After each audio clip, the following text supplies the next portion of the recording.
flava o David Tua le nei o lo e whaafonga mai pe le Radio Samoa tasi lima i vatolu a mo Samoa i manuia le nei aso.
na ole Radio Samoa se furulima iwa toru a mo e tautuaina o e ilaungangana fitu aso le vai aso.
Whaafonga mai I lau te talo.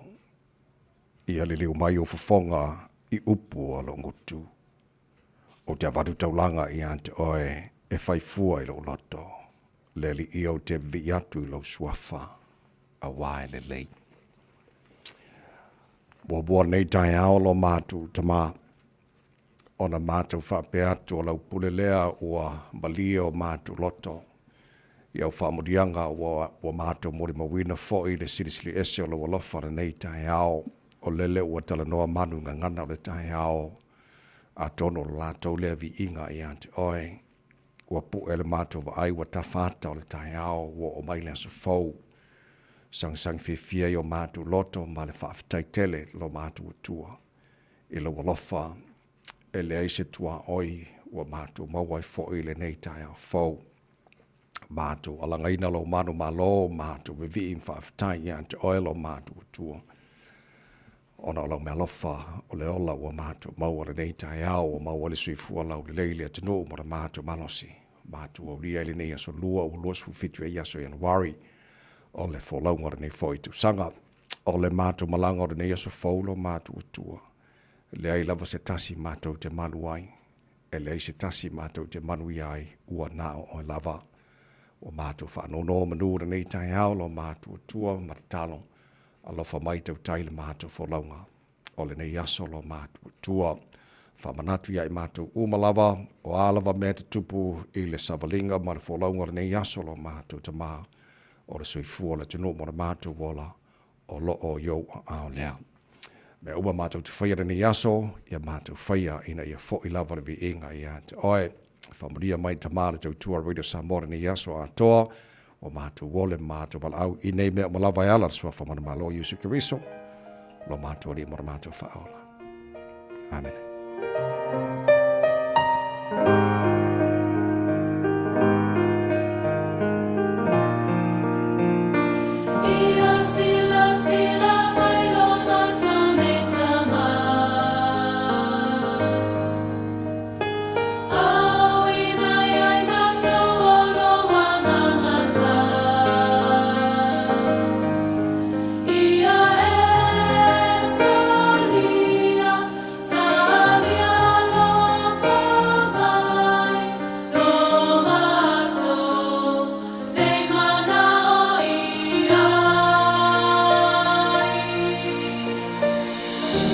Whainga tāna wā o mātou loto nei.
Ia sila mailo mātou nei ta mā o le veinga se lau malatolu tu spesele karesia e whakasā. O le veinga langina e le Junior Youth le karesia whaparupatonga Kerishano i Samoa, te ara tū. Le tautua morwere Samoa Sfalima I watolu a mo ua tatonu ia leitula e ono.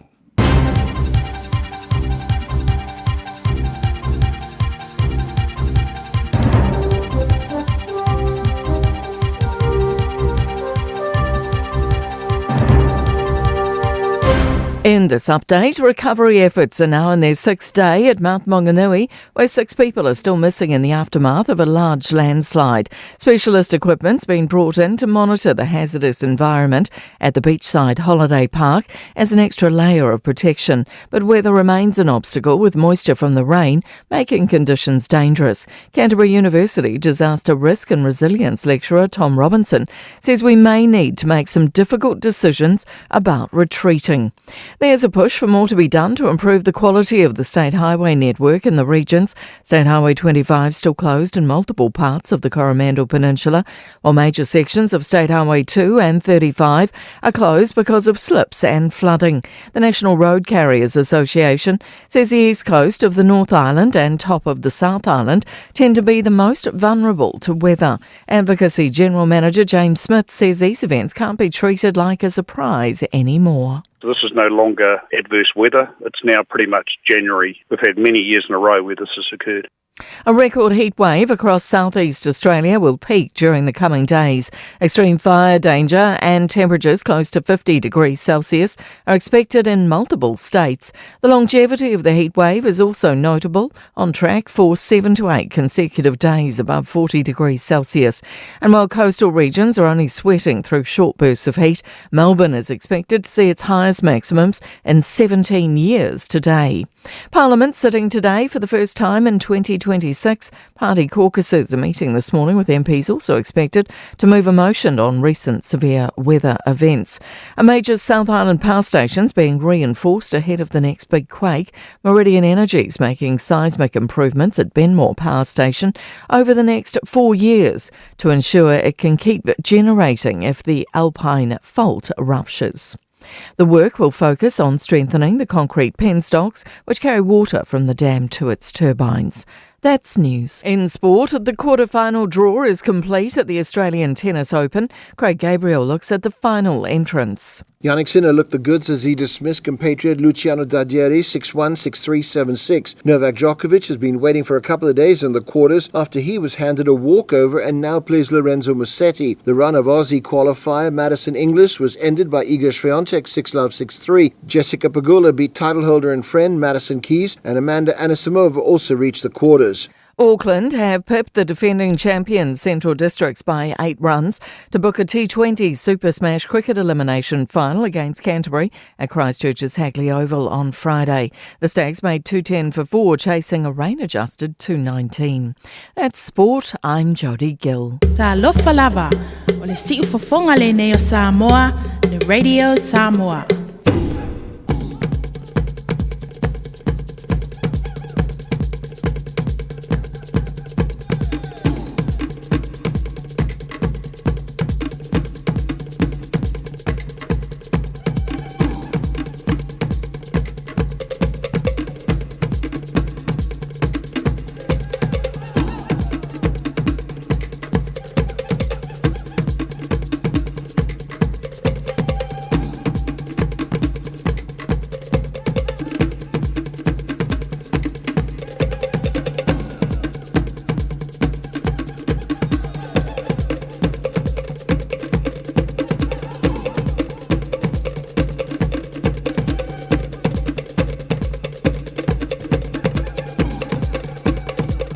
Mo nei tai au fau ona whaatalofa ma whaanwheloa e whaatulima fōi le matele lava ma le whaaloalo sa mo le tenu pele le pa ia ma le mano la whaafonga kare nei fōi tai au sengi malo la mar sui fua manuia ia whamalo fōi le tenu folau tātu a viele vi inga man whaaftailo tātu tupu siri le langi lo na lofa o moilo tu sui fua ma le mātu malo siri nei fōi tai au fau ia matatu whelua e manua le o malam ia tala fo tu o mai tatu maftanga na fo i tu sanga ua mamai manuia le tausanga fo man fa mo na mo ainga o mo sa mo se tausanga fo fia manuia ia o le tatu ia le tatu fo lo ngora dua whelua se fulu ma le ono aven vi inga le tatu ma taila langi ia ma lo fo mai le tatu tu tau tai tatu fo lo ngora nei fo yaso ma tatu fo lo la lo na lo fo tatu ia le nei fo aso lua o lua se fo fitu ia yaso januari o tatu fo lo ngora dua whelua se fulu ma le ono o se mai lo fa fonga le porkala me ma ro tai up Raiders Samos Falema, Eva Tolu Amole Fiona Gabalbana, Natasha Valua, social media senior tanto Facebook, Mara YouTube, Raiders Samos, Sarah Tassibate, Fiona Pesta, Aljo, Lucio Malto, Ona Nata by many. Viela lo fole tu tano silfied nei foi taia fo malo la versi form ria Gabalbana, ja, malo si form ria nei foi taia fo.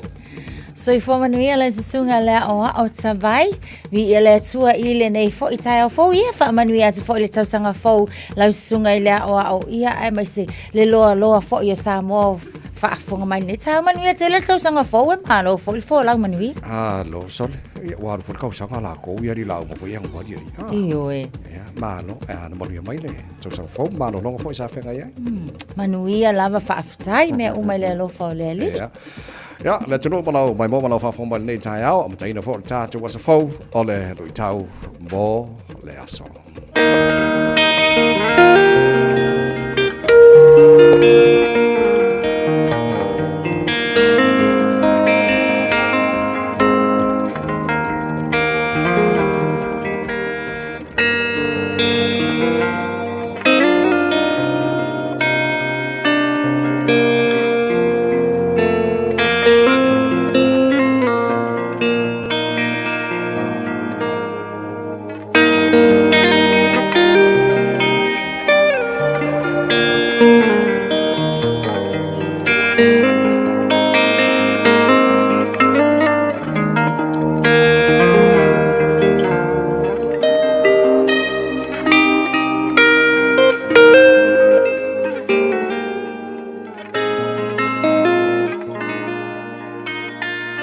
Lui tau mō le aso.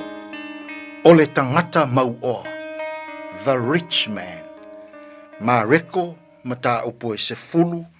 A olona foi upu e lua se fulu ma le lima. E whaingo fie i le kāmela o nā ui atu i le pū o le au. Ai whaingatā i le mau oa. O na sao i le mālo o le atua. O le tangata mau oa. The rich man. O se tasi le nei o whetalainga whaingata a Yesu. E whaingo fie i le kāmela o na sao atu i le pū o le au. Ai whaingata i le mau oa. O na sao atu i le mālo o le atua. O le pū o le au. O se tala whaatusa lea e whaatatau i le whaitotoa la i titi o le pā Jerusalema. A o i le pō, o na tapuni lea maloka le whaitotoa tele. Ai tatala na o le whaitotoa la i titi. Lea e whaingoa o le pū o le au. I e whe mala ngai i le pō. A fia ui aila le kāmela i le pū le au, po le whai totoa la i titi. Mua, e ave ese lana a venga. Lua, e whaapa u i lalo i ona vai.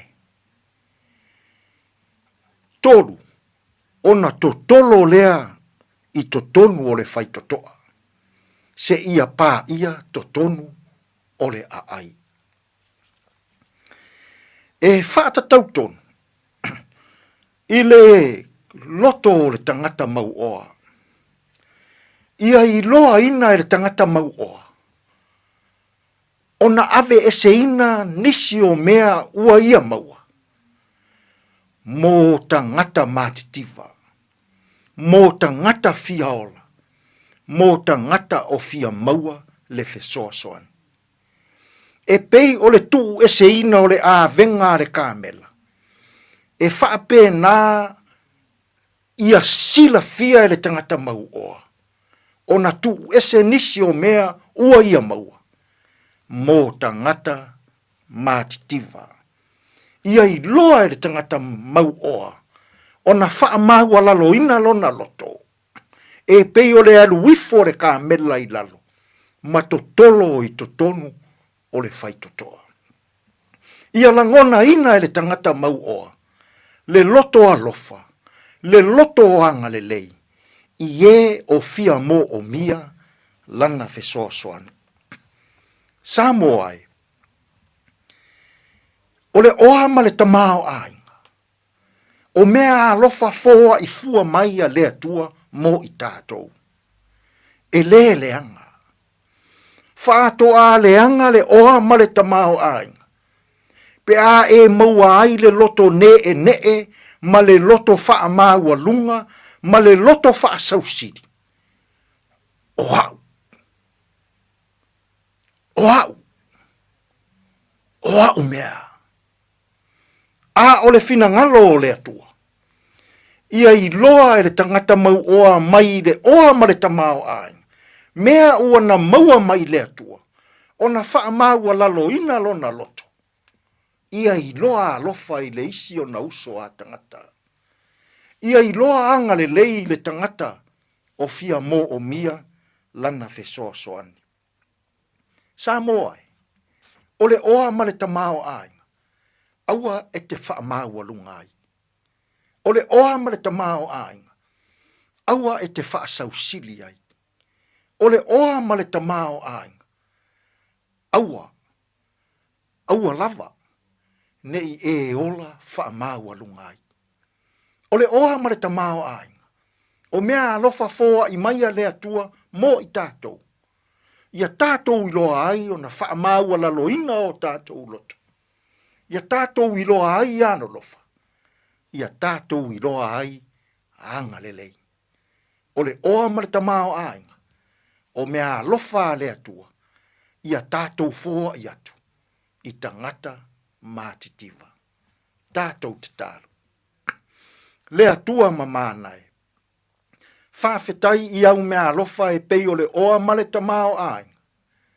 Ua foa I mai mo I mātou. Ia o mātou langona I nai le wha maua lalo. Ma ia o mātou langona I nai. Le loto alofa, le loto anga le lei. Mō tangata mātitiva. Tātou ia malau fio ia mātou fe au, ma ngā luenga o le nei aso. E manu ia ai mea uma. Lou lava suafa Yesu, lo mātou wali, ma lo mātou whaola. Ua mātou te tālo atua I nei. Amene. And I feel to do, no, no.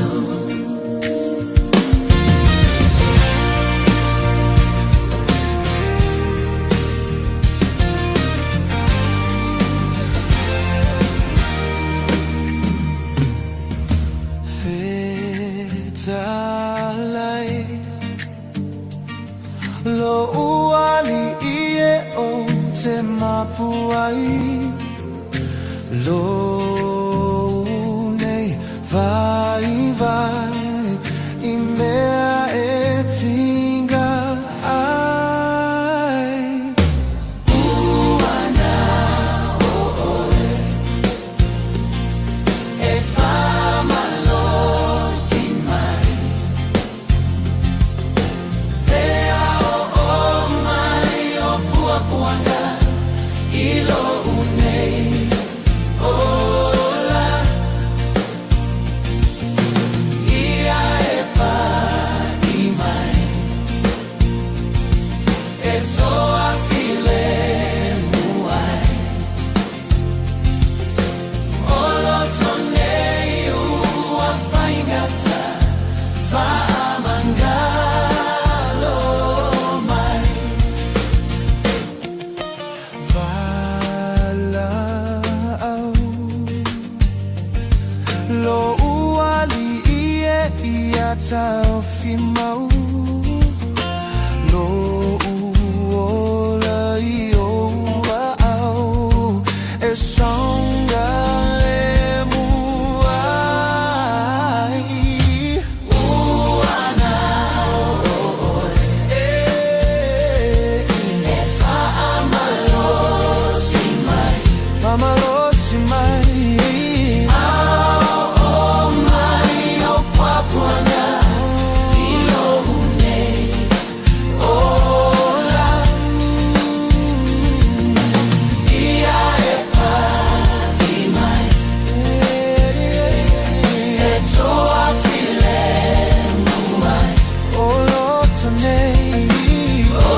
mangalo ai Fea lo fani ai Ilo fa atasi mai Uana o oi E fa amalo si mai Pea o mai o puapuanga Ilo unei Ola Ia e pa i mai E toa file muai Olo tonei ua whaingata Whaamangalo lo mai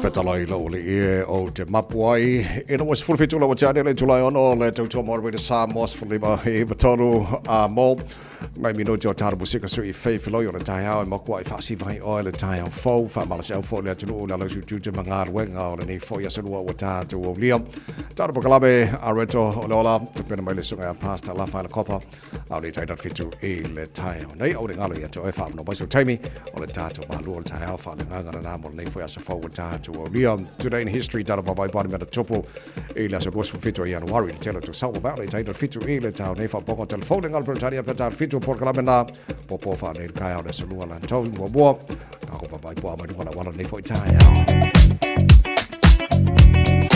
Talo fati afta avale le nei taimi o le tai au lungol tato au wala tele mai tau atu faisi feo lolo le traffic le o lo o iai. Ama tato inei le saute a I le vaenga le Drury o lo o maita watu fai lava sipisi o le vaenga le na o le ala tele.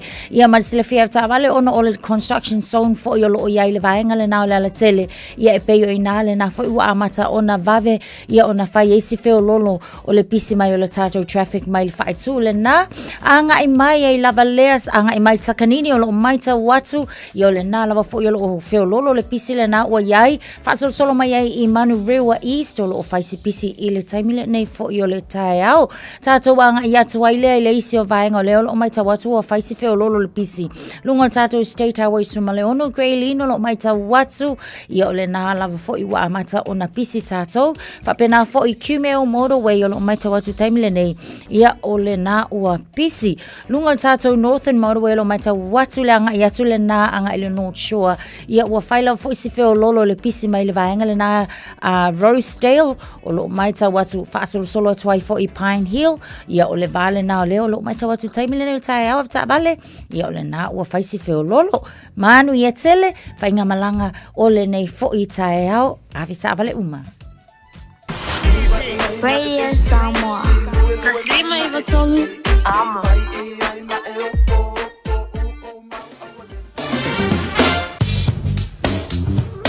Painga bato talo tawara nei fo I tai au fo tama ki bakaura o kilani no whanga no whasa longa roi te Samoas for lima lo I le maru luo le ea nei fo I taimi o le tai au pe au vavenga o ma le maru luo li we got a tau whama wina mora nei whasa lua wa tātou iai o la whasa lona awa o le tau pa o timu ni so taimi langi le lei fo I ni so taimi o le so whasa latu la wa uli ma le fiana nei lua si football tolu o le maurunga yo e le mawhana whana o le ea mo au kilani o nei asos full whai lona mawalalo tai au pe au ni o la langi le lei le tau le telo vaenga o au kilani Los for lima mo lunga na le vela fa mo bina mo au kilani le aso antai ha vai ngai on tuatu la stoffi fa solo poina langi le leile tau le tele vai ngo au kilani as for raile fa solo foi ina langi le leile tau as to na ula mo boli now yan warrior tau for long le foi to sanga la fa solo poina langi le lei aso sound as mo fe pari le ba so fo langi le lei foi la so fu na va yaso o luma na iato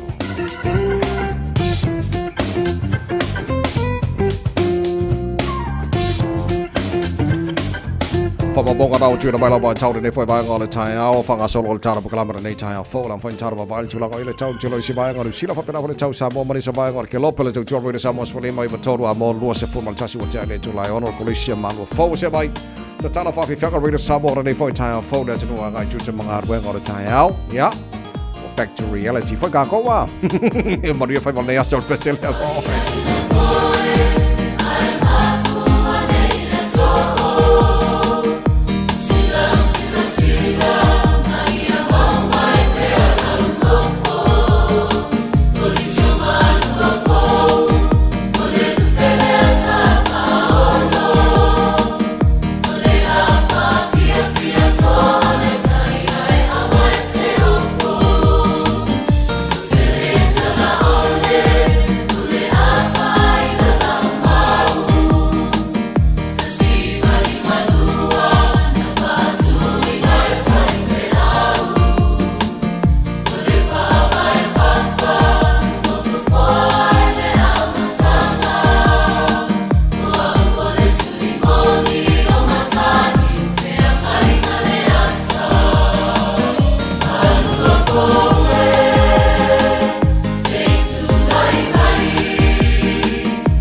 ngai anga malo ia fa fianga le taiao ia wa fo ile fa marsa ule tunu le lo su tu te manga wenga ia me se ka ko le fa ko fo ingar ai ka fe e sha fo ia ko fo ingar wenga male ma usul mala ka polo ana ia te le lo ia o nga mana mana tunu ai te mi ma ro te mi le fo le ia mo ta to le usul te sanga to Taimi ia malata mano longa good family time ma futu hoi man whanau malanga mai Australia ia o le toi taliu le nawe aso ma vai ia ma ngai kaimi foi pe o ko isi me na o ma wol taimi malo longa foi le ko ma war kaimi maka di TV ma ai si kelo ka longa ko misia kai nga ka sanga ko ko amor kaimi ko maka replays ma vai fa pena Yes. Ia ma uminga maka ka longa le Australian Open life anga so king isi mai va pena Ia.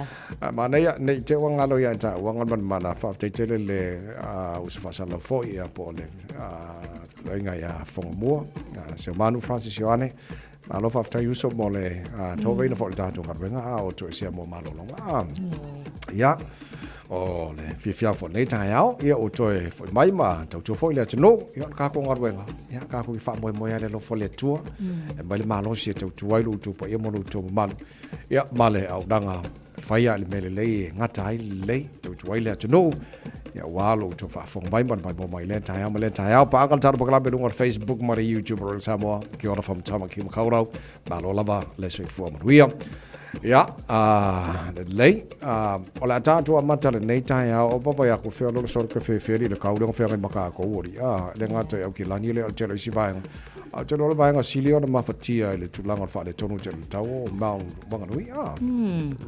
ia tonu se vai ngale na o lo ngafa pea nisi fo yo ainga ia ma fa no no nga le nei taimi ona o le fa la le ma lo fia yo mauni ai fo le upu e mo moe ma manu le fati ia sa la fo i mala ia tia e tau o le o fa nga solo pea ia nga luenga fo ia o le tau mafai pe mafai ia ona toe ma ua mai tino mali liwo ila tau pea ma le to ono le lava fo ia o lo mauti no so langa fa no ai nai nisi fo ia mai se lava le vaenga le wa onga ona o lea o le a matalia onga ia e pitai o lo ia fo ina nisi o alo mafana wa onga lea wa ma wai o la tau soifua pe la ona ia nisi o fana mai Pakuranga College ia e momoli atu lava fo ia fa mai senga ina ainga ai mai se o le community lava la tau ia tamaitia onga o lo o tele le la tau wa afianga ile nei taimi ia ona o mafutanga manisi fo ia o te i ua fa fo sei ia ona a afia nei fa lava o le fo fanga le malo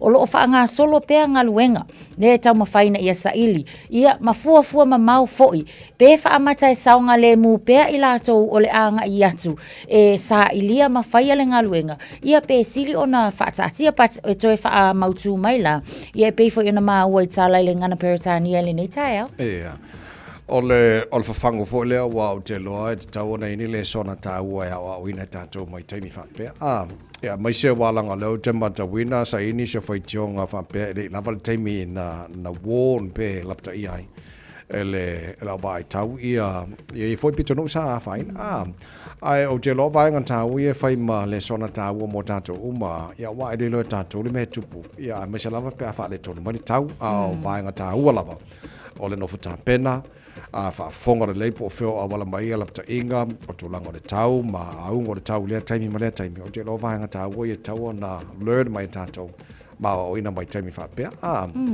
ya so te lo la to ono ila to o lo ye lava ni so sa lia mai o mal taimi ne ma sa bo tanu bi la lo o ye so lo nga pa ka lo fa sa ilia pe ya o te le o mauti no pe to te le ni so tato sa mo la lampa pa o le vai ngore sila na wanga noi ya fa mo ele wa fia ni so tato ye foi vai ai moni au o le la to ya o ngana fana te le la le fa ino nai fana foi yo le ye tono o ye foi maftianga ma tu langa mo so foi tono o ye foi fa la ventu po mai ya le o te lo le wo fa lo le te ta ona te no par mi o New Zealand la so fa nga pa lo ta New Zealand te lo la fito no ve mai la wa ia o la so fito Telet vanga o te lole jiloanga iai e initial polls fa penana release po feo iai le finangalo New Zealand po le leil fainga malo po le tauna sui e o vanga mana sitting iai mai le time ya o te lole ono foto mo New Zealand ya mo le fainga palo tele ala so fito November te lo te va ya te fa mai le finangalo le tai o le tuangai ya Chris Hipkins o tuai le titili time fainga pa wa pe au te lo fainga palo te masana no fa New Zealand o ke topa Jamie Fabiana ya te lo tu la fito November ya o fuanga na ma le tulang o man fa no mai le palmi New Zealand mo le alo New Zealand lan fainga palo e mana ya la ya wa mana tuala o le wa te le taimi wa fa la wi lo ma ye o lo no winga o ta wa mo ta to uma ya o le a makanga sa ungi le stala ya mauti noa ya e o kula kaiminga la wa la taimi le la fa nga solo foi ya ngai palo ka ngai vaenga la iti foi e peila o le Taxpayers Union Career Poll ya o pe o le vaenga le o le lave faia ya la to voting po la to fa alingo la to finangalo mai le taimi ya mau kingo ai po fia kong fo ya finangalo e pela ya wa ele si fesili e faila i fesili fo ya o ile pa ki ke finangalo po ile pa ki o le a e lo e tawon tula i po fia fo i wa fuli ai finangalo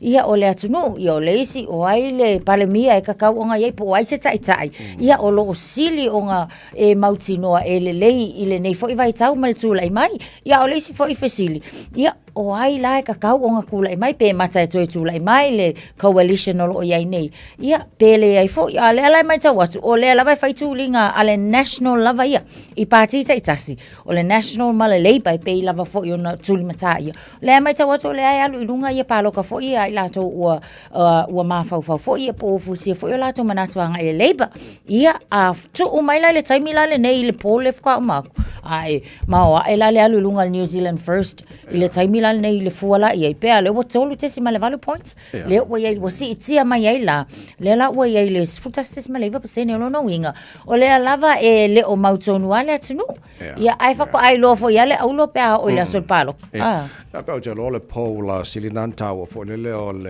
le asol fenga palota o taimi na o le a fai feeling New Zealand ma boy for la tu si awanga ye amoni awata o le vaenga fa New Zealand first ma fasa mane Winston Peters la do detail tele support so le lo ye pe afu antu ile Poland release ne pe ona ta o nei tai o de lo le minor party Peter Silina ona tele le lango ina fo le a tu mai la fa numero tono no for parliament New Zealand ya ngele amagal parliament New Zealand ni fo sang o lai e lango ina la val to tele New Zealand saf sitting ya o lai okay alfa nga malo fo le mo nei time ya o lai atwala to no for pe atu fatasi umal coalition of the national New Zealand first mal act il time ne o lai fo okay le support mo le Labour Party ya but o le tu fatasi no for le ale malo coalition government lo ye o lo tu ba ora il lango ina fo New Zealand ma le banga le no fa no longa tu e ta o nei tai ngon mana o le restala mo le fenga palota ma tu fo le fenga palota le ya ta le ta to we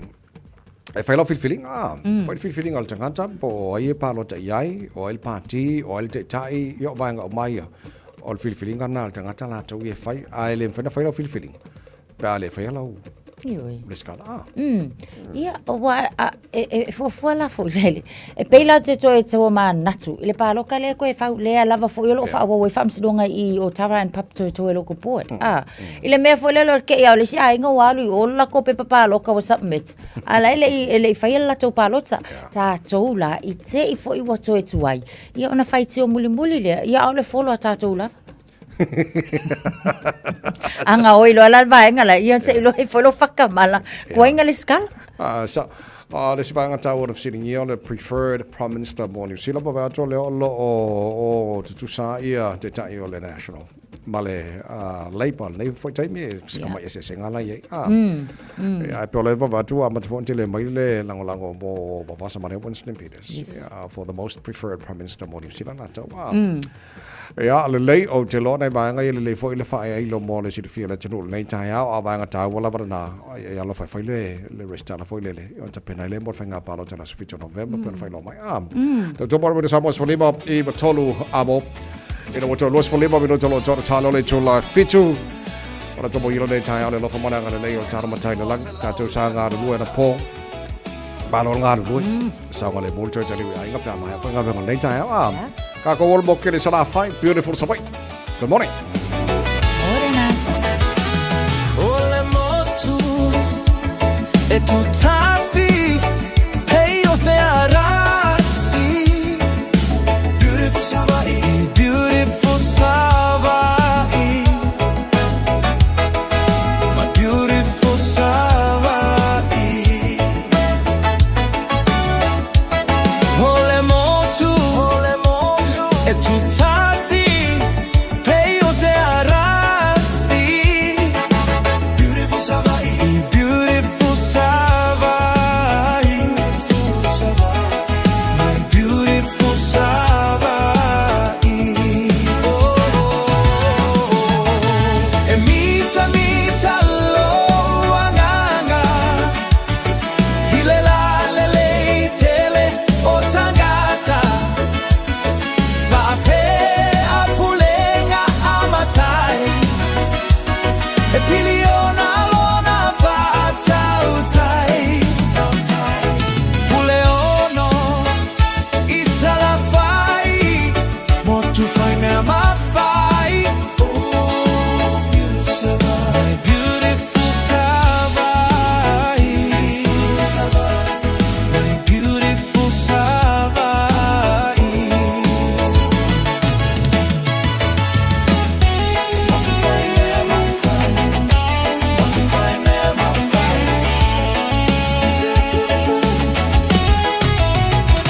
e atata mai e ogni follinga o se tama itai beautiful sabai my beautiful sabai oh sabai my beautiful sabai oh e atata mai e ogni follinga o se tama itai beautiful sabai my beautiful sabai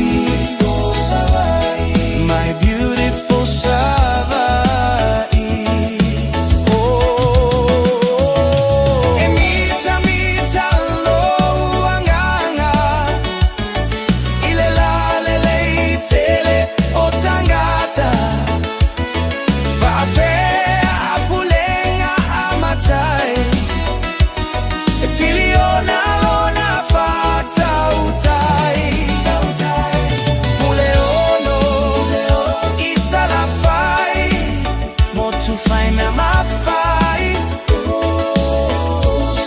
my beautiful sabai my beautiful sabai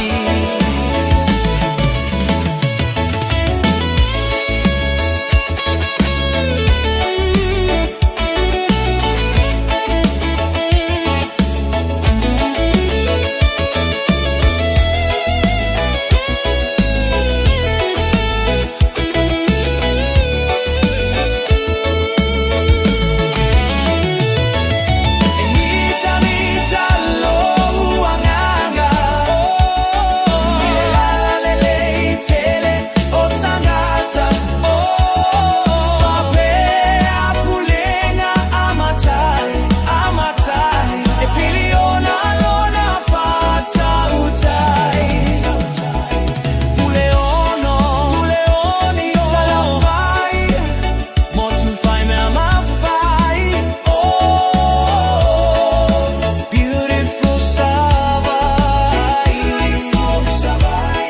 my beautiful sabai Radio Samoa. Taslima Ivatolu. Amo. There are loads of things to do in Tamaki Makaurau. From jazz to reggae, pop to opera, you'll find a free concert that hits the right note this summer with music in parks. Simply search our Auckland events to get inspired. Tamaki Turuki. Altogether Auckland. O le Casa Beds and Appliances, o le tali o umanaonga, i o loa e whaatotonga ilo mauta, ini tau le lei, toi anangata, e mawai moenga ngā o si tutono New Zealand, wha a pese tino fōa o le potumalo o lo, lau aimano fōa, TV, la au pese, usa aisa, masini tā lava, telefoni whi aviai, maisi. A whiu ane loa I le whawhituwha Great North Road o tau, po le tolo whituiwa Great North Road I Henderson, le Casa Beds and Appliances, telefoni o valu se lau, lua, 5 o valu se lau, lua, 5 So is a full Malay minuto lo jora talo le tu life fitu lo fa fonga le proclame mano le tai. Radio Samos for lima iba tola bolo no los for fitu ne yo so la masina mo mo tara polo wala lua fe lua se fulo maleono so ka fe fe le po ia yang wari la ko. Ko fo nga ya so fa ko fa mai yang wari ka ko ori. Ba be te le lo le sanga. Ole alle hot pie si na fifi ya ngaban mana. Wa to I mean to fo da to fo ya u is for ile hot pie ka fifi ka ya. What's your favorite hot pie? Steak and cheese. Yes, I think I'll tell out that if you feel kambanga steak and cheese. Yeah. Even though we are steak and cheese, yung steak yung ko. Ay, o mamalkalebe. Paingolo kalebe and cheese. Tara no hot pies. O te papa I atu e fale ainga I think papakura. Na sauna na tau ia hot pies. Whaonga ele meat o le solfanua. Tu lau whafonga na tunu whaonga pele. Ngana o le whaonga ina tulang. I'm sure o lai feel to telo tato ya mas fo tato so mai tong I feel vanga le meat o le solfanua. Ano te papa tu te pune le council. Ona ia inga tau ona utangia. E whare inga ubala, so es whare inga. I lalo o tula whono mai inga le council. Whapungi e la wa la tau ia sa whatawina. Ia kamaranga whaonga le mito so whangu. I Pakuranga Bakery. Lono winga o se bakery I Pakuranga lea lana. Ona o le mafua anga, o le meat le sa whaongaina, po o le ano le manufasi le na whaongaina. E le I saunga le mo le fufonga tau mafa ia o le atunu. E me se la o le walu in a commercial fo ile o le whaatau mai ma le whaongaina tangata o le atunu. So, a kongu ele lei lava I tutono a inga la tau, ele lei lava fo I wa mahasani ai fo I. Ia I la tau o e tau mamafa ai, but isi tūlanga la whaapea. Ia e manga kuala I criteria se te tau lava foi o ngā ausia e so se ano se manufasi. Ia a wale mauti noa o la ua saunga le mu le whaonga ina fo. Ia e tā ua fo. E tā ua lava mō tātou uma. A walanga ia le isi. Ia e maanga ia le tau mawha. Ai e ono ngase ai. Ia ona toe ki ngā inga fo le anga I aku. I kako chipi ngofo le kiu. Ia ai ona o tūlanga fo I e te tau lava la ona utangia. A whai ua saulo le whaalawi loa. E le saunga le mu, ia siri pe aku. O te lo le concern on the council for le quality o le meat o le whaonga ina. Le ofisiri ngia le wabu lo la e whaonga le meat o le solfonua tono New Zealand tele mea. But e te tau on o whatasi. Mai a inga o tula whanora council. Il tulanga o tau mafapo meat e whaonga ina. Ia mō ngā senga mō public a wai le lei mō nisi. Ia le vai al council ato o mele lei mō le mō community ato. Ia wai e tau le vainga fo o illegal meat. Ia e mau ki ngoala. O lo ia ila e ingi bacteria fo ia e lo mautinoa. E ongo ngase ai le malo latino. Pe o tūlanga na pe ona e saunua. Le quality o le meat o le e whaongaina. Ia ma whaatangaina mō le whaongaina. Fonga tau mafa. So it's full on mino talo le tula fitu Radio Samoa's Valima tola mobile proclame malo le tai au a mai fa fianga 5 stars. Le sia tatu le poti malo wala tuna tu lo tatu malo le tai au fa le nganga. Reto le ola mai a pastor la fa le copa. Música malie awe fefe se mai ona tene. Usumai la pese malie. Siva mai fata mati pausoso. Le mai lua au le pao. Se so a imiti fara lolo. Awala e teita falina pera meio se tama mai Mexico. Tata fiti mai sito e ai.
Samoa o Mr. Cowboy le nei. Whaafafonga ma mai mo mai pēr i le Radio Samoa. Yeehaw! Tātou toi asia tu fo'i lunga o le ala tele. Ave ta vale ia o lo tu mau lava le feo lolo o tātou ala tele lea o iai. Anga ia tu le malaiva alele State Highway luas fulu alo o maita watu le taimile nei. Ia o le nā fo'i wa mata lava fo'i o na faisi pisi le a vaenga le nā Viri Miso Drive o lo maita watu. Ia o le nā ua feo lolo le pisi o tātou le nā wa iai le vaenga le nā. Lunga le tātou State Highway sumaleono lo tu mau pia le pisi fo'i i le taimile nei. Whapenai lunga le tātou State Highway kako Southern Motorway o leo lo o maita watu. Ia ua whai lava fo'i si pisi o tātou ma ua feo lolo lava le mafo le traffic le nā ua iai anga ia tu nai o tahu whasu solo atu Mount Wellington i le taimile nei. Maita watu fo'i Green Lane o lo ua mata fo'i i ona pisi mai le nei fo'i taimi o le tae au. Ascot Avenue Remuera o lo maita watu taimile whaisi pisi o tātou. Lunga lava o tātou State Highway sumalongo ia. Ave ta vale fa mole o le na ua pisi lunga o tātou State Highways fulmaleono ato le taimile nei. Birkenhead o lo maita watu fo'i ia o le ua pisi lunga o tātou State Highway 1 ilanga ia tu le North Shore lo maita watu fo'i whaisi pisi takapuna o maita watu pisi le taimile nei. Wairau Valley fa solo ato i lava Rosedale Sunny Nuko leo lo maita watu le taimile nei ia o vaenga na o tātou wala titele o le ua pisi ile nei fo'i taimi o le tae au. Fa pena fo'i lunga o tātou State Highway lua se fulu le taimile nei ile maita watu ia o Wiri ia o lo whai lava si mamafa o le traffic le nao ia ile anga ia tu le na anga ia tu ai fo'i ile malaiva alele le taimile nei o le tae au. Amta vale tau tuana le saunga le mu ma ia manuia whainga malanga o le nei taimi o le tae au. Radio Samoa malu o le tae au. Talofa, we're the Katinas, and you're listening to Radio Samoa on 1593 AM. Bread of life sent down from glory. Many things you were on earth, a holy king, a carpenter. But you are the living word, say it now. Come on.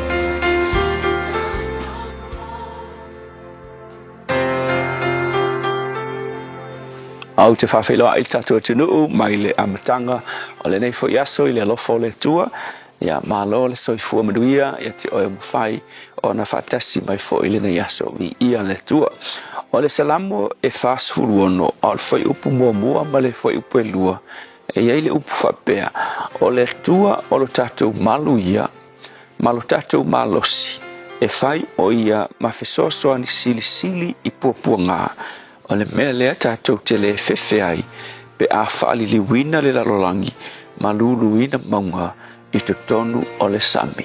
O le upu o le nei aso e whapea o lo wiloa o le tūlanga pule ao le tua e te ai le whewhe. A tonu e maitawina i le nei vai tau ia le tūlanga o lo o iai le lalolangi le taimi le nei. A whai te fie te mata ma muli mei o le news o le lalolangi. E te vai ai i mea o lo tutupu i le vā o malo losi foi nei ia o le lalolangi. Le ta ua o superpower o le lalolangi. E ai le malo Amerika, malo Israelu, malo Saina, o le malo Rusia, ia manu ufo i e Arapi. Ia Malaysia no ulea I longa fo I le fiula vale le tau o North Korea. A whapela e te wawa ai ai e se ala ngona e o mai. A wa e wa ai tūlanga lo o iai le ngai ngoinga malo Amerika talu ai nei. Ia lea e fesosoani ai Amerika ia Israel peisa na panga fo le. Ai wa whaima mea o tele isi malo e feita ia Amerika ma Israel. O le whaonga ina o le power Amerika le na o ai talu ai nei. Ia loka mai le presidente foi le Venezuela I tonu le atunu o Venezuela ia toe whaatanga e Amerika lana fita attack le si vaenga whaatupu whaalave o nuu i Salama i tonu o Nigeria. Ia e maise fo i le taimire nei ke vai news i le sauni uninga Amerika e oso whai le malo fo i le o Iran.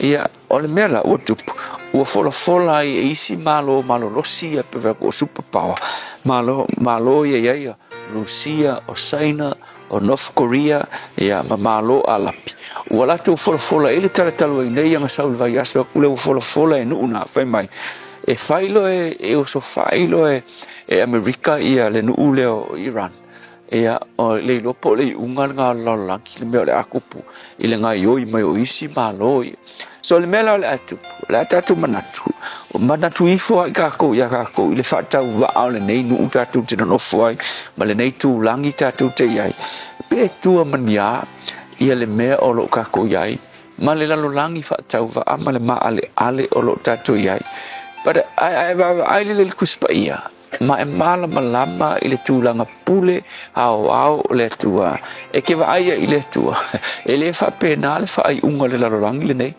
e le sui ai le tūlanga pule au le tua awa e vai tu spaia i le timeline le tu spaia o lo ta ua mai ai i taua ma fevesia inga ua leva lava na silafia e le tua e silafia ele tua me uma mai control ele tua me uma lava vai tu se ele falinga pole falinga lo na mata upono o lo ia me ta o le tala ino fa mau failonga ai su e fa mau failonga o le vai tau le e o mai ai pupu nga e fatanga ele tua e o mai le rang pupu nga mariki apolo ai fatanga e allow le tua anga le fakanga le tua ele o mai le ke vai me fo io tala ino fa mau failonga o mea o le atutupu le lalangi e a fia i mele o mai o kaua ma fevesia inga le mem ka kiela ele ai se mea e tupu le lalangi i me fa mau failonga ia e tupu fua i le lalangi e au noa ma le silafia mua e le langi mea ngā kaunga ilo e le ai se me tupu i le lalangi e au noa ma le silafia i luma o le nofali i le tua wafo i la e wa ai ngaka le te tala ina wha mau whailonga o le tamai maa moe le tua o ia e ka kalainga ia o ngafako ako kupu leo mea ia ki wa ai i le lalangi so le upula mo oe i le aso le nei ia e silafia ele ai se mea e tupu fua i le lalangi e au noa ma le silafia e le tua o lona mana pule au i le lalangi na te controlling ai ma pulea so se mea whaatanga so se mea e tupu le lalangi o le lalangi e ou e le tua e pule ai le tua o le ale superpower e vai ai mea maka ukia ke vai ai lunga o internet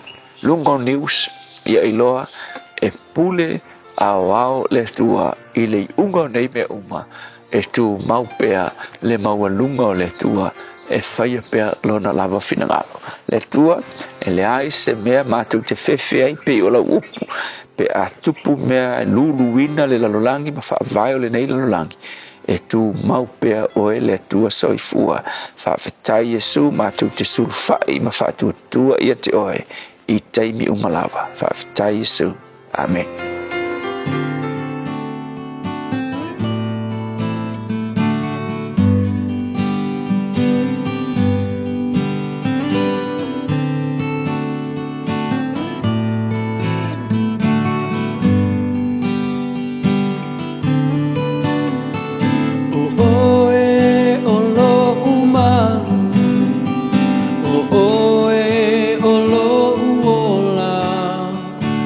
Oh,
suafa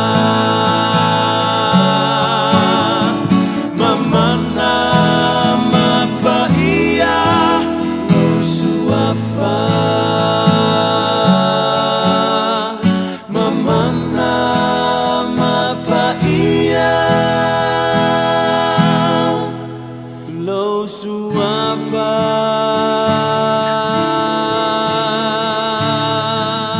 Malu mai le fa pesel Peace Chapel le no join minuto lo jora talo le tu la fitio la so se fun mal fitio January o ani mena tu pura de ya so tau sanga wa mai.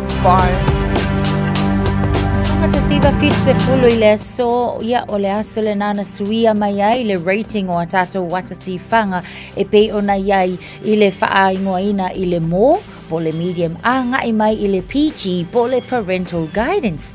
Ia ole tau sanga te siva no lua fatuina ai sanga te New Zealand Peter Snell se matatia ile ta mo ele fata amilo ile Wanganui Cook Gardens ile taimi sai tolu minute male limas full fase kone ole tau sanga foi etasi iva limaono ia ole tau sanga le nana fa pena foi ia ona fai tau miliona ai le tau po se tupe sa maua ile pese le li lawi lo Elvis Presley sa fa ingoina ole Heartbreak Hotel misina va ingai mena tupule nei aso tau sanga wa vai.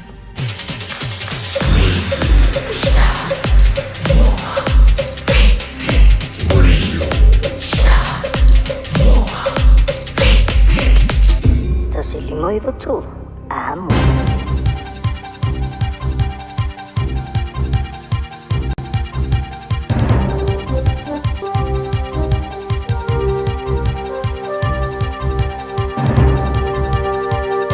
In this update, investigations are underway into the moments before a landslide at Mount Maunganui, where 6 people are still missing. Specialist equipment's being used to monitor the hazardous environment at the beachside holiday park, with moisture from the rain making conditions dangerous. WorkSafe's looking into organisations with a duty of care at the holiday park. Tauranga Council will also carry out its own review. Canterbury University Disaster Risk and Resilience lecturer Tom Robinson says we need to have a difficult conversation about where we build. So the conversation we need to have is what kind of risks are we prepared to tolerate? What chances are we likely to experience, and what are we prepared to accept and put up with as a country? Meanwhile, local states of emergency are still in place for the Tairāwhiti regions, as well as Whangarei, Thames Coromandel and Hauraki districts and the Bay of Plenty. State Highway 25 still closed in multiple parts of the Coromandel Peninsula, while major sections of State Highway 2 and 35 are closed because of slips and flooding. Federated Farmers Gisborne Wairoa President Charlie Reynolds says accessing Opotiki or Gisborne is a daunting task. Trying to get livestock out to the northern plants or sale yards is just near on impossible, because talking of upwards of 12 hours of stock being stuck on a truck. A camping area linked to Rangiора's Muscle Car Madness show caused headaches for Canterbury Police over the weekend. Officers seized 11 vehicles and made 1 arrest during the event at the Rangiora showgrounds. Area Commander Inspector Peter Cooper says the car show itself was well run, but behaviour at the nearby camping ground was disappointing and it may not be suitable for future events. The Israeli military says it's retrieved the body of the last hostage in Gaza. BBC reports Ran Agavili was one of 251 hostages taken in the Hamas-led attack on Israel in 2023. The final return paves the way for the next phase of US President Donald Trump's peace plan, including the reconstruction and full demilitarisation of Gaza. That's news. In sport, a Test cricket cap worn by Sir Donald Bradman during a series against India 78 years ago has been sold for $533,000 at auction on Australia Day. That's the highest price paid for one of his 11 known baggy greens. He'd given the headwear to Indian representative Ranga Sohani. The auction house claimed the heirloom had spent 3 generations under lock and key. Members of Sohani's family were apparently allowed a 5-minute look when they turned 16. The cap was sold to an anonymous bidder and will be displayed at an Australian museum. Iga Swiatek has continued her march towards a career Grand Slam after beating local Madison Inglis in the Australian Tennis Open 4th round. Inglis says she'll splurge her prize money on a flash toaster. That's sport. I'm Jodie Gill. Ua na o le Radio Samoa se furulima iwa toru a mo e tautuaina o e ilaungangana fitu aso le vai aso.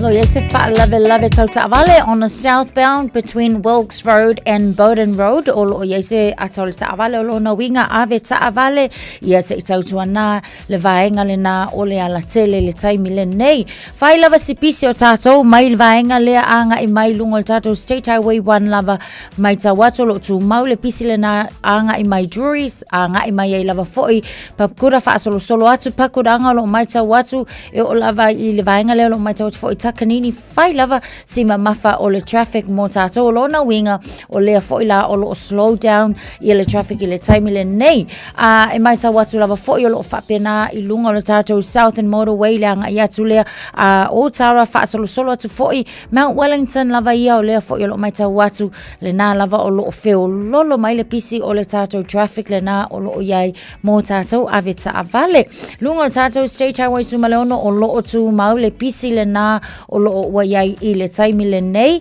a Ta'avale tautua na ia le vaenga le na o le tatou awala o lo mai tau atu fo I lava North Coast Point o lo faisi pisi langa ia tu le na ia e whapena fo I la le vaenga le na Birkenhead o leo lo mai tau atu ia faisi pisi mai I le nei taimi o le tai au Twin Coast Discovery Highway faisi pisi o le vaenga ato lava fo I le na I le nei taimi o le tai au Ta'avale o lona winga ia o lea lava o lo o matua pisi lunga o ala tele nei taimi tautua na lava foi ia whaatau le saunga le mua lau sunga e maise o ilato o lo whewa ilunga o le ala tele malua le tau Radio Samoa 5 minute te aile tu lai fitsu Na alofa Samoa wa ule ne yo kasu ti alu a wale suia le ngila wa le kio a eva mai ina se fulu lima iwa kolu a mo Radio Samoa vevela a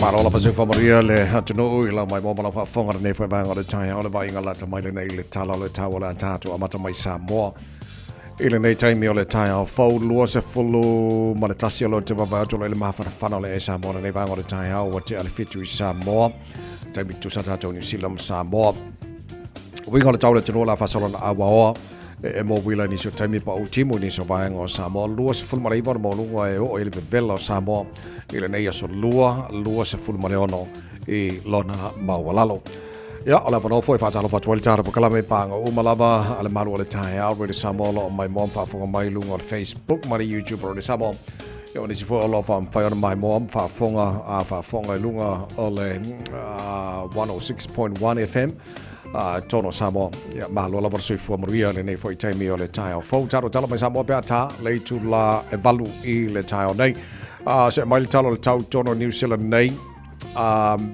I le vavai atu tātu amata mai le motu I saute e le ini lapta inga mo vaenga o motu I saute mo tu lango I savili mamatangi malosi foringa mai o la fasolo ina le leili tau tele vaenga o motu I saute Queenstown pasoro na awawalang le leili tau yangi mari mar savili mai saute luas fulu mo ngara mafana fana timaru pasoro vo ina awawan pa utimu ni so taimi lang le lei fo ni so taimi la wa uli mana fia na neis fulono Morungal malu rufa mo ina mo timaru le so luas fun malual morungal mafana fana ole ea mo Wanaka fasora na awawalang le lei luas fun morungal mafana fana Westport awawa fo pa utimu lang le lei le fia na nei le tau Nelson pa utimu lang le lei fo le tau sfruiva morungal malu ole ea kai kora sfulona morungal malu lu fasora na awawa pa utimu lang le lei le tau le fia na nei in Chicago sfulfitu morungal malu lu awawa pa utimu lang le lei le fia na nei le tela vai on Dunedin sfulona morungal malu lo le so awawa pa utimu ni so taimi lang le lei la wa uli mala fia na nei kala stete malo si fo maria o mai tato re nei tai au sfulfitu morungal malu lu fa mo ina mo to le so fasora na awawa pa utimu lang le lei le fia na nei le tau mo to taro vai le motu I matu pi to lo morungal motu matu kai taia los fulu mo lungal ma fa mo ina mo kai taia le so ala fa solo ina awa lang le lei tau e le aso to le lo mo Wellington e ma lo la versi fu mo via ile mai mo mal fa fo ma nei time o tai au sfulfitu mo lungal ma lo fa mo ina mo to le so pa ultimo ba fa ti mo fo le tai au nei pe ta la fa solo lang le lei la wa uli ma la fia na nei age ma di mo sa vidi mai saute fa solo nang mai ma tu e ni so time o le tai au nei E le telo isi vaenga i tauranga langi le leile tau lusu whamorunga le vela tau po a wawa pa ujimu langi le leile lusu tasi morunga ma whana ro tōrua langi le leile tau mo le so lusu fulua morunga ma whana ro nei for Yaso Palmerston North lusu tasi morunga ma whana pa ujimu ma mawhatimunga langi le leile whiawhia nei New Plymouth lusu tasi morunga ma whana le e pa ujimu langi le leile tau le aulia na nei pia pa solo langi le leile tau lusu whamorunga le vela Masterton Sfurvalu morunga le malu le eang fa solo pa utimu lang le leile fiafia na nei le tau le ben los fulua morunga ma fana pa utimu lang le leile fa le fiafia na nei te le bango Hastings lang le leile tau los fa morunga le Bella Gisborne lang le leile tau mo to los fa morunga le Bella kirkiri ro Hamilton ma lo se fo mo lo su tolu morunga le Bella le so pa utimu lang le leile tau ile nei fo ya so lua wa ta tu o ria ile no fanga va sala wa radio Samoa Tamaki Makaurau wa Kilani Sfulono yel malu lu ne bango le tai ava vai tu fafo ia ua awa mai fa mon mai mana ele timo pa ule nei time wingo le tau tu mau awa pa timo lang le le tau le uli mana fia na nei lo su tolu malunga le bella fa ma wina mo Kilani le sos fu falo na ma lo tai pe au lia sulu mata ko fela la tele bango Kilani be bella for le tai au luas lima lo na ma lunga bango yon tu lang le stuffing lang le for lang le stona ya sama la so for na ya solo mana ya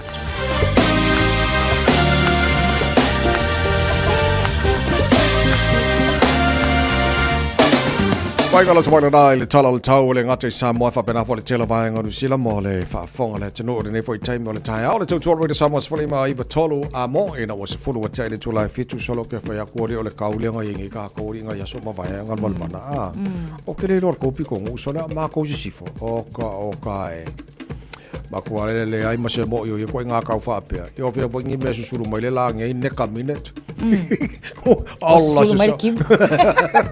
Allah se sa war ki mo so le por sa video ri ka fe ala ko fe lo mai ni ka ya ori ya ole si foi me mali ai a fa pe le alu la ka vale lunga awala ke na nga palasio le timu ma ko palasio pe ya ole mo ka ki mo lua minute luma ko ko va e ko ngai si va ngol awala ko lai mangole le mai ya ya o winga na le tau mo ta tau sor ka fe ka si ai alo ki lo ko ngi va ya o le pe ka ko mal tau mo ta tau ya me va pena le tele va ngol si la sa fo ia ngor ka wori ni ko kai mieri ele i lavangi ni kai me ka fa wa ile sama ya le fo ko fa pe ngai mai pe ai u e sama mai ta tau sa Tala no le sama le masina lona luar nei o le summer season in New Zealand. Ma jo fo te sema January February.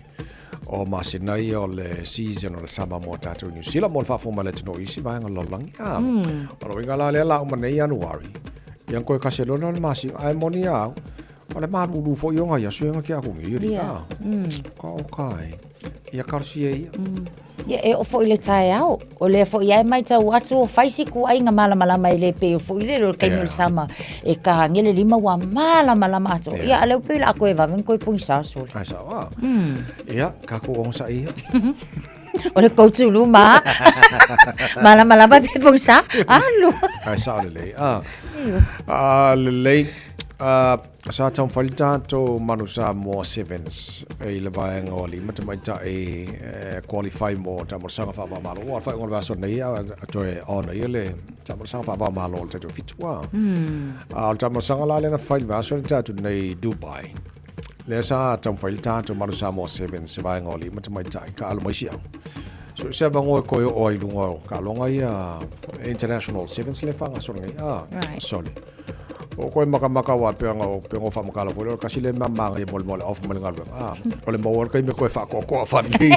ka no ngai maka o manta la e ma ngai ra ko au ya pa wa fo I wo so le malo losio au so le ka kilo ku ngo ku ya ka alo maka ko yo Belgium len ka ko ka alo ile so ngor semi final ya wala ngol tamo sanga le ku sanga le lua au sa mai o lo ngale au champingi mal ku lo ngalu ka alo ka ko mo Belgium semi final sole e nga songa fai fo e Belgium ka mo le sa wa ka ko e ku sala ku ko ruwa ko ya la nga le lua bango e sa wa au ye lungole o le tamo sanga le fa ba malo le nge le IRB Sevens international so fa pe o ka lo ko kiki a sa ko mo sa mo so ya so sole a ko mai ka ke le alfa le ko ke le asenga luenga fai le au ka mai ka ka ko ngangole silo maku. Oh, what the happened?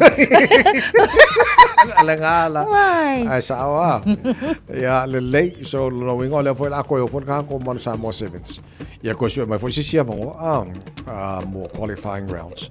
Kiki ya ku ko ka ko. Ya langa le dua ba no le. O au ya na ya pe ya okay lo le mo chino le poi au ya fai. Ya ba gang foi inga ka ko ya Belgium. Long wingo Belgium le sia le final. Pe ke long final ma Canada.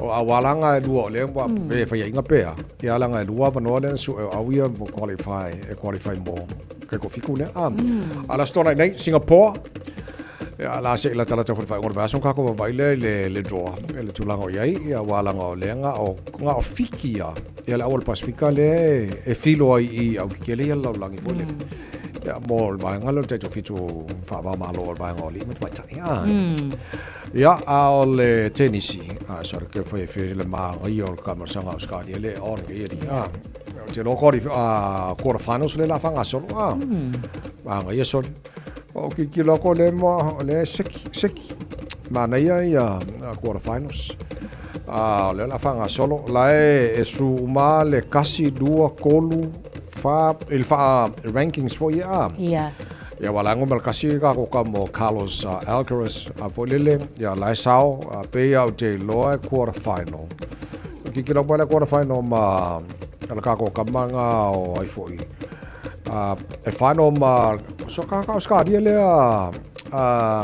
team no ya po ele ngor ka o ngumela ongornga lo ngowinga la quarter final numel tasimal numel ono il bayang oli o le si quarter final ele so que ngisi pele ingalwan man ele matematengs ko siamping yan makmakengis sawa ole si quarter final ba ngoli lo tijilo ole numela tolu kakalo Severev ka alo ma tien numela dos fumar sole bare sawa mal numela dos lima ale sawa fa se quarter final mal numela ko ole numela lima Museri ole quarter final ma numero fa kako kamaleo Novak Djokovic ya malasi quarter final numero tasi ya kako kam foi Yanak tengah sala Jason quarter final mal numero lima kakaleo Ben Shelton solum kwale leia kala kikile ole masau reserve il va ngana oli ya vole kamersanga manga ya moya kamersanga la abskari so kwa le leyo ka ma ye tawi ya ole sasi ya for ngaka ya le sao lu ngole ya nai va ngana ta longa kama kai ka se meska ko ki manga yor ka ya yoi ya singa sua fai foi ya le ai misi ma sua fai popo angi skopai asawa ola que ele fai pula sol ya que ele fai pula fai sua fai panque que fai falawa fa pa ka le fai ya va ole makwa que le wa fa nga ya wa o lo fo il tau malulu yo se sa foi ma wol fai pula ja so fa nga le tele fai pula ma ko fo le sua fai le le mo le fai fo le ta to le fai wa pula ve ya ma ko fo le mai sua fai pe fai ka ma fo le mo ko ai pula ve le sua fai la ka ma fo le wa ma ko ai ki lo ko pe o kong yu lu di fo le kingon ka malanga le pula ve au ki lo pola fa pola nga fai ngol pula ve ai la po me nga fai me kong ye ve fo ye fe o so lo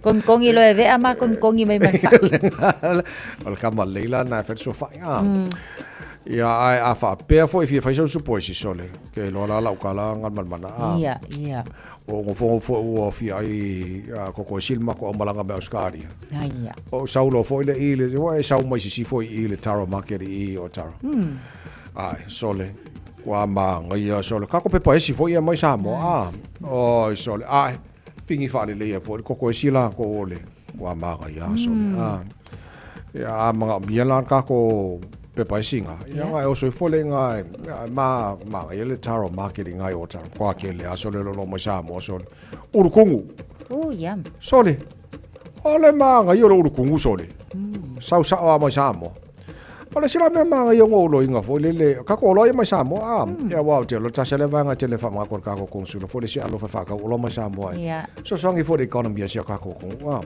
ole si me ma ngai o lo inga so mo pengu kamo foi balu mai sabo ai wa mai manga ia amalanga ngo falo ngo ya la vine fa mai nga bakua foi fa vela la kikia kakaulo saul pepe al mo kwa pepe samo mo ia ya la gol popola e balu mai sabo ia sorry karusia ia ole o ia ia o ngai lo ai lo sa ia asawa ya so nei vanga na le lo fai volta to no se fa ngai foka ko lo ma mo fa mo ya wala nga fa mali pese vole le fa na Jerome Gray Silia Samo Silia Samo e uia nga kele la isa Samo la Silia Samo e uia kele fale con ala okay ya okay al peng Sfruiva para falo challenge la feature programme malo ta radio Samo sfulima i matolo a bo fa fi fianga ta alfa na Jerome Gray Silia Samo good morning solo tu CLL Poto Ropati Stevenson Telemea Taua Olo Samoa vai lima sana fato ila Ologoto tu il tu sivi malata elenga il loto samasoni ai ole silio na me uma ole samoa e loto lofa musili samoa oi musili samoa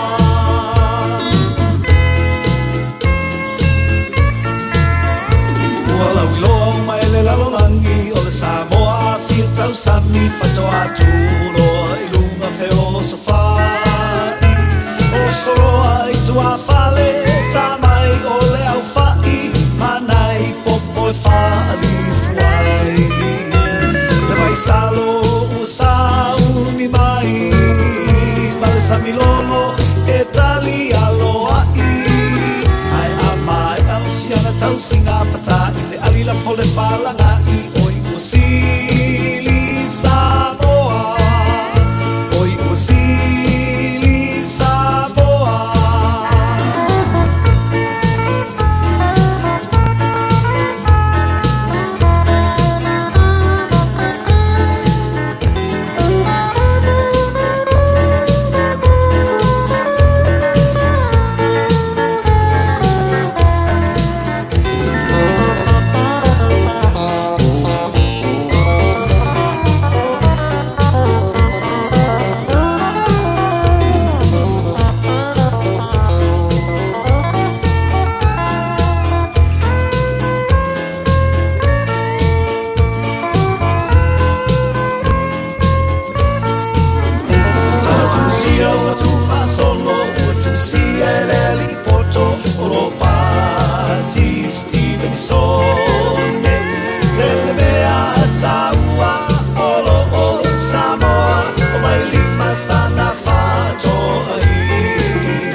Samasoni ai ole silio na me uma ole Samoa e lo tolofa usili Samoa oi usili Samoa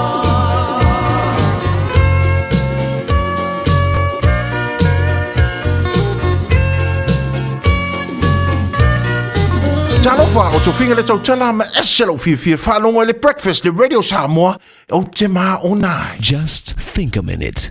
It could change everything.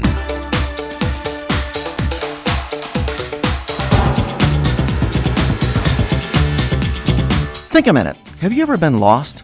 If you travel to another country for the first time, getting lost can be very frustrating and discouraging.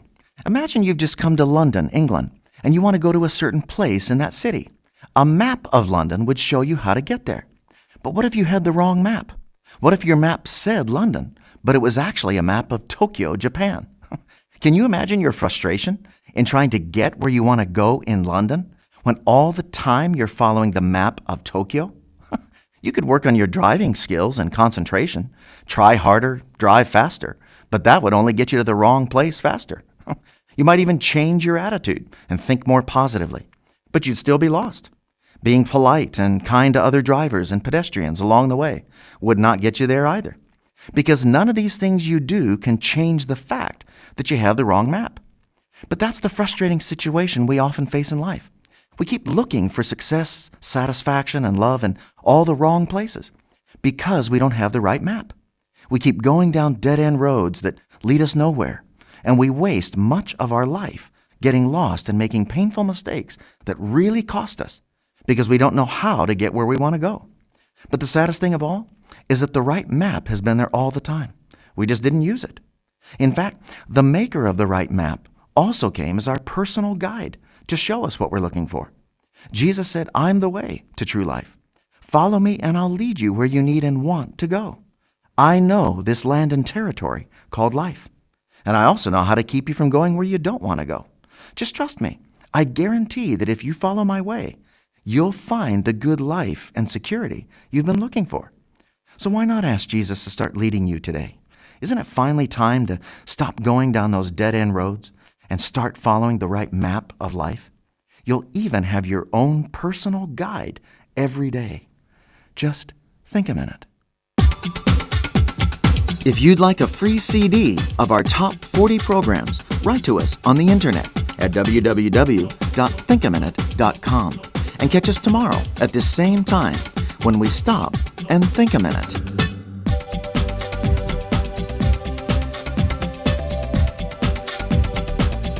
Tala falava o le siu fonga le neo Samoa, le Radio Samoa.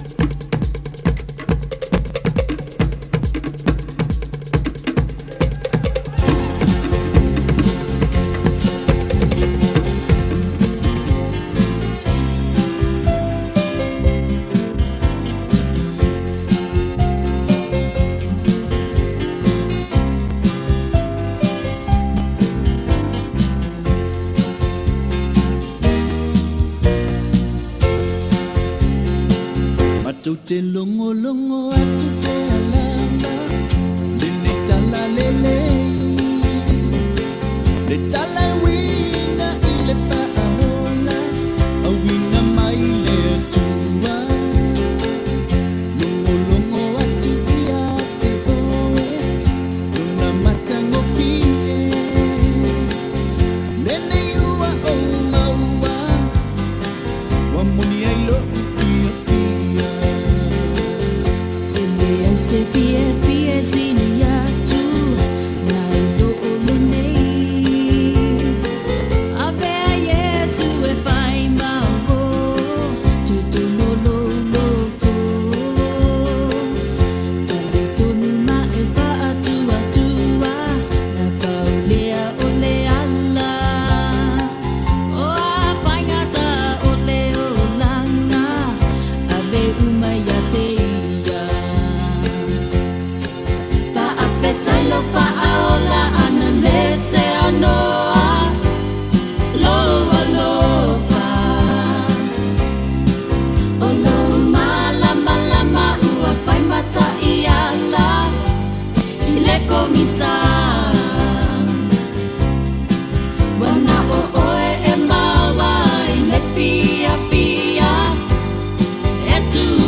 Radio Samoa. Tasilima iwa tolu amo.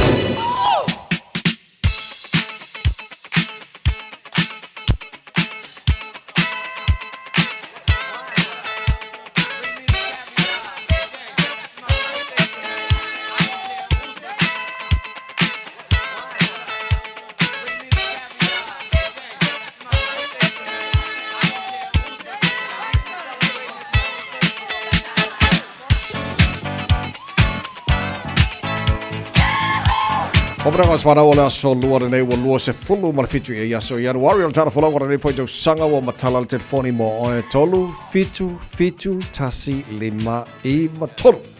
E whana whaanga o mori se whamurianga mo se tasi whamana tuna nasa whana ona nei yaso no mo whana manoa lunga tātou i meli. On air at radiosamoa.co.nz. Ma whana al Facebook mari YouTube ro Samoa a wala mana whana o mai lau whamurianga ona nei foi tai au fau ia lelei chele lo pris whamurianga lo pito ngal mana nei tai au. Waka fia lau whamangianga nere yo. Se o mai atu ele sita whamurianga i lunga le emaili telefoni ele whamurianga i lunga le tā telefoni okay wow Fōrenga mai na soro sufiko Januari se asa file mo Whaau mai las malo lo anafi Asa okay o tā tu telefoni o nei foi tai au tā lofa Alofa. Palo si fua. Se fua manuia lua se lua. Ja. Ja, we nie hebben no mole so yelo fa anga. Era grandchild o Eva Rachel Hazel Vasili Papkura. Ole so atu yes pulwo ta sanga papta tele le tuela ta singa.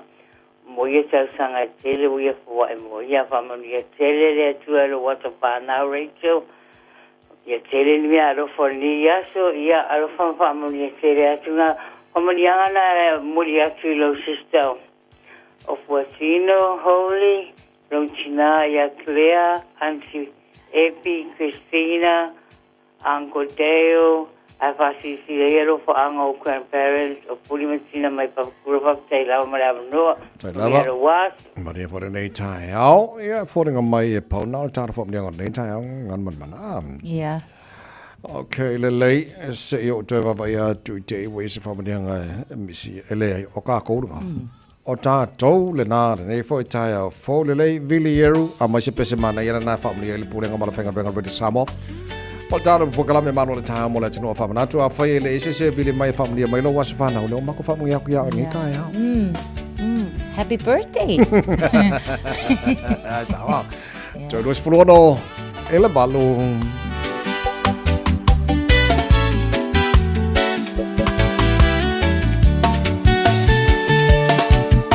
Love is the key of everything I do. Jesus is the source of it all. Love is the key of everything I do.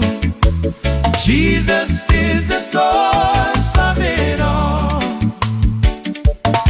O el alofa oleki, o mea uma o te fire, Yesu ole puna o mea uma.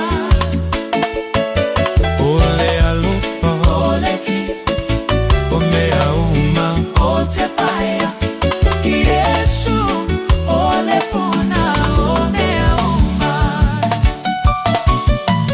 Peace is the key of everything I do. Jesus is the source of it all.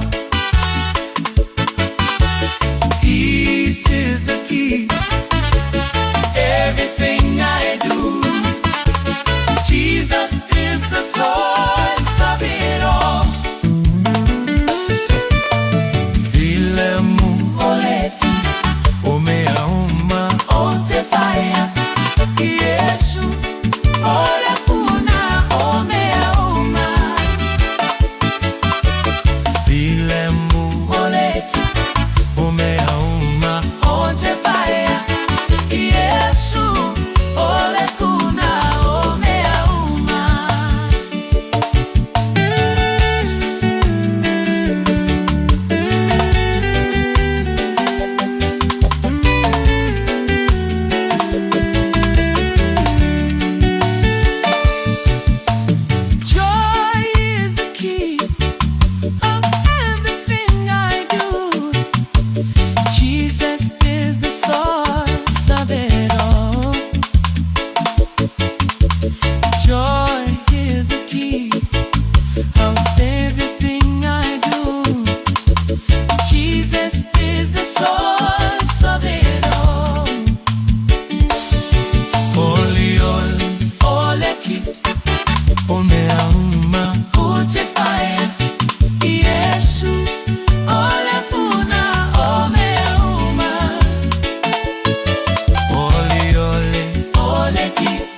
o mea uma o te whae Iesu o le puna o mea uma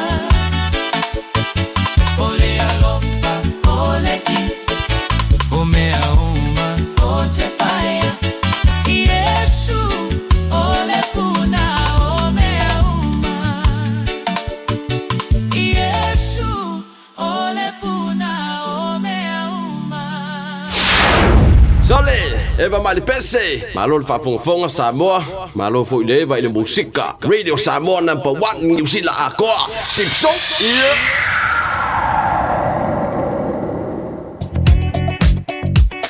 Mo tātou I lunga o le State Highway Sumaleono, o lo mai tau atu o nai e nei vaenga o le ala tele o le sa tāpuni e taimi o le nei tae au, e peila o le vaenga le nā westbound, lane to State Highway Luas Fulu, Maioro Street, anga I anela ia e au fia toi foi, ma le southbound Waterview Tunnel, ni sina vaenga o le ala tele lunga o tātou State Highway Sumaleono, e whapena foi la, on the eastbound, link to State Highway Luas Fulu, Maioro Street lava, ia e anga I anela vaenga lava na southbound Waterview Tunnel o lea sa tapunia ni sina vaenga o le tele taimi isa taimi atu o le tae au so o lea lai mai tau watu ia atu no le ala na ia o lo o fai esi ma mafa o le tato traffic le na o lo o iai pea I lunga o le State Highway Sumaleono I le taimi le nei o le tae au mai tau watu o le taimi pisi lava le nei lunga o tato wala tisele uma o leo lo mai tau watu ma mafa le traffic mo tato o lona winga o se whamnatu lava mo tato apta avali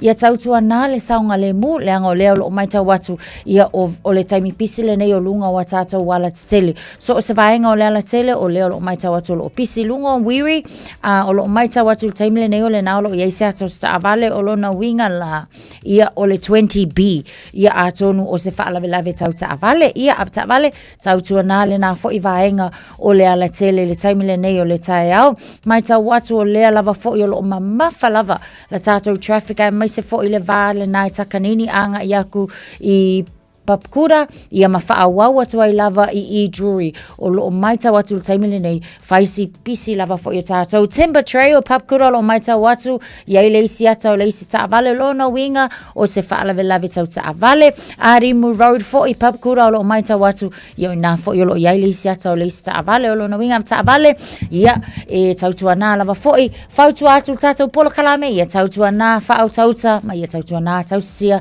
le saunga le mu I lunga o le ala tele nei taimi o le tae au ia ua fastful minute po o toi luasu minute on tale o le tu la val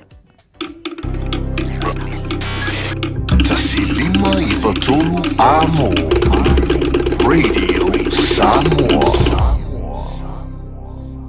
Talofa Samoa e mawhairu sosoni atu Dr. Chen I ngasi o le maisoka toto maulunga ti ngale tino whapaui no pauna maisela mangyesa malikanesa Maule tia whaamamai lo puta ma le paste mo nifotinga ma le whaamalongi no lo fufonga. Whapea product po o loha e whisosoni e whaala mole ma dark spots o fulinga. Ua tele ungali I ua mawala to pepe o nar sosoni a Dr. Chen. Ala au noi le lua fituono tolu fitu, lua fituono tolu fitu, pea fiuane I le lua ono Great South Road I Otahuhu. E te manae maua se luma nae manuia o la wata li I polo wa whawhine. Ua se fulu nei tau sanga o whaatino le Pacific Advanced Secondary School lea au o nanga. Na whaawaile nei a onga e Sir Michael Jones. E whaonga I nae ngana le Pasifika I le NCEA. Maua fua o ngā toile ai ni pilia onga. I le tau sanga lua o loa whana maua lunga I le whainu mera o alonga whana wale pass na au sia tongi e ulu whale ai I le universite, polo university entrance, I le tele o kolisi I au kilani. Ua uti ava noa mo le lua o lua ono, mo nisi whamtalanga wala au loa le pass I le over se lau valu o fitu lua fitu, over se lau valu o fitu lua fitu.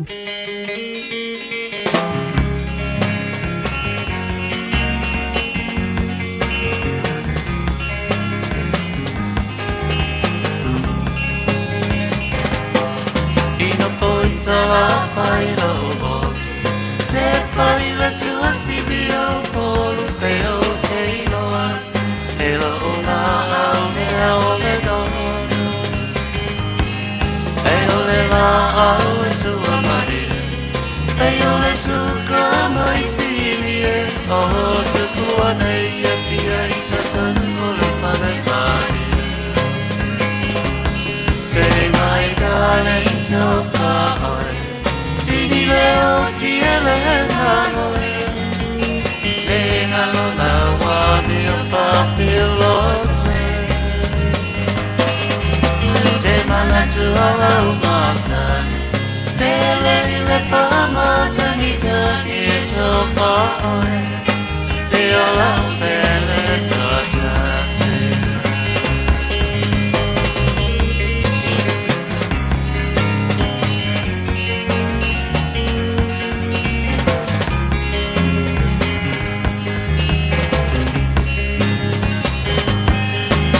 Talo anei se kirikiti.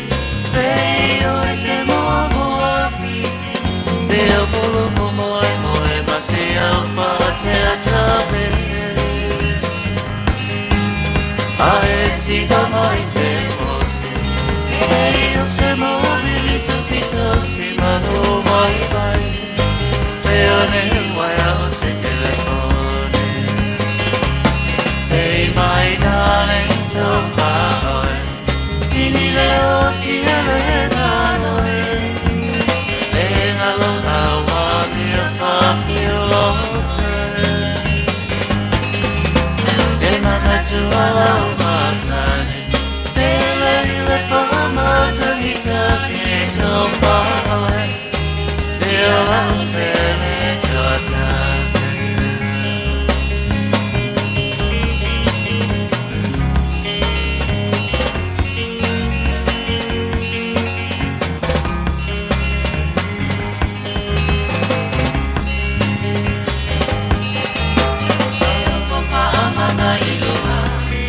Ilo au vai vai mama. Pela e ai se fea. Se au nei pahana. Ava tui alau mea ai. Ma se e malolo ai. Baba koe kodua.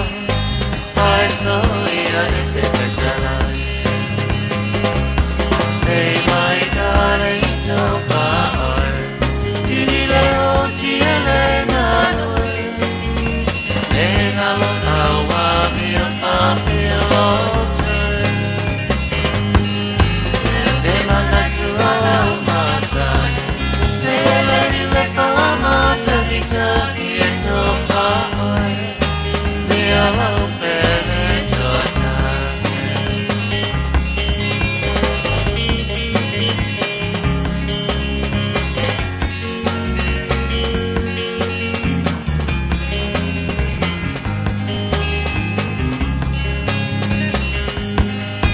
Talawa I pahalatanga. Talawa pua I nei leanga. Vai vai solo voi le teine le manao I le tama. Ai ui le au te le kia. Maula maua te pea kua ma te le se aki sa pala pena beni mana. Say my darling to far. Tini leo tia le nanoi. Le ngalo na wa mi a papilo. Te manatu ala umasani. Te le pama tanita e topa oi. E ola pele totase.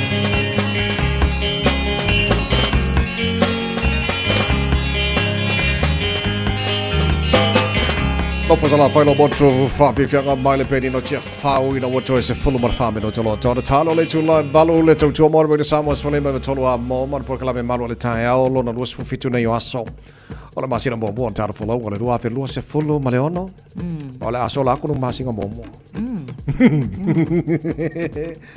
o le masina mō mō o le tāra whalau o le rua whi lua se fulu ma le ono o le a whātou wha mai a tātou Kusai ka kia ngai mai lua ai a maka whako wha Because they say hello.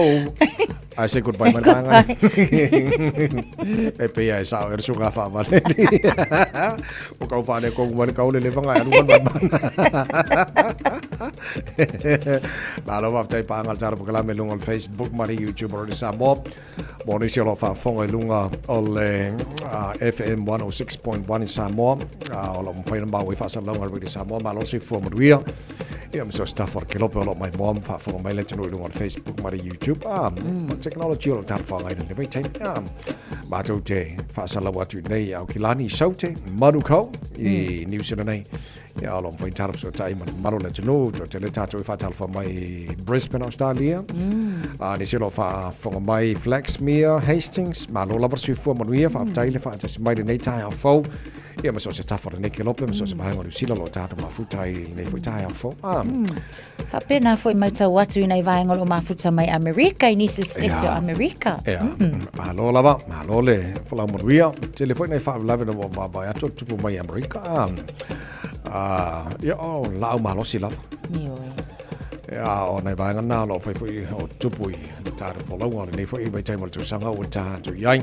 Tata no nei fenga balota. Mo si fila tonu la sofito November na wa fa tu ngai na mo fenga balota New Zealand le general election New Zealand lanto. O te va ba tu party le te party mori. Tawanga I lanto campaign nga I fa pui o te le lo tonu po na tonu va nga le a fa pe le fa mai abolish prisons.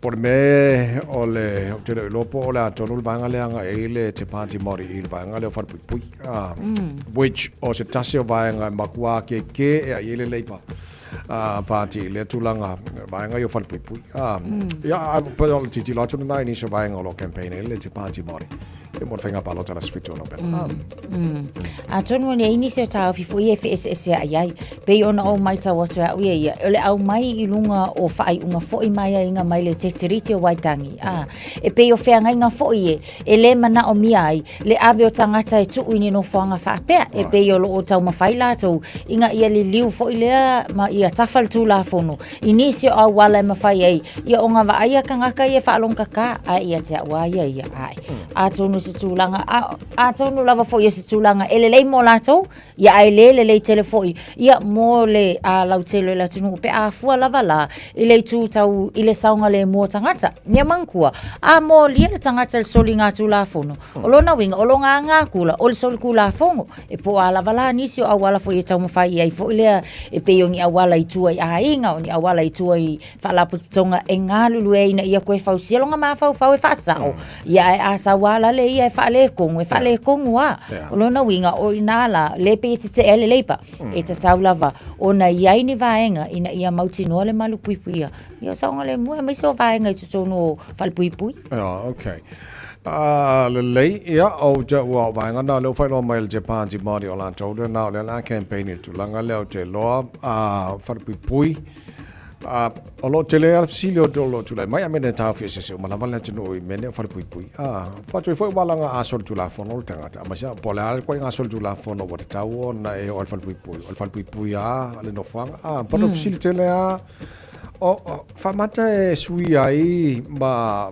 se swinga le mol tanga ta pe aru tono fal pui wa el tu e ni stanga to lo tel tono la to e te tauna I ni por kala me ta pena I tangata ia wane I o te tonu ono whanga ia o te leo loa la po mwhain whaatino I tono New Zealand ia vaenga foilele but po whea lava I le wha le tono le tangata e te taua nei se awala mwhai ona ta pena ai o ia ina ia wane I o te tono le whalpui walanga a ol kankan whalpui ia longo winga o kele lopo lasi loma I leo lona o langa le ama o mai tono ia no whanga o le si tu fo leo le te tilu tiro I ai ona mauti noa so se tasi lava e afia I lalo tu la fono o la ina koe tatala mai tua pe wa umana tuli se whaasalanga e mawhai o nga ele vaenga fo leo rehabilitation e mawhai o nga o iai ia o nisi I le correction facility o ina e toi ta mawhai fo lele e toi a fo la tau mawhau but in the records lava ia a ola su engaluenga o lea lava muli a koe ia malonga whaai ufoulenga o lea sai il fal pui pui.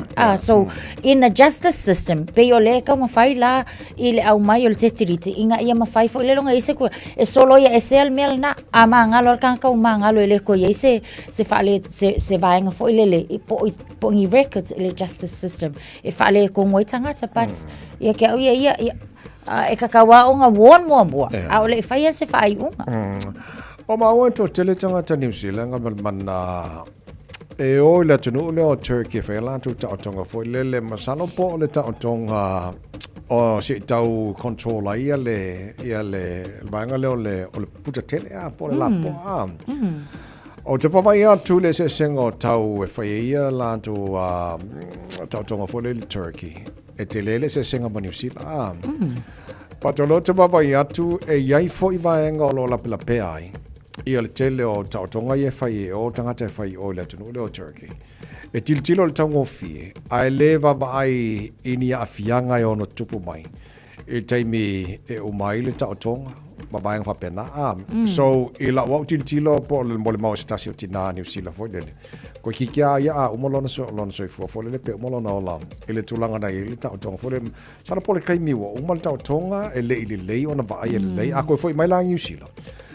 Il te tinonga New Zealand lato e te tau ona va ai le leil tangata il teimi le ngata o le teimi o le ala ta pena ai mo le tautonga o le teimi fa il tautonga ma le teimi e o mal tautonga va nga o mo e tau ta pena o mo yang ia pe fa pe o le la fifini alu le tino le wa te lo on option tangata le nei o te ki ona le fa pe tau fi o le mai tau atu le na ia le mo le mau setina a wa a fo ia pe na ala la fo I o na ia le manatu nga ia tu Turkey o wa a fo pe mal tolu sfulu a fetala e tau na fa tau no na ile ton king e tonu lava I New Zealand ai alu lai Turkey pe mal sfulu a fetala but o le tulanga na tula I mai wa esela nga uma nga faile tau tonga a ua kele wa ia ma vai nga fa o popo fo ia wa a fia ilo na soifua maloloina so ele ngata ina umana faile ta otonga a le taimi la lea o le toe va ia le lei e pe ona e saunua ia ele I mautu le leila o le lava foi o lo ia ma salonga a tono le fatino ina o le ta otonga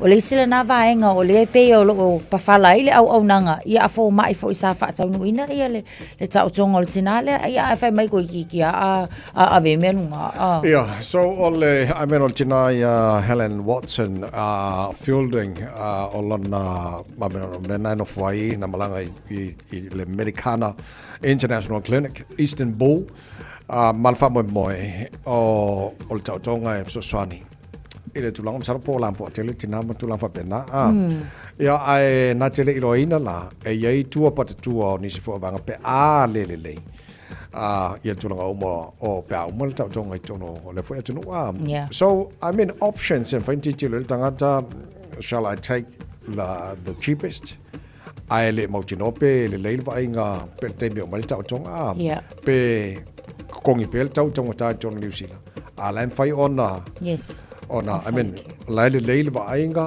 ya male mautino le tono le tino ono I mean feeling al tanga tan fa fai o feeling ala na al tanga fo le o le wa overlap al feeling ka ko le ka va ya kwa makan ka lapo fight exercise. Fili malapotso. Tala noa il vaenga le o New Zealand le sia tunu o lo langi o lo maulunga le percent o to tela tatou obesity. Ia po le lapo tele. Ele o stala fa ngongo la tulango ia al memonia e aia o aia en vai le leilo so fo maloloina o ia vai lo o la maloloina o au o oe makako uma a le kangor ka vai fa leilo no so fo maloloina ia paulanga memo ia wa kwa ia fo la le ia kwa ila le fa mai selanga le le ia ku ka la le ia lo ki ai ke le ai io e fata tala fo ngal me monia tawana mai de leile so fo maloloina o le tunu fa pena fo so matu wala o me na fata wo tele tar pokalang ko anga fa malo stino vai de leilo ta maftang vai e ke fiu ka ma fo ke fiu ai me lo langi ngele ka ka ngau ai a fa pe a final so fu o ma o le ai la ka lang ko ai vai de leita maftang vai le vai o le vai audio lo tele fo train al tar pokalang vai nga de leide na mo le so fu maloloina Ia ma ai le leia nga ka ia lona soifua ia mautino la le lei ma to toa.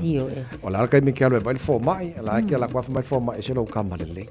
Se lo teini le lei lo to anga vai le lei lo ta maftanga. Ia mo to anga fa ma stino a. O le fo le suka o le fo le masima. O mea umana ya afia tato. Ai sa le a. Okay le lei a. Fa ir ka ko fa ma ski ngor ka ya. Fa mo le mole a. Wa le ba fo. Wali vaso. Le lei mai alo tara fa ma stino so matala mai sa mo ne foi tai o fo a. Ia le lei ia. Ia. Wa bak. Ia. Iya, aduh lunga. Iya. Iya, kayak kasih mai luma. Iya. Falo. Iya, ya falo ya utafa. Iyo, sasala ya utafa. Iya. Camilo. Iya. Iya. Alu mai kuah. Iyo. Iya. Iya, sawa mai luma. Iya. Iya.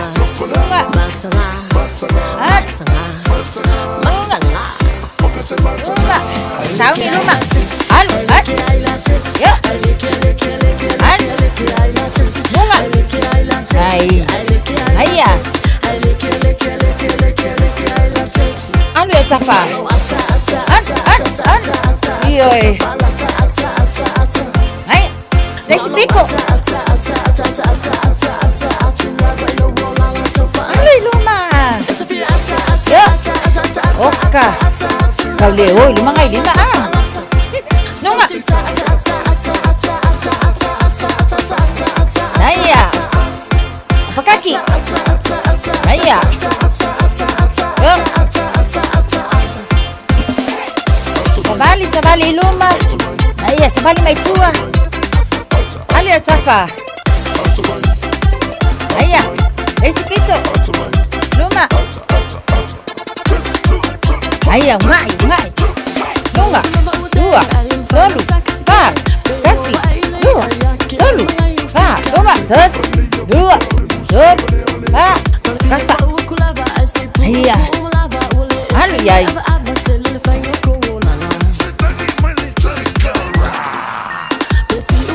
Alu kafa. Naya. Iya, ngai. Makwai ngai. Iha. Ngai luma.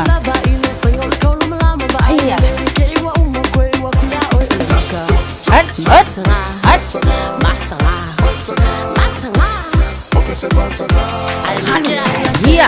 Iya. Billy luma. Billy tua. Iya. Ukapa. Iya, babe, makwai babe. Anu ispito. Iya, babe. Iya. Luma. Iya. Naya. Alu. Ya. Sepuluh sekon deh. Iya, sabali mai. Ya mana vai tono? Mana vai fafo? Mana vai fafo? Soifuma ya manuia telele ne yaso. Radio Samoa Tasilima Ivatolu Amo Radio Samoa Tasilima Ivatolu Amo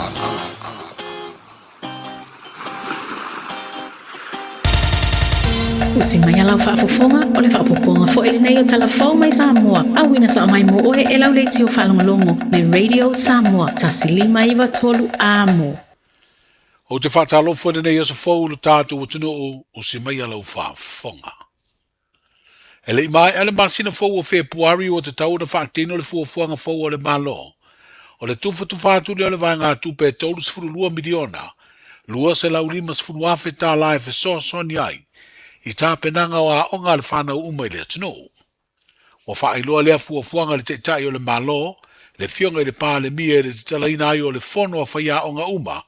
I lo tātou o tunu ulea na usuia i lea songa fua, o le nei vā yaso. O se fono a ulumana i eire toe ae o whanau mo a onga o le nei tausanga. Wa fuafua le malo e wha au walatu lea fiso swani, i komiti o fono wha vai e tu malo palo ta uma e lima sfutasi. Whaasenga le tātou malo le tino i tupe. Sa fuafua e vai masina e tolu pe wha. Kei tā, toi tiro le malo. O le amatanga o le tausanga, o le taimi pito i sili nana manao mia e fiso swani nei. Ma u whatulanga ai tu mai au mai le taike tasi. E whaasafua ai le avano le uta pena mo le tātou malo.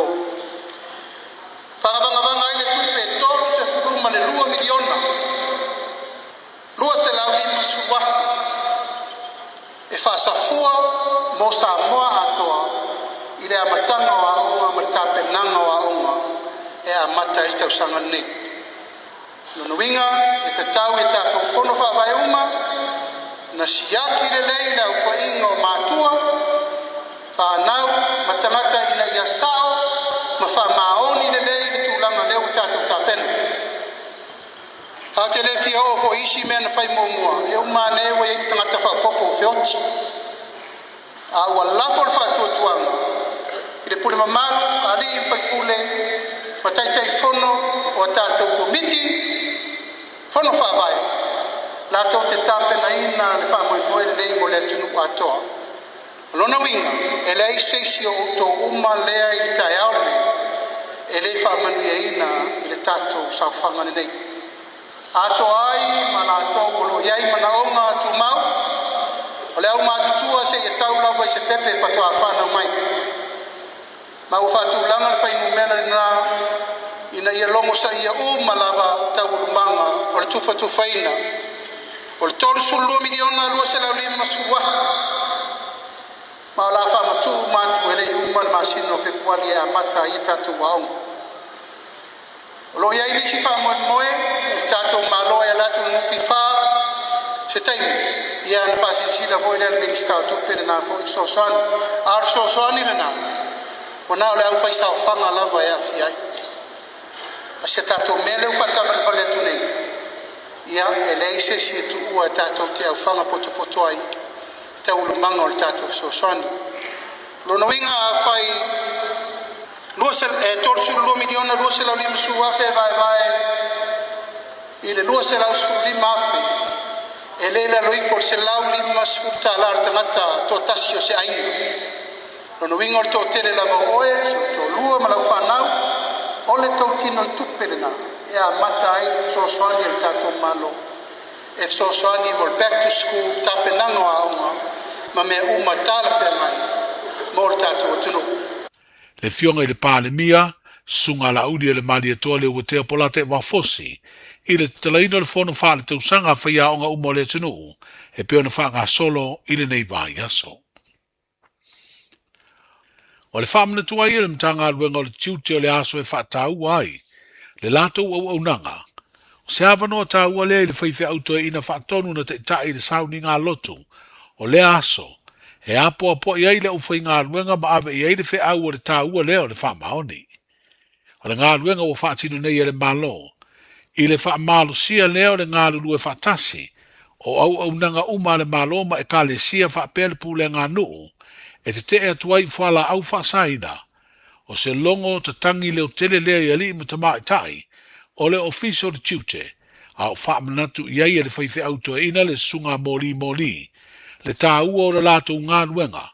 I le leo ina leo tua o le tātu o tanu. O lo unu whale mai ai o loa ese. Mana nā mai ai ma whala au whaasaina. Lau whai ngā ruenga. Ia o tau loto te tele. Ia o tau whato toa. Awa nei whaavalea ina i tātou nisi. Awa nei whaasee ina i tātou i ni mea le oa le au ngā le lau rangi. Aia e manu i a Samoa o lo tofi. Aia sili ona e manu i le numana. Wa aia tātou whanau. Our children for the future of Samoa. Le o tātou wawai nei. Nai tamiti la iti tau tino. Lau o whatau. Lau o whatau mea ia. Wa tū lei e whanau. What does that mean? We are destroying our children. We are destroying our country. We are destroying our families and our inheritance. Yeah. Usape ita sisi oto ya. Wa e masala no hoile tala le telo tangata pe ulau mo ye. Tele oto ne no ho ma lai lele. Nai pula ma ya lai lele. Wa ho e tau le man mala basa si pe fa na lele le skarat. E ata ma ya. Alai fa fau. Me le aga. Ole wingo na le aso le. Ole aso lu ye tato.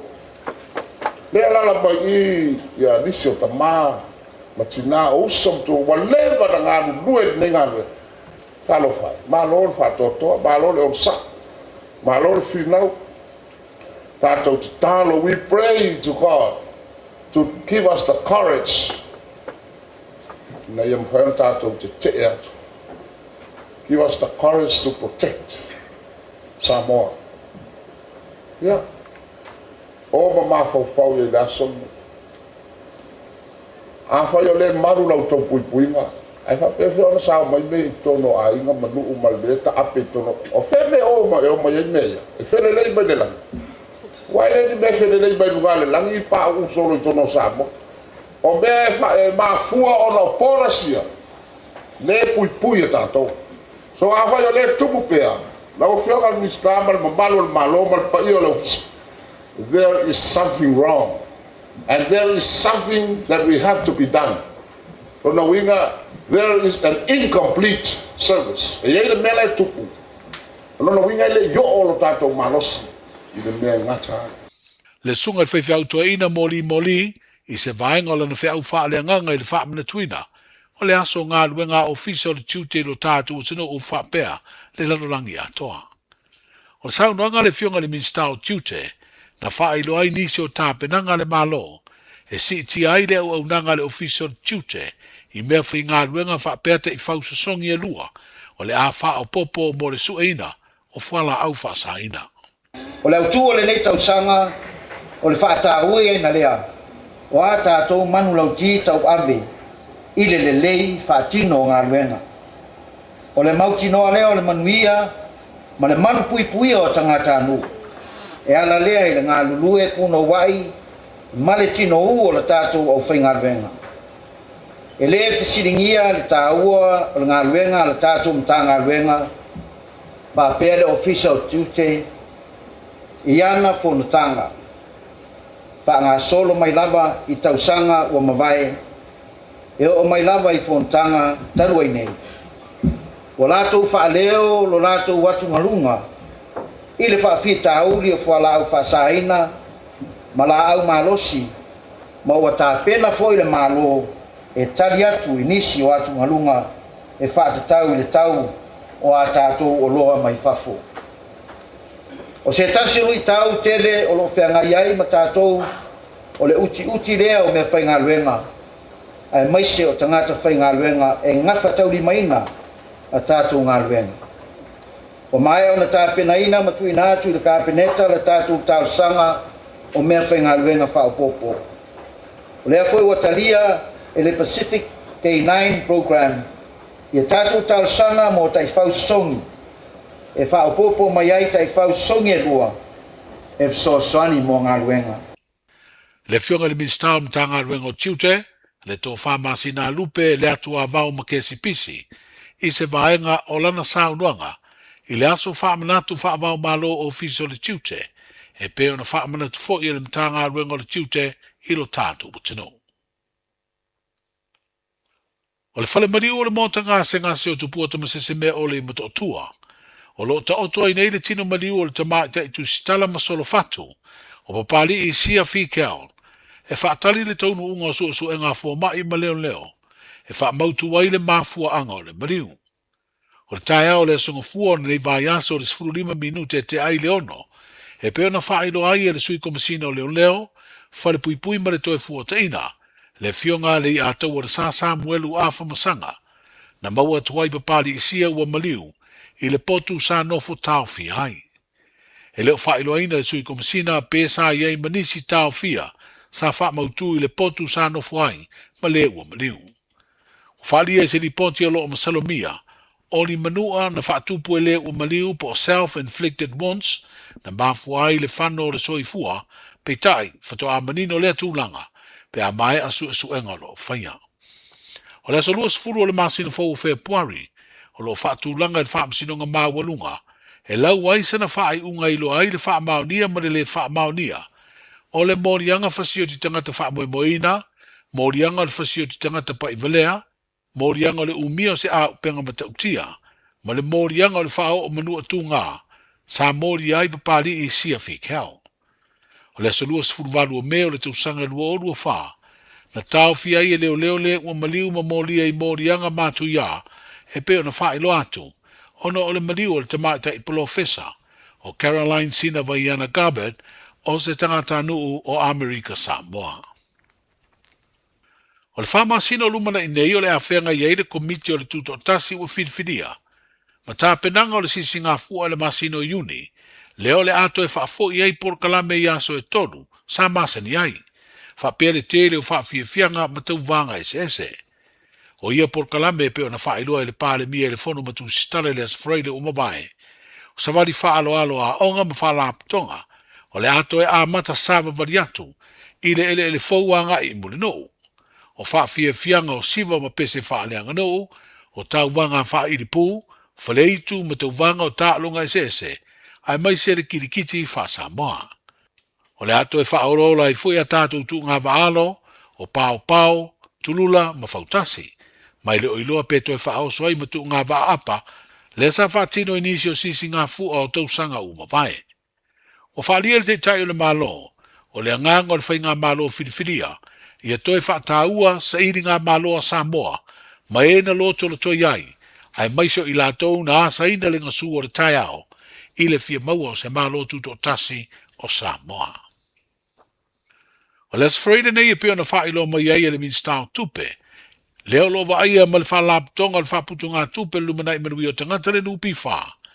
O le afono ai le komiti whaatonu o le whalaptonga, ma wha mautu wai se whai unga i se whamanianga e maua, e le au whaisao whanga.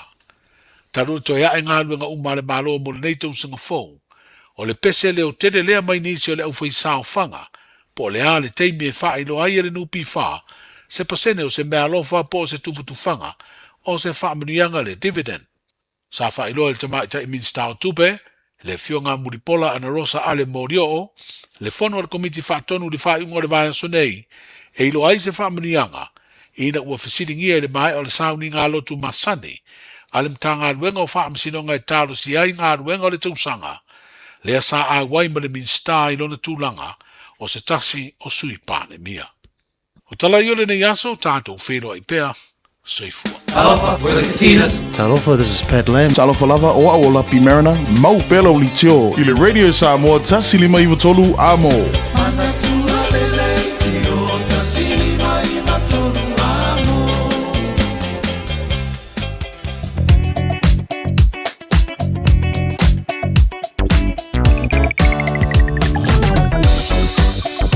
E vai ngā lunga la wala lo whaisi poloka mō tātou. Me se tātou lo malanga mai North Shore, lo te wapai atu pasi mai Albany, whasolo mai Rosedale, whasolo mai Wairau Valley, Takapuna, North Coast, poloka City Bound, lunga la wala papalo whi lolo, whaisi poloka lai titi Shirley Beach Road off-ramp, mo le malanga le taulanga au kilani mai North Shore. E le nevanga o le tahi au. Tātou lo malanga mai Sisifo, whaisi poloka kūmeo a ngā i whenua pai. Whasoro mai le State Highways Furuono, whaisi poloka tele, whasoro mai Westgate, whasoro mai Royal Road, Lincoln Road, te ara tū, poloka le nevanga o le tahi au. Whiololo le wā Rosebank anai Point Chevelia, whaisi poloka tele Point Chevelia, Western Springs, anga le taulanga o kilani nevanga o le tahi au. Whiololo State Highways Furuono, min lua se fulu, mo tātou malanga mai West, malanga mai South nei. Flow le lei after poloka lava, ia le southbound of State Highway lua se fulu, le pasi mai o Massey Road on-ramp, lai poloka lai flow wa, whaisi poloka tele o le pasi mai o Puinu Road on-ramp, whasoro mai Lemby Drive on-ramp, link o le lua se fulu anga State Highway 1 southbound, poloka rene vanga o le tahi hau. Ia male malanga I le tauranga ukilani ngai atu nei Saute City Bounce State Highway 1 Poloka Val Drury ngai Papakura Filolo Papakura ngai Takanini Manurewa on ramp Poloka Filolo Manukawa ngai East Tamaki Road on ramp Poloka for the Nevanga Tayao Highbrook Tip Top Corner Mount Wellington Ellerslie Pin Rose on ramp Poloka the Nevanga Tayao Pasiatu Green Lane Flow the late tauranga ukilani or tele na vai ngoro wala nei time o Tayao ni sifat lave Tuna mai leo mo ta top ta vale malo le foi malo sila malo don side wala nei foi Tayao for Radio Samoa. Taslima Ivatolu Amo.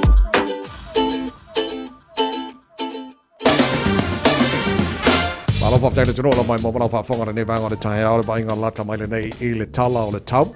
Mo ba tu Samoa nei vanga o Tayao. Lua se fulma lua wa ile ma fa le air. Ile nei vanga o Tayao Samoa le wata le ba te le balu Samoa. E tu ma winga le tau le tino e fa so na awa o pa timo e mo wile ni so vai o Samoa le so lo so maliva degree Celsius mo runga pe vela le Samoa. Ile nei fo yaso lo so mo fa lona maulalo. Panga o moltana proklame so se vai o le tino o lo pa mai mo moltana proklame nei Tayao pe fa fonga po I lunga o le FM 106.1 ma lo si fo maria. Ile nei vai o le Tayao. Ja, fatala fatu I paanga tara proklame so se vainga Australia nei vainga le Tayao malo la versi fo maruia so tasio le maru lo le air ile la mo Canberra nei fo yaso o winga le tamo la mo Canberra mo nei fo yaso le fa solo ina susuru mata ngo fie la so la malu lu nei le Tayao ai la mo trai fa solo na vela tele le air tors fitu lo na mo lunga le vela le air ile la mo Canberra ia mo le nei fo yaso tatu lia Melbourne o le pitonu o Australia ia lo host I le Australian Open tenisi lo fanga solo ma lo se fo mo nei vanga o le Tayao fu fitu le malu o le air sulmata ngo file la nei vanga o le aso fa se fu mo le lima alla se vela sole fa fu lima degrees Celsius mo no le vela le air e Melbourne le so fu fitu I lona maulalo Il va tu sini Australia fruivo il malu le air nei vanga le Tayao fo fa tala fatu pa angal tara proklame so vanga sini Australia fa sono na awa lang de le tau mo to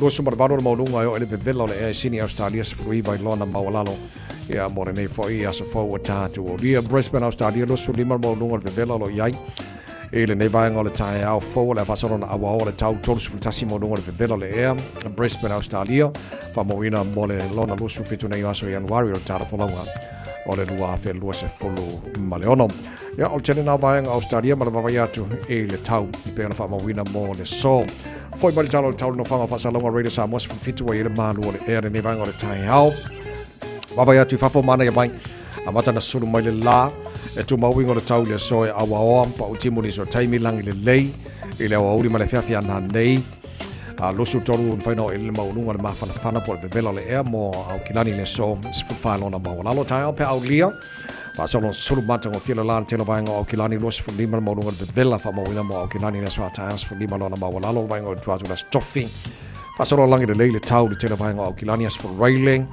fa sono foi na awa langi de le tau sto na ila smol mulina o le masina mo bua o le nei foi tau sanga awa foi langi de le tau asmo mo February da so sa langi le leile tau fa so fo langi le leile so fuora na yaso o lu mana yato Vainga la tomara na talo tau nei vainga o le Tayao fo le tino la papa au ni so vainga ni sila fa pena fo ni so tafo kilope e le tino la mo ria mali tau mo tau ele nei fa so fo ta tu o ria tau re sa mo ina o lo se fulu ma le fa le wata nei ia le tu la e pa Alo te wawatu e niso pa angal tara programilang comments mai po sa ol tatu taimi na mato ni New Zealand nei te iwa esel vainga lo langi te lalai ia al taimi na mato ni New Zealand o lewa no whanga whasa longa ridi Samoa o lewa te ale balu mino te luas fu nei te ilawa mato taimi ai ese mal taimi ia o e taulan silfia ese la kungu o le kako ke iai al taimi na mato New Zealand ele no whanga lo ia taro whasa longa ridi fo i taimi le Tayao taro tala mai Samoa pa na whafonga na tino te whasa lawina pa tale tu lai se fulu mare lua da ore le so le si whaponga o taro tala mai Samoa o le taro balu le Tayao luas fu tasi o tele tu la balu si mola whafonga tato mo whasa mo nei fo i Tayao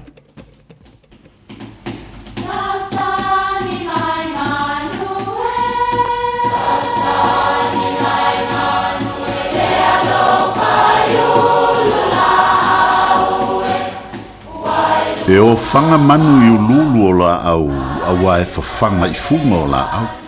A o le tangata, e fafanga I upu matala. O le mafileo o alanga upu mamuanga ngana Samoa maona whaapongai, e a fua I lona sio mianga. O lona lea sao I le whaatufunganga o le iloa whaale aso, mai le tautua se ia o ina pule. O alanga upu mamuanga ngana, ua lanto mamanuina le tō whamanino a Samoa, mana tua fo'i, e tāo fitau muli le atunu. O le tāo e alu ma le lau wha. Whapea le mau e iai le taalonga o le velo velonga mpo o le tōlonga na iai ana mua e tauwa ai tangata e velo tāo a ngai I le vaenga o le niu e iai le wha.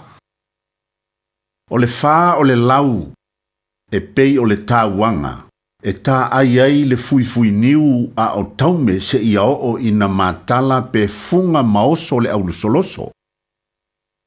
O le lau wha la sa velo iai le taalonga lea. A o la ina tu tonu le tao e masani o nisi. E iloa le tao na tu tonu ona e maua I lava le lau wha I le tao. Ma o se mori mau le leifo I lea, I le tao na tu tonu I le wha. O upu e whaamatala se matai, ua pula la ngoto le soifua, ai sa ili I le launga po le tō wha mau I se fioanga. Pe o lava ina ngase lona soifua, e le mawhai lava o na ngalo le nato I ino le nuu. E tala noa lava I le nuu po tangata. O le tao e alu ma le lau wha. E le asa lava o na tantou whaalongo pea I le au mātutua en tala noa inisi o tūla tia, ma tūla toa o le anga nuu yaso o tuana. O tamana e ta ua, o tao ua o ma le lau wha. E whaamtala I fo I se mea ua tūlanga ese ma solonga manuia so na tawalumanga ma so na whaamoe moenga. Se ua se tau e lele ma le lau wha le mātango fie o le iai o le tātou wa lele o le Samoa Airway. E lave tū I taimi o le lenga fatia e o tātou tangata o pasese maua le lunga a isi company wa lele. A wa o nisi o tātou Samoa. E malanga whaatoru I Samoa e le tausanga o na o wha lave. Lave tū o se au nanga le lei. O le tao e alu ma le lau wha. Ia manuia lau wha songa Samoa.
Tasilima i Fotolu Amo.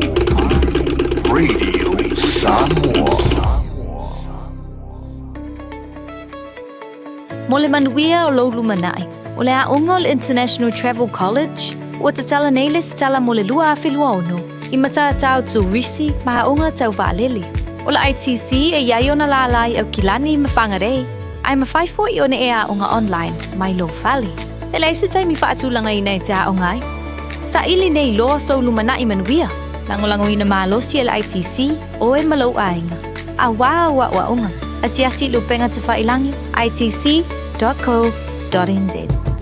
Beta Drive Doctors i le taulanga whaatau i maangele, whaapea manrua. O le vainga o so ngase pe amana o mia. E whaatino e fo i matuipui o le whana witi, o tuipui la COVID sfuluiva, mo i lato e sfuluan tausanga malunga atu. Whaapea matuipui o le flu. Wala au telefoni, 255 iwa valu. Mo so wanoe whaatino ai nei au nanga. O fisa whama i maangele i taftafane o le McDonald. A manrewa i taftafane o le Whaletusi po le Public Library. Beta Drive Doctors Clinics.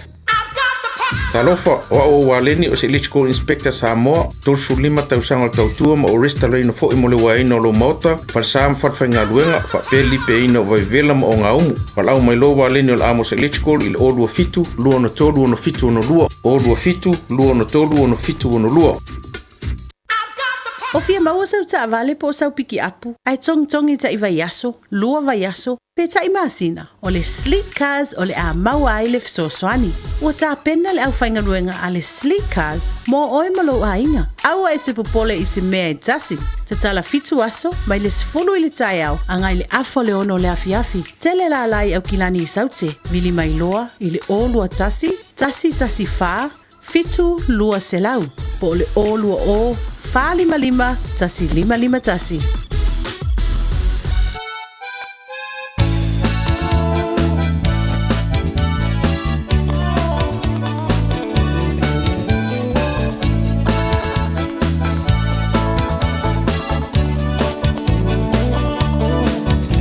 Sia tamale lale tawala mai. I say you suatu fa yo se suabai. Aulota oto ma e tilo iai. E wa e se e ti soloa. Ai na e alua tu lea e se ainga. Olo o fai se lotu ai fai esa tasaminga. Wa e mole manaba na o si toia ina. Le lale ua mate lai.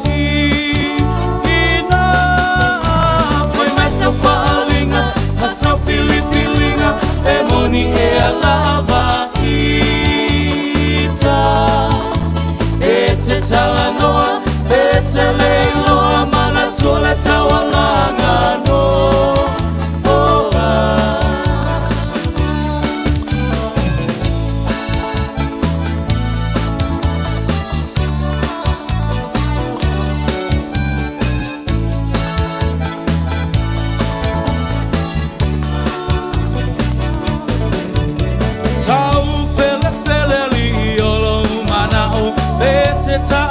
E te fia o au, wa e whama walunga, le poto wa e mawa, le ai maso wha au tau. Ta ua avea oi ma filio le whai te au, o whai ma whaia o ngā wami o ngā le tatau, wa pule o le au moe, ma lofie ka upoe, ai ino sia ai lava o e. Ai mai sa whalinga, ma sa filipilinga, e moni e alama ita. E te talanoa, e te leiloa, mana tole tawalanga no.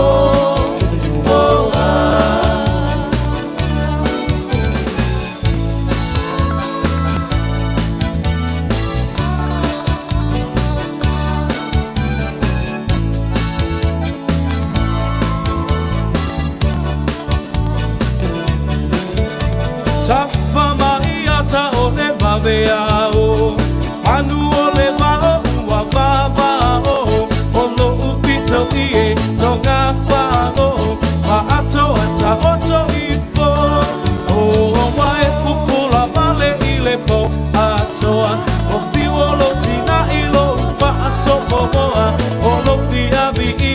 Malofi ai loa ai ina sia ai lo ingoa Ai mai sa whaalinga Masau whilinga Pe moni e alava ita Pe te tala noa Pe te leiloa Mana tuole tawalanga noa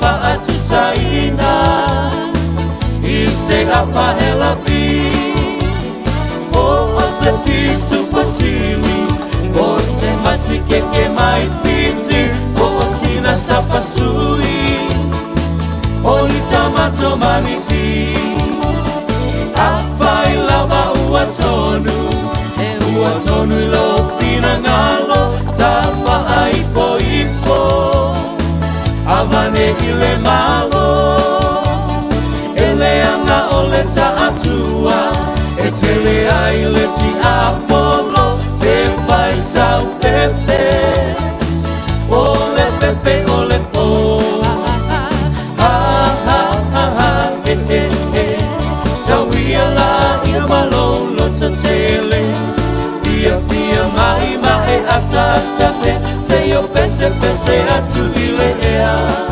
Se yo pese pese atu ile ea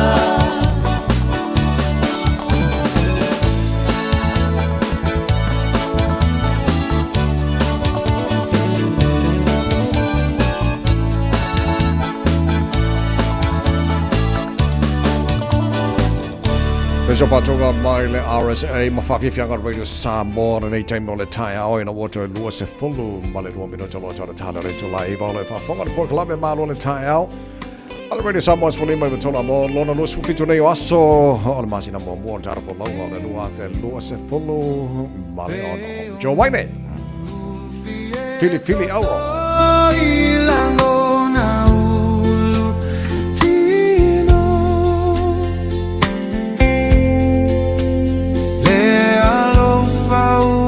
Fa'alia amatai le uo molima umai e fetu male masina fa'ala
Swale ba to mo.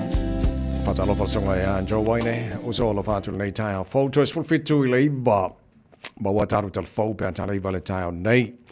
Ta tu yel fo lo ngole ne fu tu sanga lua fe lua se fulu maleono a fi fo nei tai mole tai au.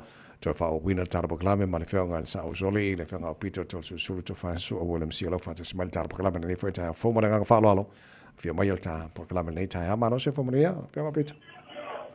So for when we survive, when we put this on folk, there's so much. When we put this on folk, ele tato wa timu langa ui la wa leua wa seele le va tato wa timu ne se tsa.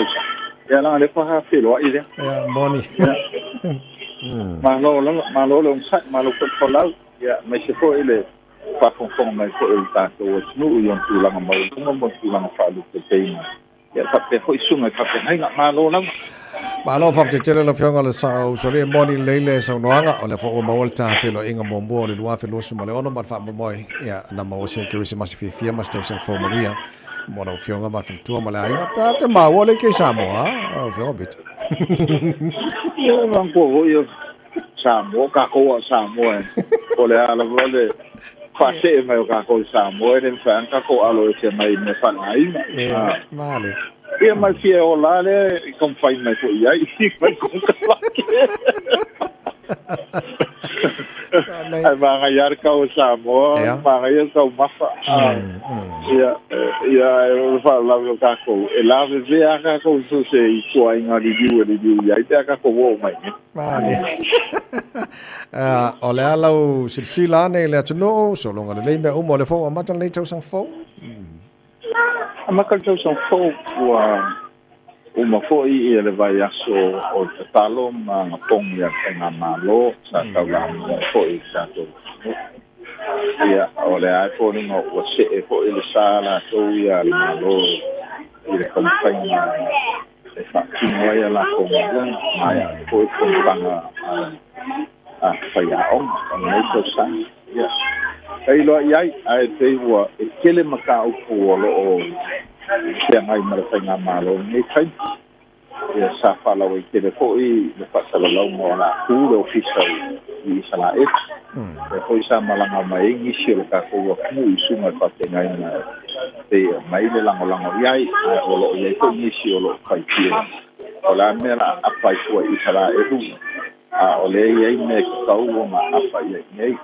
ia olo mai koi ele mau I kaya onga olo sila ma lo la tu langa e so kon e koi sisi kio ko maka kamakia onga ko mo koi o le si mau e lava kaya onga ia peo se menga e se mai ai langa ia mai tau koi ele kuangai olo ala langa peli mai ele kuangai fa kino la ko ngwenga langa me makau ia ia o wingai o kuangai pe mama ia o lea mai tau akula usanga ngwenga ia la ta pena penga me o le mol pakeki va o se wali le o ku ia I ta pena mal sala te mo si to sanga le do mama nei ia mau foi e se lo ina foi mani su ma lo pa mo e fio mai le toma permia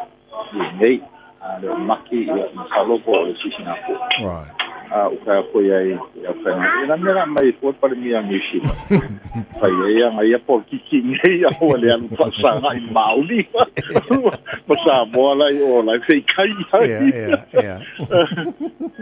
ia pe kulanga nga le anga so le malo ia le o lima masinga talu po le fa lima masinga talu pula mai ele mai alfa kingo ngola ko ngalwe mai le pointing o udu makanga wenga e ngisi wa point e la ngisi coffee le I fa kingo ia kalpongo ia ai se longa e point uma ia udu o makanga ia ai kwam fai o mau ko kwanga le wal fucking mo malwenga fa ma ola ko ia mo ia ai se ka ko maka ku pe o le poringa mai la vale malanga mai ngisi o ka ko New Zealand Australia fe lo e malo o le momoli la vai la molango ma sai ini po fe me e nga e ka ko me ni si ma ska di e nga mo le tom fe ni ko ma lo la ko ya ya ma ko ko kwa le fa ka kari po a fe mo ko i ku o le bilionga le ko fa popo o le sa fe ngai ma lo ma si ki no ka te fongo ya o lo o ye ko ve singa ya fa por ki ya la ko ko yu si dia ya ulang ko ha ya ele kai kai fenga malo pa lo le meta che pole ye ale va venga yo e uma ali makausanga o ka ko fa penge ye la nga ya ma ko ye fa ko the first 100 days is really critical so se fenga malo ya ela kulanga malo fa te tele no fenga beto mo ne ja sai ta foi mai nei New Zealand Sarà dove si fio la sofitto novembre non fa si il palmia mol fenga parlo da no sfurma sina mal tempo nei o nei foi le amatai fono al palmene New Zealand o le alla si tulanga e tau na nga ia party wala no digital nei taxpayer Curia Poland release my amatanga vers o lango ina pele coalition government lo nei o le alla si le tau na nga ia le Labour ma le Greens ma disi mai ina ia ausia le mano fenga panota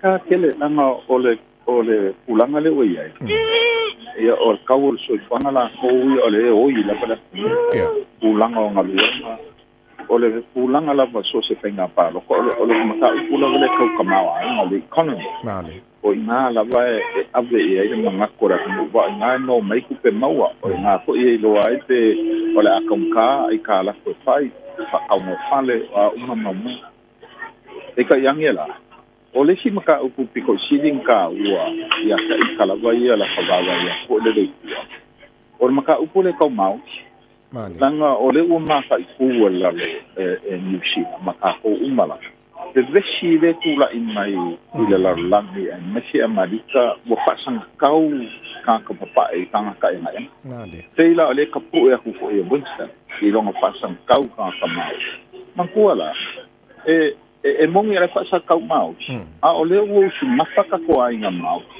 ma uli fo e kelere se senga ka ko ma uli ai la ve ai ka ko pe pasang kau ma lo po ai la ba pengola ko kula o pasang kau ma uli so ma pasang kau ka ponsi e la le kulanga nga o le kau ke le fa longo pe fa pe sea il fainga malo fo o ai la ko fainga malo fo ongo ko repair the relationship le yengi lango ke fo ka national ka longo ye o le la ko wa mau si la ko le ya Christopher Finlayson ko ale fia Christopher iai i le fainga malo a o i o kansa national kan wai me o fai mau ka pengar ko ke lo ngisi ni shipli isi pandemia for national le wa le ma ko e long so fu o ke le ala kana ka chunesh ele fi e la ko fainga malo le la ma fu ai on fa pe mai ka masalo le fainga malo mo le kasi level turn ai pe ka yang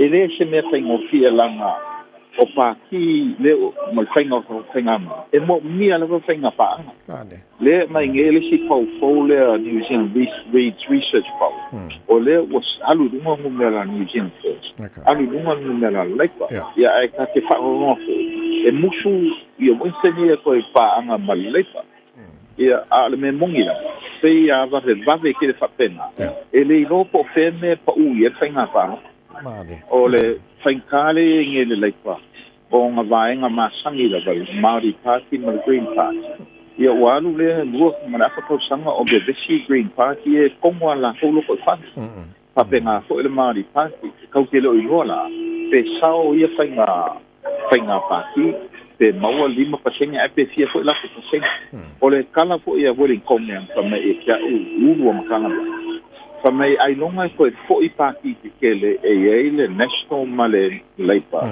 ki le menga masangi la kala ka 5% ma famai la ko o le va le course full fast full percent o le a o ia le national male Labour ka ni longo wina e mo mia e party ia whainga malo whai paa. Male. O le pāwhira le pōringa mai o le ua mang malo, ma malo si mai longa ku e ui lava e kake popole fo i la koupa o kuma ma la koupa inga papai.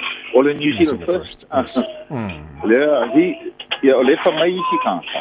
Masalo o se kai mua le whainga barak mua. O le akula i mai New Zealand first. Ke ua vea ma pare mia. O le malo forward, ne? Ka ilo la ia. Ia, mangua hoi roko inga ia. Roko inga kwai o le next. Sale. Malo waftai.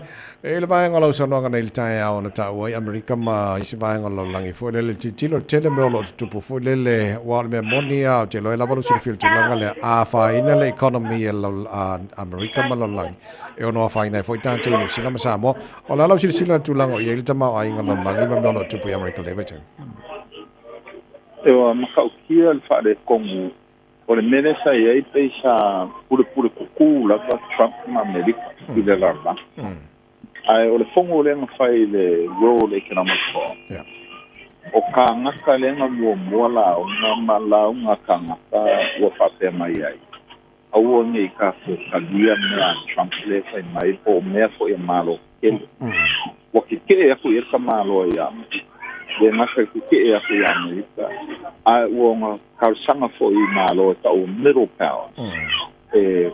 E ka mai.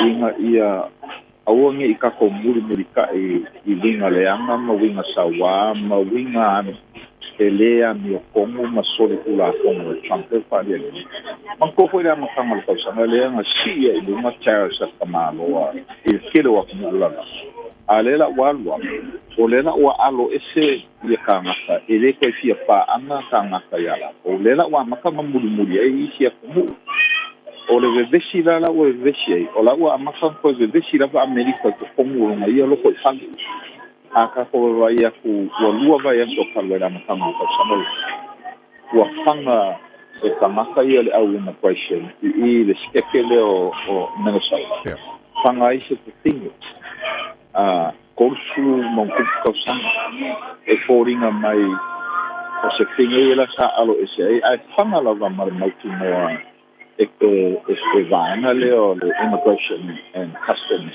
agents. Leo le vai so le angei. Le nga fanga I ko ICC sama ka le intensive care unit nurse e va aia le veterans.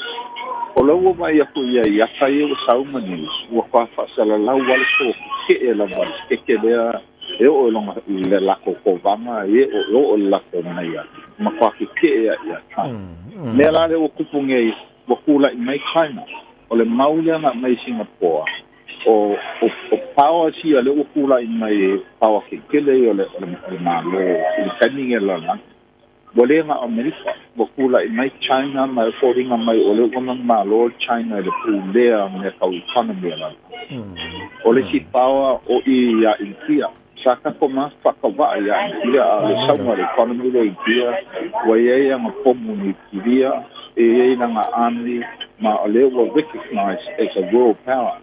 Ole si power ma o ye lopa ai America la e alan fa le komu ye lopa langa le lopa kashi e ui la va ka o le European Commission ai le o kashi la va ye fa nga malo ole maule le nga lu ese te ka mi me le European Commission ade ole pulanga la nga le wa ye ngi wale maukingo po le ale lu manga I le la ia ba ole masangi be atikilo la professor mala o kamai I kalfa so people malo ala Allah e mo la va vesi ya ku me ka economy me ka super me ka malva on so olo la e fa dia le power malo si I me wa pena kanga me fa pena ale nga mai ka wa ku la uma mai asuia asainga la ko nga o sainga la ba e le nga ka o ye nuclear bomb nga o sainga la ba e me ka o le hydrogen bomb o se bombu fou ya o ke ka ke de mamla ma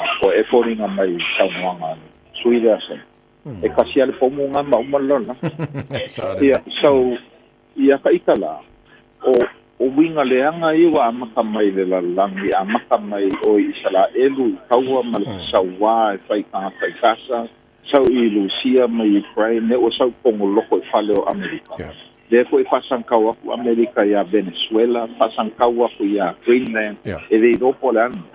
O mea ngā, e a fia ia kako.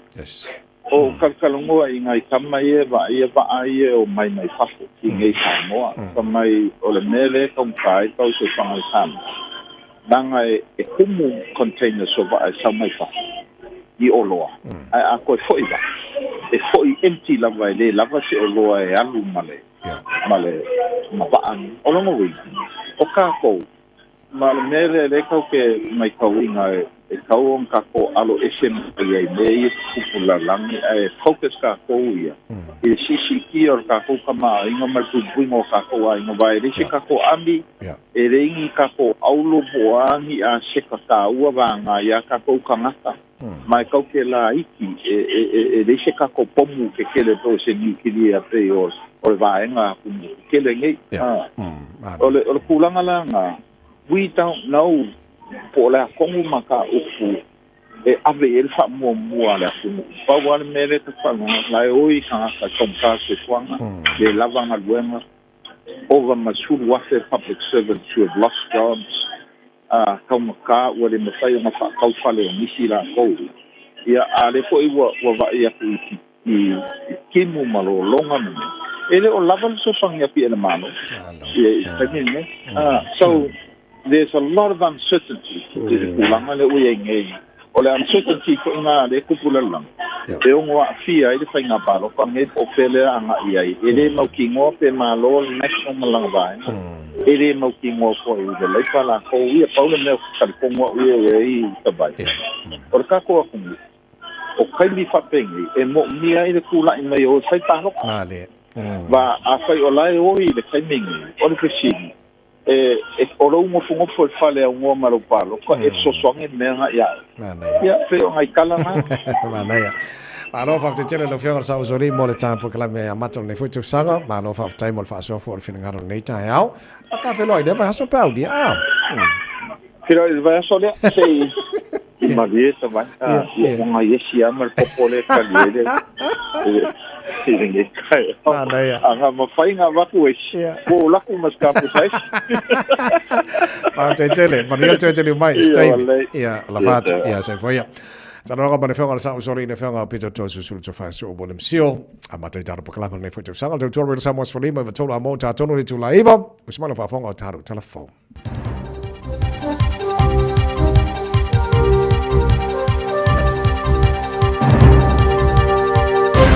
Taiao Maria, talani mo, le ne fo taiao mai au choro, fa fungoia.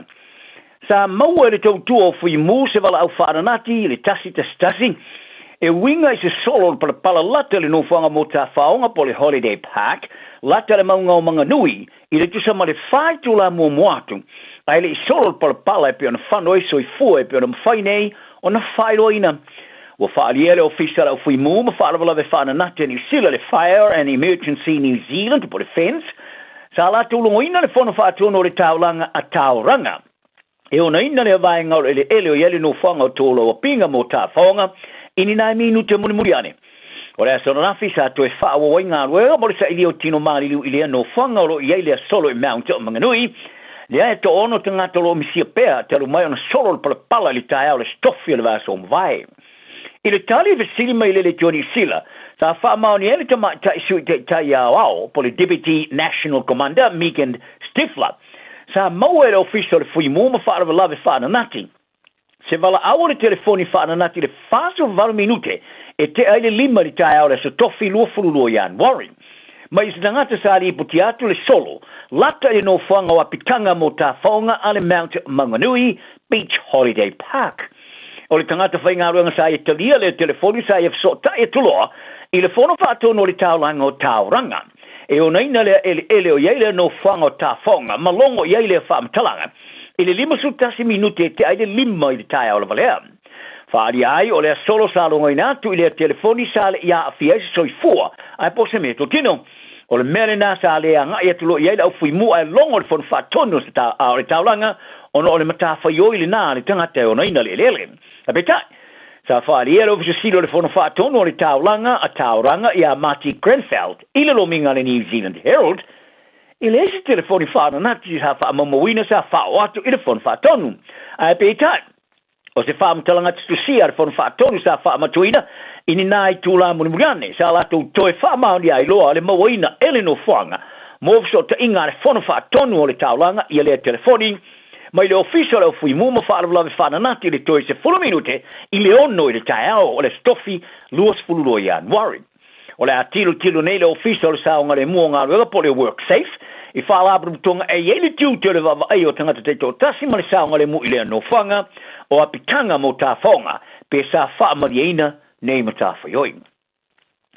O whesini ieri te ta Europati ale New Zealand First wa wasa mane o Winston Peters. Pe re tau ya New Zealand na wha awa o na wha tupina le wha ala abrutonga so i fua maro loina le rangi le World Health Organization. Who? O lona mana te whaalia, sa whaia i lunga o lana upenga of tu se inga le X, ina o mai o na whaau i tua na malo a Amerika na wha tupenga o le wha labra pitonga. I lunga o lana upenga sa tu se aia Peters e whapea. O le mea le tupu mai pe a whai o se vaenga o ni sui o malo i te lope e le e whiriwhiria, i le e wha labra pitonga.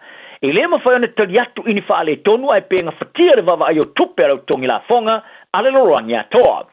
Ono o le whaau i tue a Amerika le tue a wai ma ave masui a wai. O tui nai se vesili le tūlanga o iei nei le whaala tonga. So nao ngam. Ai pe o tupe au tongi la whonga i New Zealand nei. O lo o le leo na wawa aia i atunu e whafo. Na i lo i New Zealand nei e peona i tū siai. Sa longo e Peter te le Porkalama Morning Report le tio New Zealand. O le hu, o se whaala tonga e whaalo la i tangata whai ngā ruenga. Ai le o le leo na whaatino la tu tiutia le me tauna iai. Pai e tā o foi, e manatua iai la ia New Zealand visiting iai le whaala tonga. Ina mata upo whatu penga, ma ua mo mi aini tala noanga tā ua se tūlanga i tali atuai, i tangata o New Zealand e whaonga ino la tu tupe. O le vastalu ai sa alo i ona whau ia i tua Amerika ma le wha tonga so i fo malorina le rangi, ma tua i ai le wha tonga i le tele o tūlanga lelele, sa i ai le taimi o le pipisi o le COVID-19, ma le wha o peona whasanga tau i mea tō sina i ai Amerika. O le te iulu o le wha tonga, Tedros Adhanom Ghebreyesus, sa i whaalia, o le whaau i tua Amerika, o le ala i tite tuaisa na saunga le mu whapea ma le rangi, ma mafuanga sa tā ua mo le whai unga Amerika i le sao. O le asoro nafi sa amatai o le tala le tausanga wa onga o le roafe ma le rufulo no New Zealand nei se i o le aso iwo February. E au fia le numero a onga i le lua wa onga fo o le malo, ma se numero a onga fo pule tu ma otipo charter schools. O a onga fo e lua le malo, o le aia Ralston i Canterbury Kalestete ma Flatbush i Marikau i o Kelani Saute. Leo lo ia onga o matua tu leia le whatu mria le stara. O no le whatu pula i o le numero tangata o wha mautu wai. Ai o le temine, o a onga fo e pule tu ma o te fitu. O ia le wha moe moe te talo la tu whai to e le vai tau mo mua onga po le term 1. E au fia ia onga e whai e lungo o walo so te ingalo tele. Se a onga e wha vai ia o onga wha Europa. E mafuri ia o onga e tau tawalatu i tu singa, ma le whaonga ino whaopunga na iloata po le classical school, ma se a onga whaapitoa i ta alonga. O tomaiti restorina ia onga o sao sawa tele whaopopoina, e ni sono whanga, e peona iei se tūlanga maulunga tere o ausiaina le masino iurai le tunu atoa i le teusanga ua mawai, i le valu se lau 5 sumale ono afe, whase lau sumale lua, le au whai. O se whalenga o si ai pai keke ma whalawa i po le pegri i au kilani, o tawhia nei le toe whata wino se pai alumia tere. Ina ua mai ana whaaria le whona whatonu o le taulanga o kilani, o le pai e whaonga ai le ano le sora whanua, e leo wha maoni ina mo le tau mwhaina tangata. O lumana ele Kirisimasi, o le wharenga o si pai ma whalawa a le pakoranga pegri. Sa amata na lato whata wina le pai o whaingoina o le lohe o hosi pais. Ma whalau tele ina i lungo o le tūlau of tu se inga le Instagram. O le lohi hosi, o se tau mawha masania le moto tonga e peona veaia ano le sol whanua, o se tau mawha au tū. Ina ua mua so ta ia le Porkalama le first upper le tōni sila le pākuranga peikui, e le vaso mawai, e sa lanto wharia, e lato te lea o to e whato wina le apai. O le tamata e pule o whatinonga whapitoa, le sinina ma le ola mano loino si o mea ngari whona whatono le taulanga o Kilani, Veronica Lee Thompson. Sa ia whai loa i le pongai le Porkalama e whapea. Sa maua le whona whatonu e se whai kionga, ma awina tulo i aile awasiasi tu mama mo le whai e eo so soenga. Mai loa i a pai ngau sia le ano le solo whanua, ma whatuina, Ma ano le solo fanua o whaongaina e leo whatawina mai isi sa palai o le starina. E sa ia whaari ai, le langalongoina le pule o le whare tau whalawa mapai, ma i o e ai whaale au ngaina uma ia ano solo fanua o iele nufuanga, whapea mapai mo mai o ngā sia ma whavelina. O le pule na pakuranga bakery for book, sa i whaari ai, sa lato whatawina ano le solo fanua o mai o ngā sina. Ai paula lato me whai o le tōi tono pai. Ina wala to ia le alu mia tele tang te fatau ai la to tele lo na ngase seina le ano le sol fanoa ta longa sa fa ma ni le kapia ni sile la sono na fira ngase senga mo fil se fa ya on forward blacks e am dei na le so nei i se fa tum tumunga lava o se tangata ta sanga fil e mana o mia le tele le mal mala mai ta longa fa itulia wo ilo ai le fa am talango stasil na wa nga sa misia mai fam talanga tsi o ngā wenga whaia onga u whaate ina nei Scott Robertson i le taimi sa e tau avele to finga i le roa whemare for far. O ai e inga mana mia mo se whiwhilinga o toi au ina mai e foi ni nā i ngoa i le taula inga ma ati mo se isi whaia onga e bio Jamie Joseph ma Dave Rennie sa tau whaia onga umai a pani ma Australia. O rana winga o whaia onga le Blues vera kota lea sa whaia onga mo le au whiti ma sko tirani e ma whai fwoi ona parai apitai. E le teria ina ile whaia o ngare Crusaders at Rob Penny, e ulawa ina sa manu malo ile Champino Superakapi, ma le tau i whaia o ngare tau sanga ili roa whima le lufulu lima.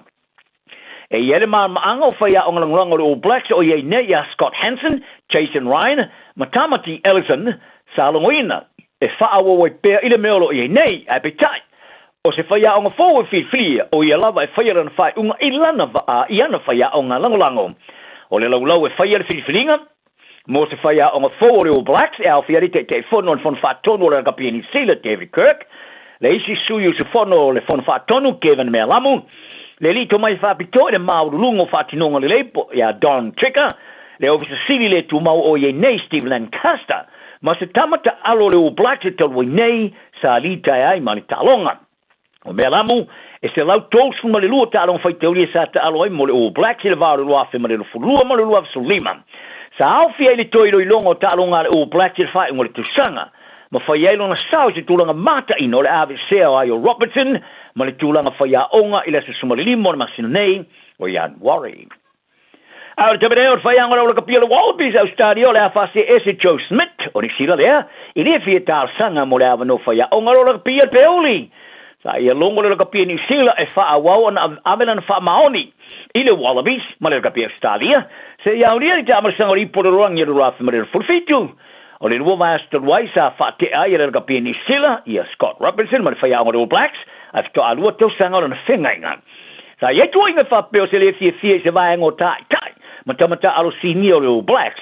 I le meo anga i le All Blacks i lalo te inga Robertson. O le tamata alo le tausanga le kapia le roangi, ma le kapiteni whabaros au, talua i nei ale moana Pasifika adi savea, sa riputi ai le ruminga le New Zealand Herald, o ia sa tau la mua i le fea. Ai sa te era malo se le te fono le kapia ni sila David Kirk ni tua inga whaasanga, i se tamasini o le All Blacks, i le whai unga o whaia ele le kapia ni sila. O Schmidt, e mai ala na whea ngainga o se whaia o ngale Wallabies ai ulai o le tosanga rei, sa whaale o ina ele le kapia ni sila i se tūlanga e eiso na tōsina, i le toe tali umai le te inga o le All Blacks, beo na lipoti ai se mōni mau tu e le na maa mlama i le mata upu, e le o mwhauna e whaia i ai sana wha mtalanga whala o i Telio Schmidt, o se tasi o ingoa tū mō, sa tauta uine New Zealand tangata me whaia na Suya Robertson, Fatsima, Jamie Joseph, David Rennie. Ai o le tamata alo pousi nia marka teni longolango le Wallabies ya Alan Alalatoa. Ai e whaari ai le sforeile, o ni wha mtalanga o le aave ai mo se mea valea e whasanga i a Schmidt, i le tamarasanga o ripo le rangi. Ai mei taile mai ai o tālonga whaitau le luas ma le valu o le Wallabies o te e Schmidt, i le lua tausanga bovae, ma le isi tau tālonga whaitau li a whawa malolea, o sauni atu ai ia i o lai. E ulawa sa i ele whana unongo le kapi Australia e to o vea pe Schmidt, le to whinga whaia onga se ia mai ali ta marasanga li pororangi luafe ma le whawhitu a pekat. O le ai e tūli mātu le to whinga, ia Les Kiss, ia au kuso, o na o le to e whitari umai New Zealand so sani le to singa o na talii, e ia a whianga tu mau. Tala nao ne aso, maua pere lotu mau lalo le tanu, maua se as whiwhi le so. Ta lofa lava, o le siu fofonga le nei o Samoa, le Radio Samoa. O e sauni malanga I Samoa. Mana tua lola Moana Rentals o loo whanga solola na whaapitoa e 20% pe a wha so pe siliatu e te whaonga I nai. So se ta vale mai le aso 20 Januari I le aso 20 Februari o le tausanga fau. E mawhaiona piki le ta vale mai le malaiva le lei whaleolo. Po o whangali, whapelo tātou ofisa au tui ala fua. Pe momoli e tofo I le whale tali malo o loo e wha mautu ai. Ai ngā whaapitoa. O le ia tātou insurance cover e te fili bai ai. Ina le tupu se whalavelave ai o loo iai le wha mama avenga. Maratua o loo iai le tātou account I New Zealand. Pe lafo sa fo I le Moana Rentals e whaonga ai. Le Pacific Easy pe whaonga fo I lau credit card e whaatino ai le tongi ina o lo sa. Mori si whamtalanga wala au le Pacific Easy I le oval se lau. O tasi ono. Po le numera masani au kilani. O le lua fitu ono fitu iwa fitu wha. Po le lua fitu ono fitu iwa valu wha. Matalo sanga e transfer o I le Moana. Pe asiasiane I le Facebook o le Moana Rentals po le tātou upenga tawhailangi o le moanarentals.com. Moana Rentals o laupaanga e taitoloina o iau malanga asiasi I Samoa. Alofa lava Aotearoa o le talafia ua whaititia nei tausanga mai le ona sefulu 5 tausanga le matua o le soifua ua whaatino I nai polo kalame o siaki ma whaato ngā au po tau whale manava. E le eise ngā luenga tele te whaia. E au lia lo le 5 le 5 tausanga le matua o lo soifua o le alafo fua atu I lau pusa meli ia le pusa mosu e suenga ma whaato ngā au ma tau whale manava. Ma wha manui atu lo waso whanau. Ai o le vaenga e le leiai o le amo fua pusa ma mea whai ngā luenga mo le whaatino ino ia whaata ma suenga e tailua tausanga malafu atu se I o ina e au lia e fitus fulima tausanga le matua o lo soifua. A vave loa, ma mau e suenga ma whaata o ngā au po tau whale manava le kānesa le amatanga e ma whai o na tonga whatia ma le manuia e le aise tongi e vave ma whai ngofia. O suenga ma whaata o ngā au po tau whale manava I ma whai o na whaasau I nai ola a mau alo lau pusa whai loa. E te manae maua se luma na manuia o la wata li I polo wa whawhine. Ua se fulu nei tau sanga o whaatino le Pacific Advanced Secondary School lea au o nanga. Na whaawaile nei a onga e Sir Michael Jones. E whaonga I nai ngana le Pasifika I le NCEA. Maua fua o fua o ngā toelea ni pilia onga.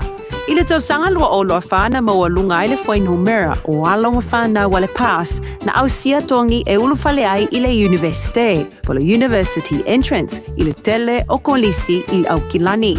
Ua uti awa noa mo le lua o lua ono, mo nisi whamtalanga wala au loa le pass I le over se lau valu o fitu lua fitu fitu, over se lau valu o fitu lua fitu fitu. Talofa, we're the Katinas, and you're listening to Radio Samoa on 1593 AM.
O le winga, o le alofa, o le au ngao ngā luenga, o le au tū le lo poto re nei tae au whaita wina, mai le mata upe lua se fulu ma le fitu o le tusi o whata oto.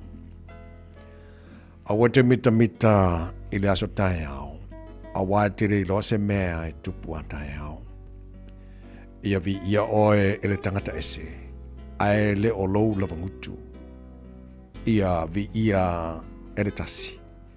Ai le o lava lau ngutu. E ma mafa le maa, e ma mafa fo I le one one, a o leita o le vale sili o na ma mafa lea, ia melua. Ole lotoa ole sawanga lea. Ole ita ole tawhenga lea. A waise tuiruma ole fua. Silona lei ole o inga wareri mai. Ile alofa walilo. E wha maoni manu a mai lewo. Ai tele le whea songi o lewo ino. O tangata wa maa ona te atu e ia le meli. A o tangata wala aina. E sua malia ia te ia mea o ona uma. E peo le manu lele o lele ese i lona ofanga. E whapea le tangata wa ta se ai lona la vanuku. O le sua uma le me manongi. E whaafia fia ina ai le loto. E whapea fo i le lofa o le war le tangata. Ona o le whaatonu e fua mai le loto. Awa tu la fo ina la wo. Ma le wo lo tama. Au fo i te uruatu le fale o lo uso i le aso te tinga ai. Awa silona lei o le lua te tua oi ua lata mai. I le uso e mamau. Lo watali ie. Ia poto oi. Ma e whawhia fia lo loto.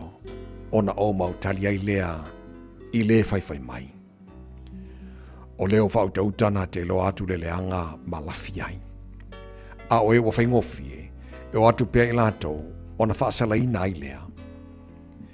Ia e talia le ofu o leo wa whaimamoni o tangata ese. Ma ia talia lana mea tu whawhaatau, o na ole whawhinese. O leo whamanuia lana wō ma le leo tele, o lo tula iai o ia le tae o lava. E ta ua lea o le whetuu ia te ia. Ole tuturu so o ile aso ua malfafine fa misa e tutusa ia. Ole wana na ia te ia wana na e yele matangi. Male swa uolo na lima tamatau e alanga mai. E mama aile wa mea ile wa mea. E fa pia fo i on fa ma fana fana tangata ila na wo. Ole wa leo ile mati na te ailo na fua. Ole wa ana fo ilo na ali i e vi i o ia. E pe ona fa fia ngai mata ile vai. E whapea le loto o tangata, i le tas tangata. O tunga mauma le malaia, e le maa ona ia, o mata foi o tangata e le malie ia. O le ipu e tunua i le ario ma le o ngā umu e tunua i le auro. E whapea foi tangata i lona vi inga. E lava ina e tu ima momo i le vale, i le mea tu ia e le ipu e tu ia i mea. Whaatasi mara seito o tu ia, e le te alona valea ia te ia. Ia e matuai loa tino, o mamoi. Ma e mawhau i o lafu. Awa, e le whawavauli o loa, e le o ofo i le pale i lea tupulanga ma lea tupulanga. Wa te tupu mai le mutia, ma ua i loa mai le mamua. E whapatuina fo i le mawiti o maunga. O te mai mamoi, e mawai o ofu, o le tau fo i le whanua, o oti po aia. E lava fo i suasusu o oti, e aiai oe, e ai ai foi lo ainga e ma ona ai foi o teine e au na Ua awina atu le upu o le poto i le nei aso o no le langolango mai a linga Fusi and Sons Funeral Services. Ua mawhai o na tu whatasia o au nanga tala whea ngai i ni tautau ngō fia tele. E fiso soni atu ai a o whea ngai oe ma le popole ma le wheme mea. E mori whatasia tuai ma wha mai senga, ma wha mawhana whananga mai a linga Fusi and Sons mo a inga uma o Samoa ua whea le maliu ma le oti. Malau mai loa ia linga Philip Fusi linga, to ia whaapo linga, to ngia si ulavea, pesu mai i le luas fulwalu Canning Crescent i Mangele.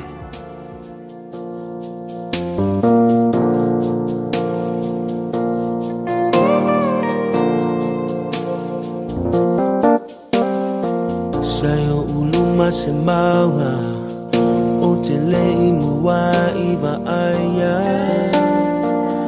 Halai ona o wala auleli. E ui wana o se taimi, Yesu tali alap te talo. Fa mole mo o mana umi oe. nisi taimi te a e ai maunga O nisi taimi e so le vasa O nisi taimi e te ui le toafa Ia ola lo uanganga E malo si lo alofa Bea o mai leleanga O nisi taimi te a e ai maunga Ia ola lo uanganga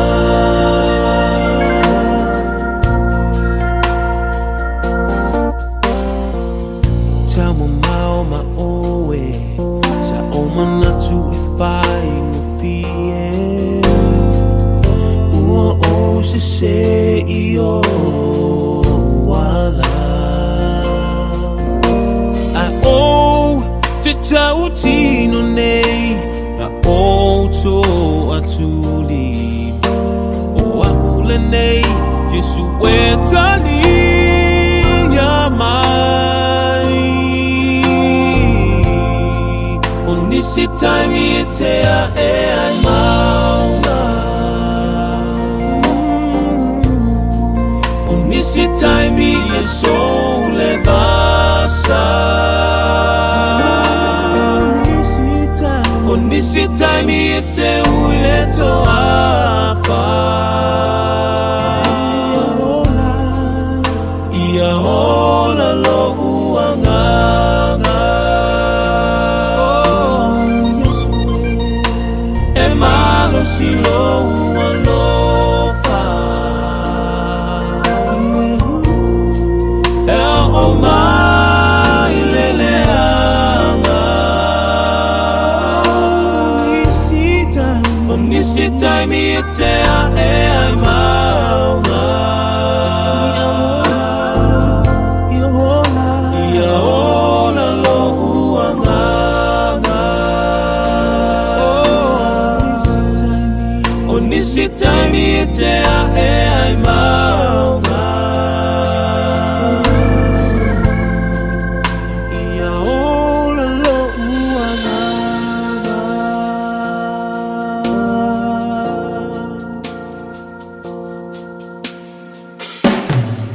O nisi taimi e te a e ai maunga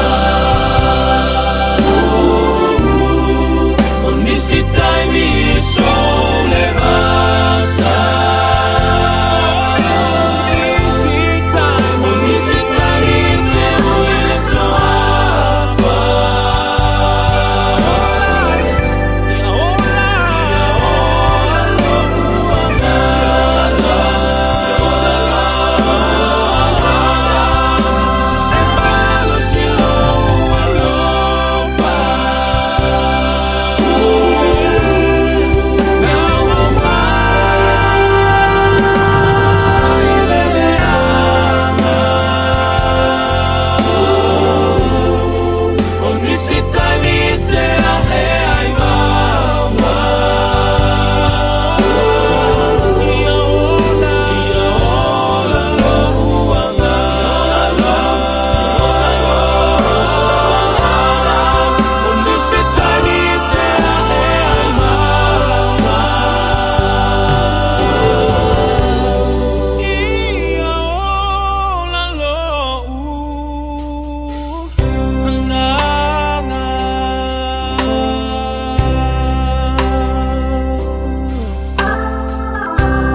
Cowboy le nei, whaafafonga ma mai mo mai pēr I le Radio Samoa. Yeehaw!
fianga bata ko fie mai le Pacifica Band, si ufonga malie, ona sunga ya kena I ono, Yvonne, ma le fai pese mata ko fie pese senga o tai au, tal feunga le foi ma le tatu pokalame, tatu fsota inga I Hawaii, ma le sunga kena I ono lo tautua mai le tatu ngarwenga, ia pera masani e so lua veste. Tasi ken, ma lo si fo mani o so nei tai au.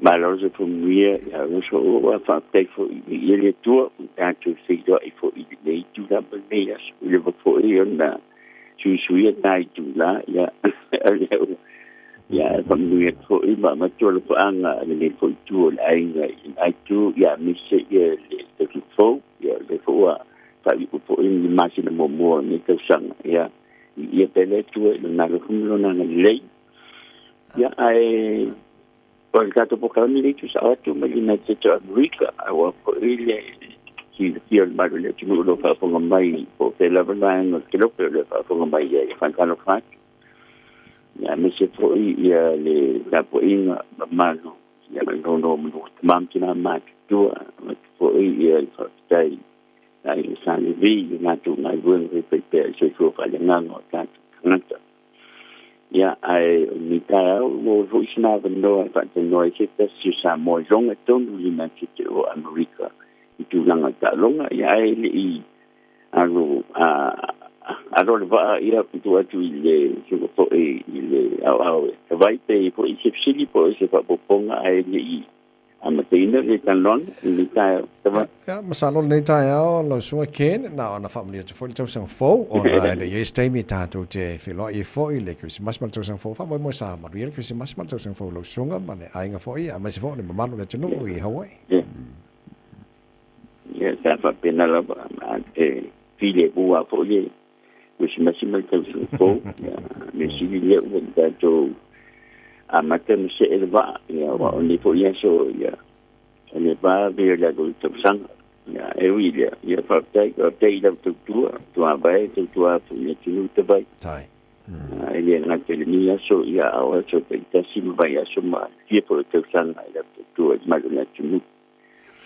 ya ai ni tao e ma po fa tai ma le tu le va fo mai se tandon ma le sunga ya po ya po sa mo so for Allen and fa uma and ma University of Hawaii ma le plan degree lunga is for sip ta alo po polo ma se po tau po el autistala I to no Hawaii ma California Allen is sambo numero kasi level mawa Island ta ala America po nanti to America ta fa service ta nat Samoa ile po polo university ma fa professor ona fo tu ni si no mawa lunga na ta ala fa ta sanga ila po University of Hawaii ma na fa ta sanga tolu ta sanga na be o ye all American and then Ellen stanat ta ala po le University of Hawaii na Philadelphia tolu sanga very all American o le sam o le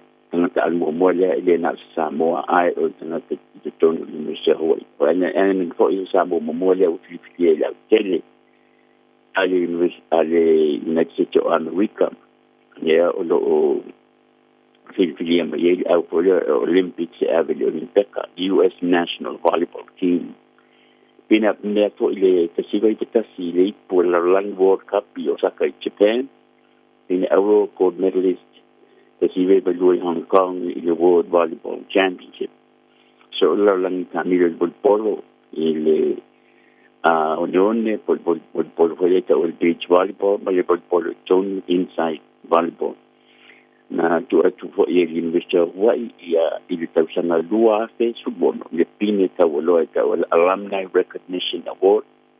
Ma na Filipinas for il lua fe lua il University of Hawaii Circle of Honor o sa o nga University of Hawaii ma wa la tu sao ia tunu Santa Alpha Professor America pa pe ma Slovakia I Europa therefore in playa o coach mo Ellen University Makan Saka University Washington tena wa ya na luanga na tina Innovate Polo United States of America pa pe na America Samoa ia pa pe fo in Samoa tu tasi that in white Allen do I fish do up people in the window on that one na sa pa na ba 25 na tawo lo na U.S. Sports Circle of Honor. Lon tamama por so lon tinama tuila. Ya ni ka batu fatai Ellen mo ka no no tani mo le Radio Samoa. Ta fla Ellen. Ta lo fa ken, ta lo fa tavai. Ma ngai ale te paio qua o fole kelo la researching ma wale paio kako.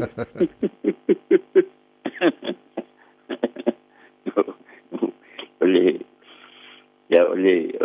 final datu ngadwang ole sila me ito taon na pai awai o lungo le jo ye mo ko na pelo ise si o me monia ma me tino tangat o fa funga mai awa o la lang ya to pa na ni ta ku ko mai o su mai le te sa o tu lang yo tanto a tu stala i me fa sa la ta ua le ta mon mai ta ua on e winga ese lo so ifota alo wana sa faya onga i Samoa lua o Samoa America Samoa no mai le tuat ai le o tu se tan anga fo I alo loto la le se no la ai Samoa lua other than money o le me te mo ya tu pe America Samoa Samoa I le development malatina inol por Ellen ia wa sa ma ngalu fa kasi ma la uso la kikia I Samoa ile kausanga le kasi afe I beslau I valima sa ma swanga nga vele au Samoa maka alola le tournament fai sila le Oceania ia o ke mo whainga ngā waia ka kou Samoa ko pala ai Australia ile finals ia ko ku korula ko mawole pinge le bronze medal ia ma so swang foila kom whainga le akinga e aru lumaka longa ia mlik Samoa wa mlik Samoa nga ma o lai foi ia ko le se senga ele nga ko ele ila o ia ba ai ya ma ngai ya le fika ka ko Samoa wai ke la kalapalangi a fa pe le la verselingi longo winga e kaunga ngalu ma o lunga le loko fingo ka lunga a ke le foi selingi ya ma ngai ya ma ese vai ma ko nginga ya ala ku kongu ka pe le la vale le ko le loko a paunga o ia ba ai ai o kalonga yor kalonga o le skills a me fai kalonga ia o sau manga ku pupunga ia Ellen o le sa so sani ma ka te tai wa sa fai a onga I le au ta mai America Samoa le sa ka alu ne AAU Trans-Pacific tournament Tele, lo pe fia pe o se la au sa ye I tonu Hawaii. Pena sa no I le ta longa mai I fuanga I le o mai o tine po te mai tai. Sa mo mai America Samoa. Te ba ba ye tu po under 14, under 16 and under 18 da lo mai scuba. Ia ole tournament kwa mo waku nga umale weekend lenga ke. Ia e kolula au ole tournament alom fanga o kama tournament king ia ngo maila au e kolu mai America Samoa kasile hours full valu kasile hours full wongo ia ai kasile hours full fa male anda ia ole aula le full fa male anda ole au le klapu ngau amakainga ma u male male fionga ia pensa o vau ia nga makar ma kalapu I kukuila le kausanga luas fulu lusu lua ia o ka mekia le nga mai le 14 and ana nga mai mua le tournament nge fai le Trans-Pacific wifi ai kausanga uma ia pe over fase la o ia au todo for ele a makama ele sfulu e kau le age le sfulu valu ia kwa umakula ya o le mako aulanga vaku ya umai fole aka wa kuiva e fiku su kasi au le mako division umai fo o lunga au ka ko kuiva o le first time ma le kwa alu se au mai amlika sa mo foi ile gold bracket fa ngol gold bracket silver bracket ya o makola o lunga le gold ya o lisi au umai fo malo ele silver ke o se la pa ya o lisi au ya ele umanguia la ko como fainga au le au le sul family under fa ngol au 6 club 684 o le au le ke so ngi fo ya le au nga kwa first time le kwa ka ulungo le gold bracket ya umai fo uiva out of 71 teams. Okay. Ese tamfinga mo de Samoa, ya po Samoa fo face awe ave Olympics temi lumana. I think e level le manawe ave se au but ele o meo Olympic e kaunga e qualify ele fa pe ke fiaru loia kusiro ngo fai ko lengi alu le ai ole impeka ala ngar fulua au indoor e ma fai ka qualify ya e kaulang no ya au kama po o kingi fo e kaunga compete ile qualifiers here ya right now ole rank ala langi o yo ka ko ele o lungo o se map because olai kele au le la ai amanga o ka ko e ole le level ole impeka ya kele e fenka ka ko langa le sika ko infrastructure fola ele ya maka wai ka meki lalo e sa o e fo I mo liki o loku me va penga ya ai le ole level nga o level ka ko I lalo o le impeka o me o me fenka Oye, no, tu pensa no, o ai ya una am também lá no foi por singa o sapo le pa teu sangal tu ya ba ke fu I fu vai temi ora vai ni ko ile ya am taba fu yo am tena ko khalam fa pena ya e la le na lo e foi la wa onga volpolo inai Washington ya o ta kan nga lo la inai state Washington to pia la foi le umitalo na fai la wa onga le o la wa onga le vo leva uma la kausanga wa ka alu ya amaka ile a foi ile lua fe se fulu ya ole makanga fai faka aloi la fanga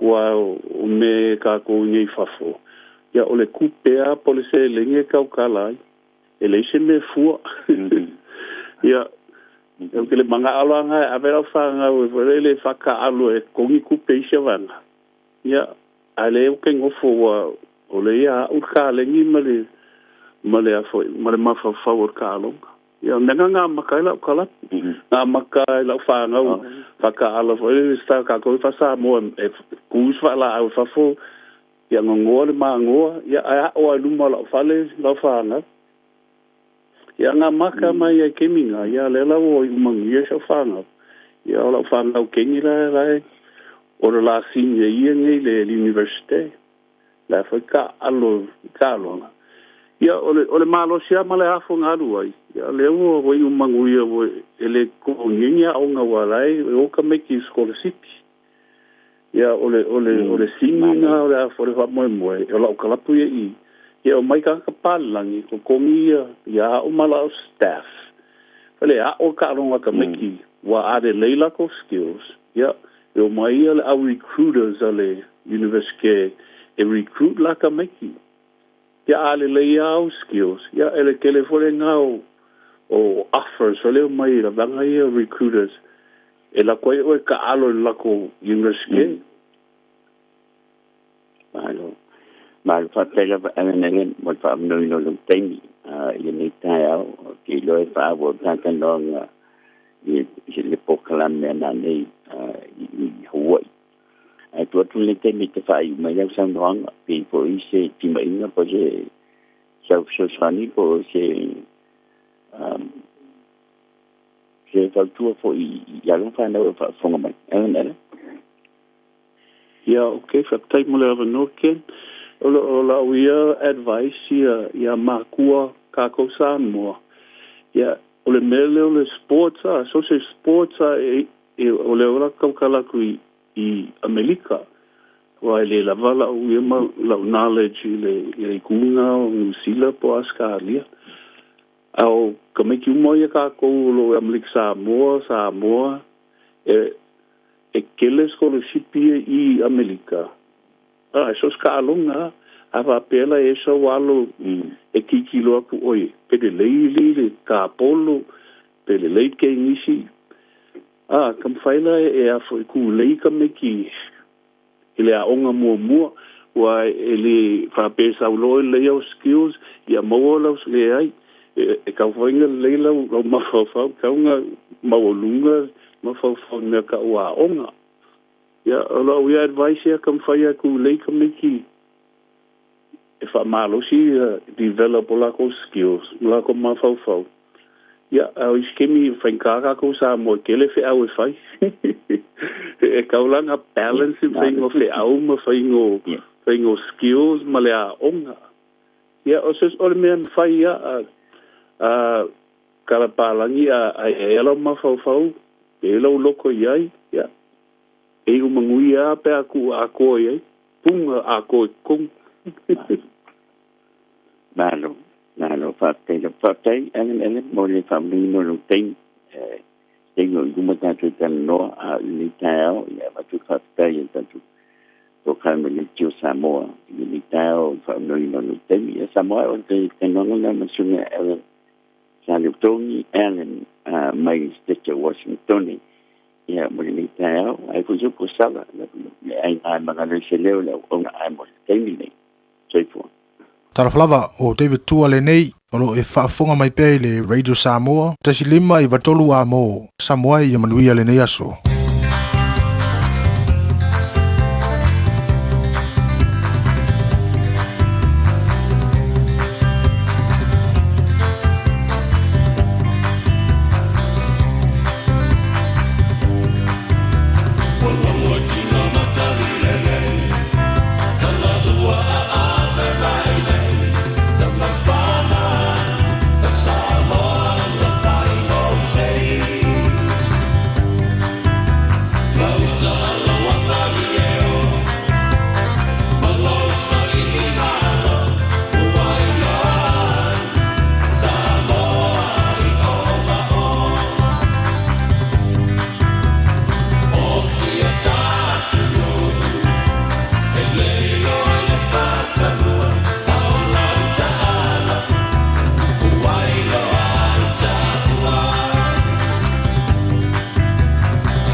Tama Samoa, aswa o lele tanga mo Felicia Mikaele le tautua Radio Samoa se whalema i matolu a mo.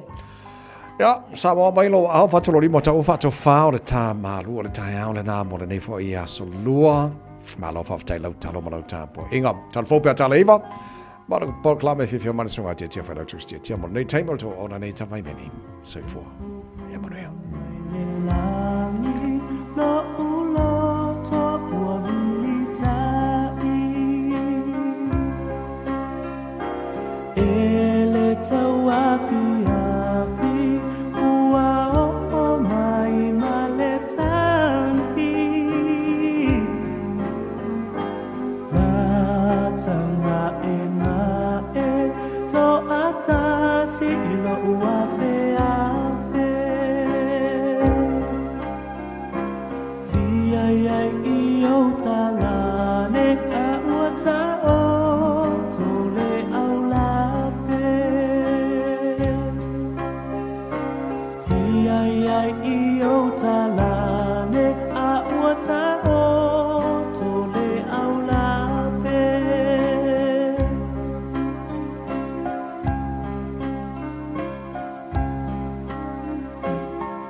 Masina inane ifano ele ele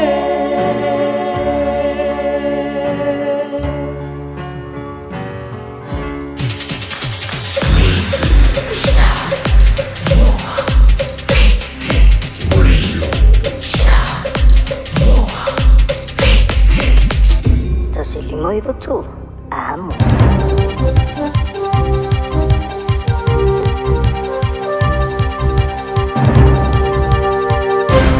Taiao Maria, talani mo, leni fo taiao mai au choro, fa fungoia. Sa maua le tau tuo fui mu se vala au whaaranati, le tasi tasi, e winga i se solo para pala lata le no whanga mo ta whaonga po le Holiday Park, lata le maunga o manga nui, i le tusa ma le whai tu la mua moatu, ai le i solo para pala e pe ona whanoi so i fua e pe ona mwhainei, ona whairoina. Wa whaaliere o fisara o fui mu, ma whaalavala ve whananati New Zealand, le Fire and Emergency New Zealand, po defense, sa la tulungo ina le whono whaatono le taulanga a tauranga. E ona ina le vaenga o ele ele o yele no whanga o tolo o pinga mo ta whaonga, ini nai minute muni muriane. O rea sona nafi sa to e wha o wainga ruega, mo le sa ili o tino maalilu ilea no whanga o lo yele a solo e mount o manganui, lea e to ono te ngatolo o misia pea, te alu mai ona solo le pala li tae au le stoffi le vaso o mwai. I le tali vesili mai lele Johnny Sila, sa wha maoni ele te mai tai sui te tai au, po le Deputy National Commander, Megan Stifler, sa mau ele official le fui mu ma whaara wa lave whananati. Se vala awa le telefoni whananati le whaso vala minute, e te aile lima li tai au le so tofi lua furulua Ian Warren. Ma isi tangata sa li puti atu le solo, lata e no whanga wa pitanga mo ta whaonga ale Mount Manganui Beach Holiday Park. O le tangata whainga ruanga sa e talia le telefoni sa e fsota e tuloa, i le whono whaatono le taulanga o tauranga. E o naina le ele o yeile no whanga o ta whaonga, malongo yeile whaamtalanga, i le lima sutasi minute te aile lima i le tae au la valea. Whaari ai o le solo sa longo inatu i le telefoni sa le ia afiesi soifua, ai po se me to tino. O le mere na sa le anga i atulo yeile au fui mua e longo le whono whaatono sa au le taulanga, ono o le matafa yoi le nā le tangata o naina le lele. Apetai, sa whaariere o visasilo le whono whaatono o le taulanga a tauranga i a Marty Grenfell, i le lominga le New Zealand Herald, i le esi telefoni whaananati sa whaamamawina sa whao atu i le whono whaatono. Apetai, o se whaamtalanga tusia le whono whaatono sa whaamatuina, ini nai tūla munimurane, sa lato toe whaamauni ai loa le mawina ele no whanga, mo viso ta inga le whono whaatono o le taulanga i le telefoni, mai le official o fui mu ma whaalawa whananati le toi se 10 minute i le ono i le taeao o le stoffi luas fuluro Ian Warren. O le a tilo nei le official sa o ngare mua ngā ruega po le work safe, i whaalawa tonga e yeili tiu te le wawa ai o tangata te tō tasi ma le sa o ngare mu i le no whanga o apitanga mo tā whaonga pe sa whaamariaina nei ma tā whaioi. O whesering ieri tai ta Europati ale New Zealand First wa wasamane o Winston Peters. Pero tau ya New Zealand na wha o na wha tupina na wha la brutonga so i fo maro loina le rangi le World Health Organization. Who? O lona mana te wha lia sa whaia i lungo na upenga of tu se inga le X. Ina o mai o na wha au i tua na malo a Amerika na wha tupenga o le wha la brutonga. I lungo na upenga sa tu se ai Peters e wha o le mea le tupu mai pe a whai o se vaenga o ni sui o mano e te lope e le e whiriwhiria, i le e wha brutonga. E le ma whai o ne tali atu ini wha le tonu ai pe nga whatia le wawa ai o tupe au tongi la whonga, a le lorangi a toa. Ono o le wha au i tue a Amerika le tue a wai ma ave masui a wai, o tu ina se vesili le tūlanga o iei nei le wha brutonga, so na o ngā, ai pe o tupe au tongi la whonga i New Zealand nei, o lo o le leo na wawa ai e tunu e whafo, na i lo i New Zealand nei e pe o nei tu si ai. Sa longo e pida te le pokalama na Morning Report le ki o New Zealand, o le hu, o se whaala tonga e whaara la i tangata whai ngā ruenga, ai le o le leo na wha tino la tu tiutia le me te tauna iai. Pai e tau foi, e manatua iai la ia New Zealand visiting iai le whaala tonga, ila mata upo wha tupenga, ma ua mo mi ai ni tala noanga tau e se tūlanga e tali atuai, i tangata o New Zealand le whaonga ino la tu tupe.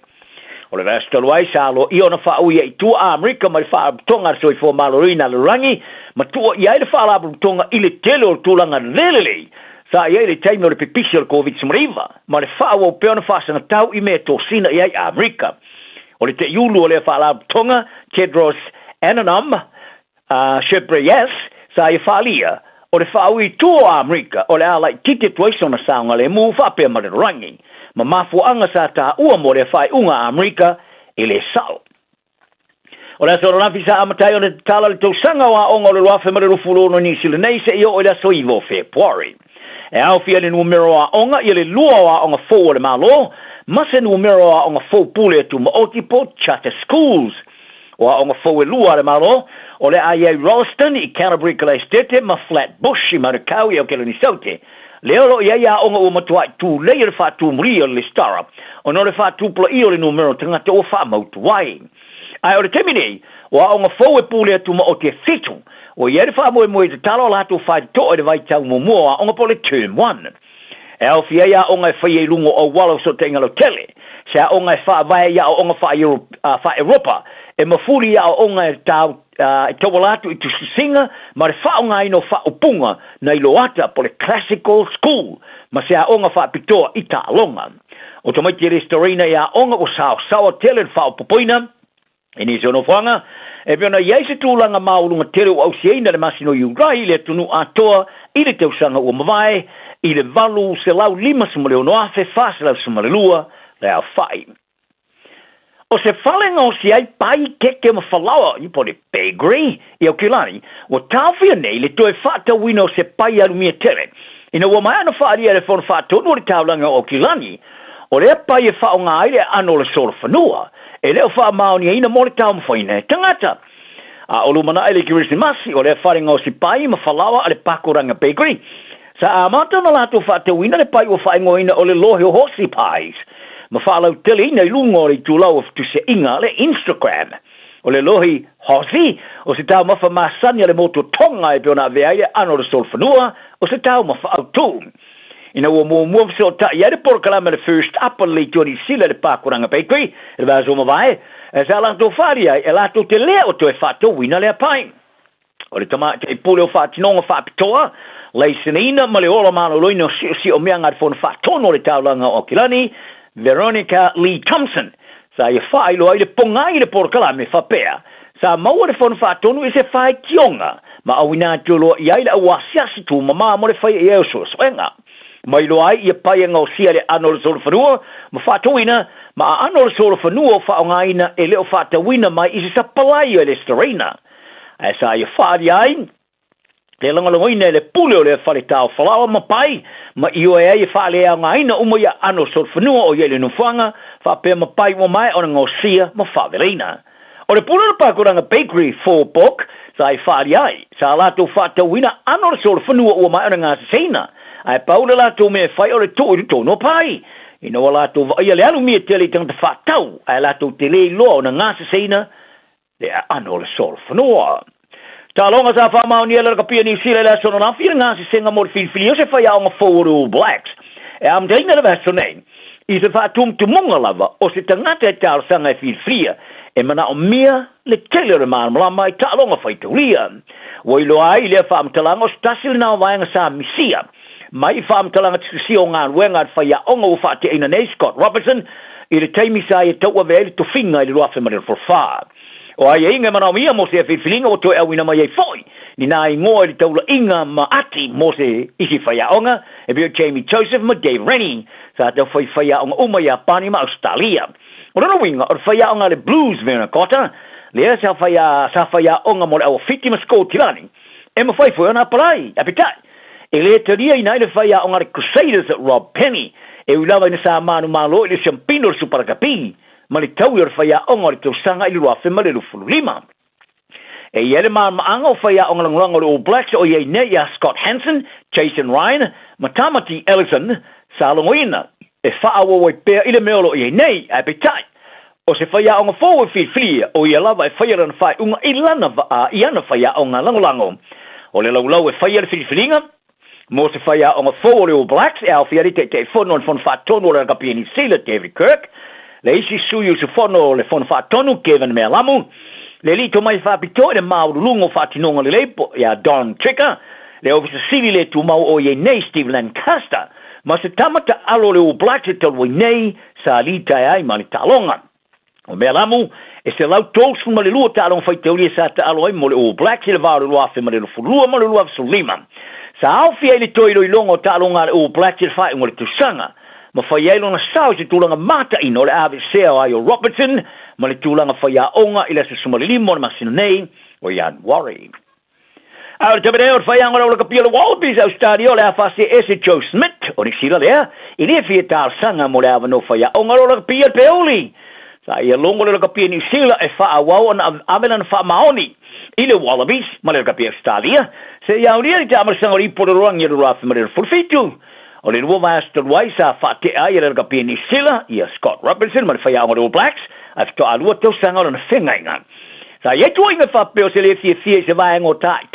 Mata alo senior All Blacks. I le mea anga i le All Blacks i lalo te inga Robertson. O le tamata alo le tau sanga le kapia le rorangi, ma le kapiteni whabaros au, talua i nei ale moana Pasifika Adi Savea, sa riputi ai le rominga le New Zealand Herald, o ia sa tau la mua i le le fea. Ai sa te era malo se le te fono le kapia ni sila David Kirk ni tua inga whaasanga, i se tama senior All Blacks, i le whai unga o whaia ele le kapia ni sila. O Schmidt, e mai ala na whea ngai ngā se whaia o ngā le Wallabies ai ulai o le tosanga rei, sa whaale o ina e le la kapia ni sila i se tūlanga e iei sona tōsina, i le toe tali umai le te inga o le All Blacks, beo na lipo tia i se mōni mau tu e le na māram lama i le mata upu, e le o mwhau na i whaia iei sana whaamatala whala o i tele o Schmidt, o se tasi o i ngō tū mō, sa tau ta uina New Zealand tangata me whau na Suya Robertson, Fatsima, Jamie Joseph, David Rennie. Ai o le tamata alo pousi nia mar kapiteni longolango le Wallabies ia Alan Alalatoa. Ai ia whaari ai le sforeile, o ni whaamatalanga o le aaveai ma se mea valea ai whaasanga ia Schmidt, i le tamarasanga o ripo le rangi. Ai mei taile mai ai o tālonga whaitau le luas ma le valu o le Wallabies o te ia Schmidt, i le luatau sanga bovae, ma le isi tau tālonga whaitau li a whaava malolea, o sauni atu ai ia i o lai. E ulawa sa ia le whanau nongo le kapia Australia e to o vea pe Schmidt, le tofinga whaia o nga se ia mai ali tamarasanga ri pororangi luafe mara rafafika pekat. O le aia tuuri mātua le tofinga, ia Les Kiss, ia akuso, o na o le toe fitari umai New Zealand so sangi le tausinga no Natalii, e ia afianga tu mau. Tala nao ne aso, maua pere lotu mau lalo le tanu, maua se as fia le so. Baby, lomai! Hey, hey! Oh! Tangipa! Tangipa!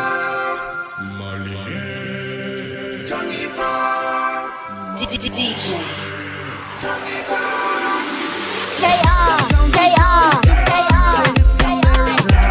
Come down and see what's Samoa, watch him sway about.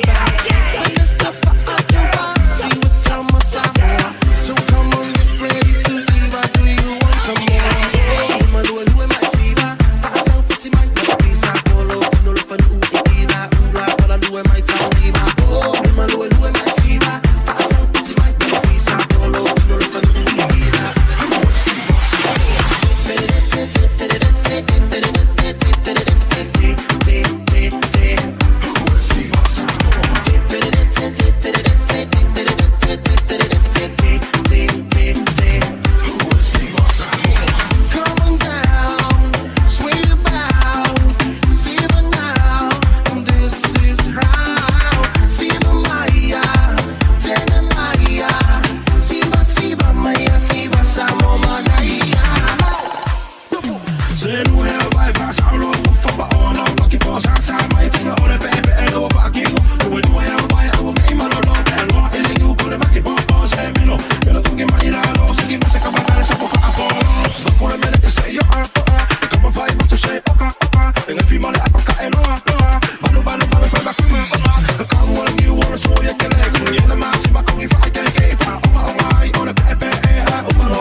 trash, she can't handle DJ Naira.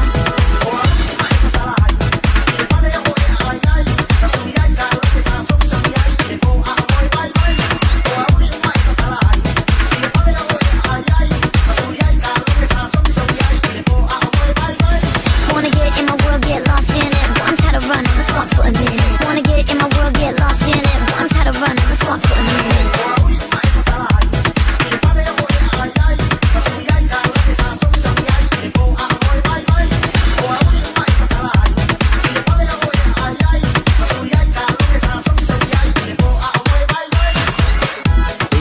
Naira. Wanna get in my world, get lost in it. But I'm tired of running, let's walk for a minute.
Chop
wai kuro ka ku ma ole ku la vai la lo o lo ko ke le ngi fai se o se makai ku o le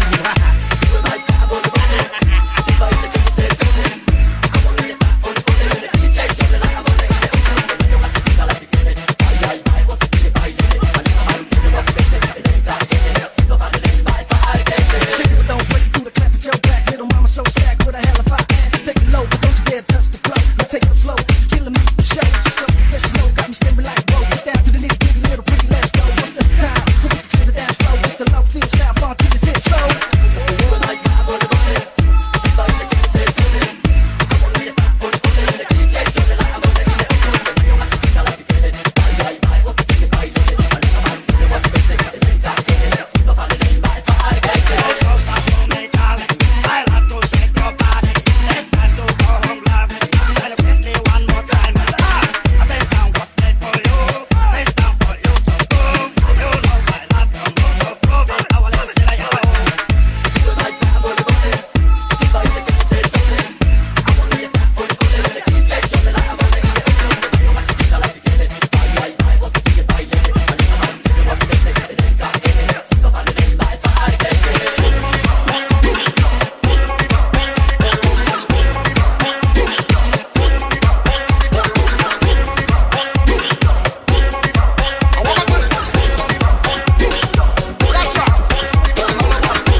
Falava o le siufonga le neo Samoa, le Radio Samoa. Finau mo sa manuia i le Unitec. O le alango-lango malosi le Unitec mo oe a wasanga luenga le leile lumanai. Patupla ia lo tomai le architecture, engineering ma le social work. A o tawina oe se matata fau, pe o le pisinisi mo na baenga ese. Esi dia ma le se lau mata upu e pula lava oe. Tusa lava pe tele i mautonu po le asau mata upu e ave. Sila mamao mo sauru mana i manuia. Le sitara nei loa i le Unitec. Tanga iane i le unitec.ac.nz. Hey, don't be that guy. Or that auntie. Ignoring a sore throat. This isn't just some drinks and lemon tea in your sweet situation. Untreated sore throats can lead to rheumatic fever. Nobody wants that for their family, eh? Go get your Pepe's sore throats checked at your GP, school nurse, or pharmacy. It's quick, easy, and most importantly, free. So come on, whānau. This summer, take care of your tamariki. Get it checked and get it treated. For more info, hit us up on socials at Stop Sore Throats or visit stopsorethroats.nz. Beta Drive Doctors, i le taulanga whaatau i maangele, whaapea manrua. O le vaenga o so ngase pe amana o mia. E whaatino e fo i matuipui pui o le whanau witi, o tuipui pui la COVID is full river, mo i lātou is fuluan tausanga malunga atu. Whaapea matuipui pui o le fulu. Wala au telefoni, 255-25-valu. Mo so wanoe whaatino ai nei au nanga. O fisa fo mai i maangele, i taftafane o le McDonald. A manrewa, i taftafane o le Whaletusi po le Public Library. Beta Drive Doctors, Clinics. Ua whaatonu lau whanau i sia o ngā amata. A whai e te lala i mangele sa sae po o nuu tūtua oi, whaafafonga le lei mai. O lea wau whantu le whetūta i ala o ngā amata, le tolu se fulu i tūla e a o ngā fuai whanau, mai le tasi o i le 5 tausanga le mātutua i le vaiaso. I oe, maua fua fo i tau mawha, walau lo le whetūta i ala o ngā amata, i le olua tasi tolu 5, fitu valu i wafitu. Olua tasi tolu 5, fitu valu i wafitu, mo se avanoa o lo walo.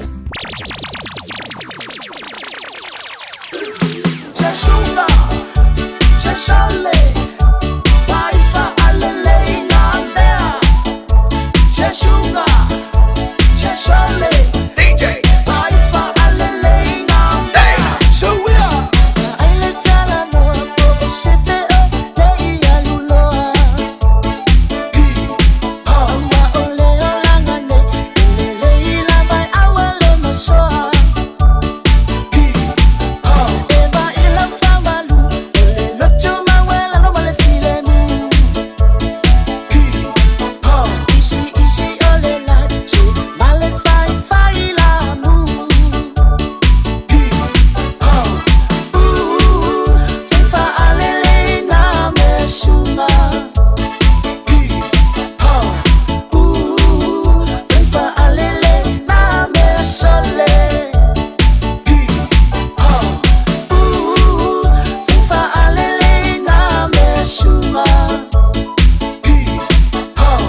Jerusalema ikhaya lami ilondoloze uhambe nami zungangishilana Jerusalema ikhaya lami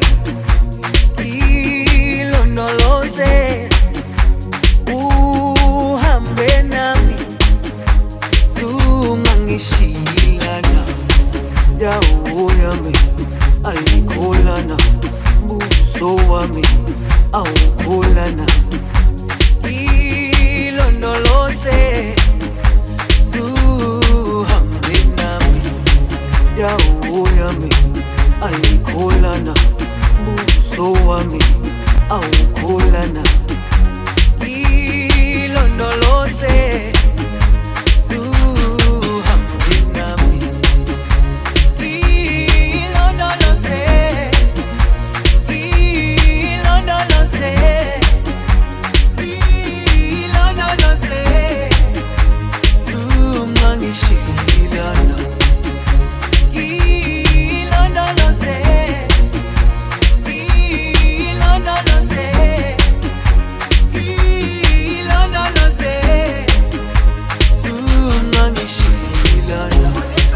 dawo yami ayikholana buso wami awukholana ilondoloze zuhambe nami dawo yami ayikholana buso wami awukholana ilondoloze zuhambe nami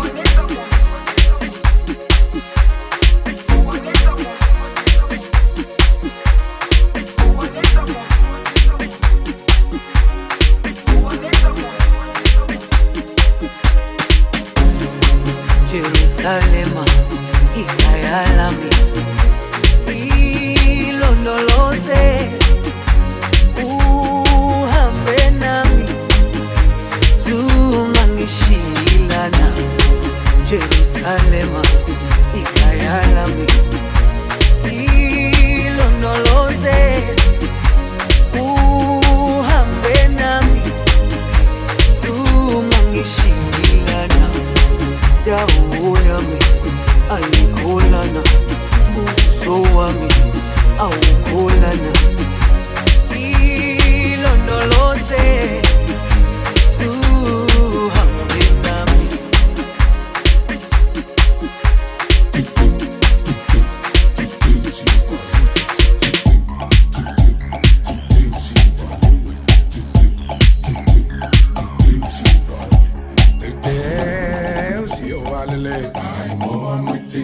I say la my lewe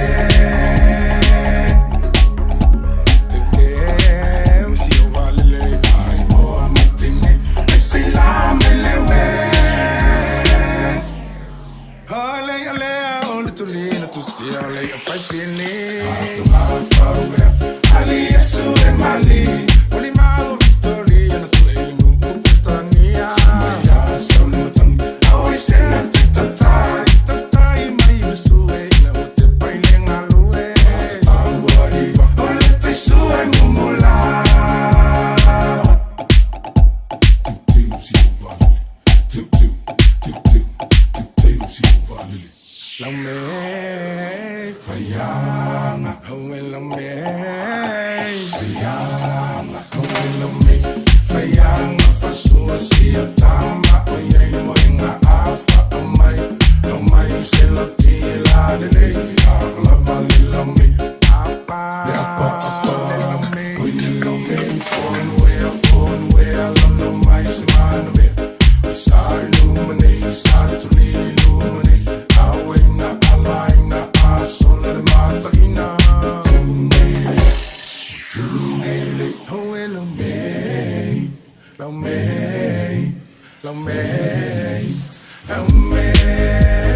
Easy do it,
like everybody else does. Forget about your friends, they don't care where we go. If they do, we'll get lost in a crowd of people. I've been looking for you forever, baby. We go together, baby. We go. In this crazy world of choices, I've only got a few. Either you're coming with me, or I'm coming with you. 'Cause I finally found you. You never have to worry if what I say is true. Girl, I've been looking for you, and when I saw you, I knew that I finally found you.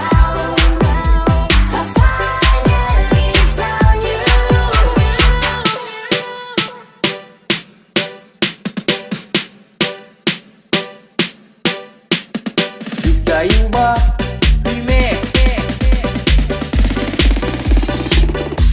You know I'm gonna get Ua na o le Radio Samoa se furulima iwa toru a mo e tautuaina o e ilangu ngana fitu aso le vai aso.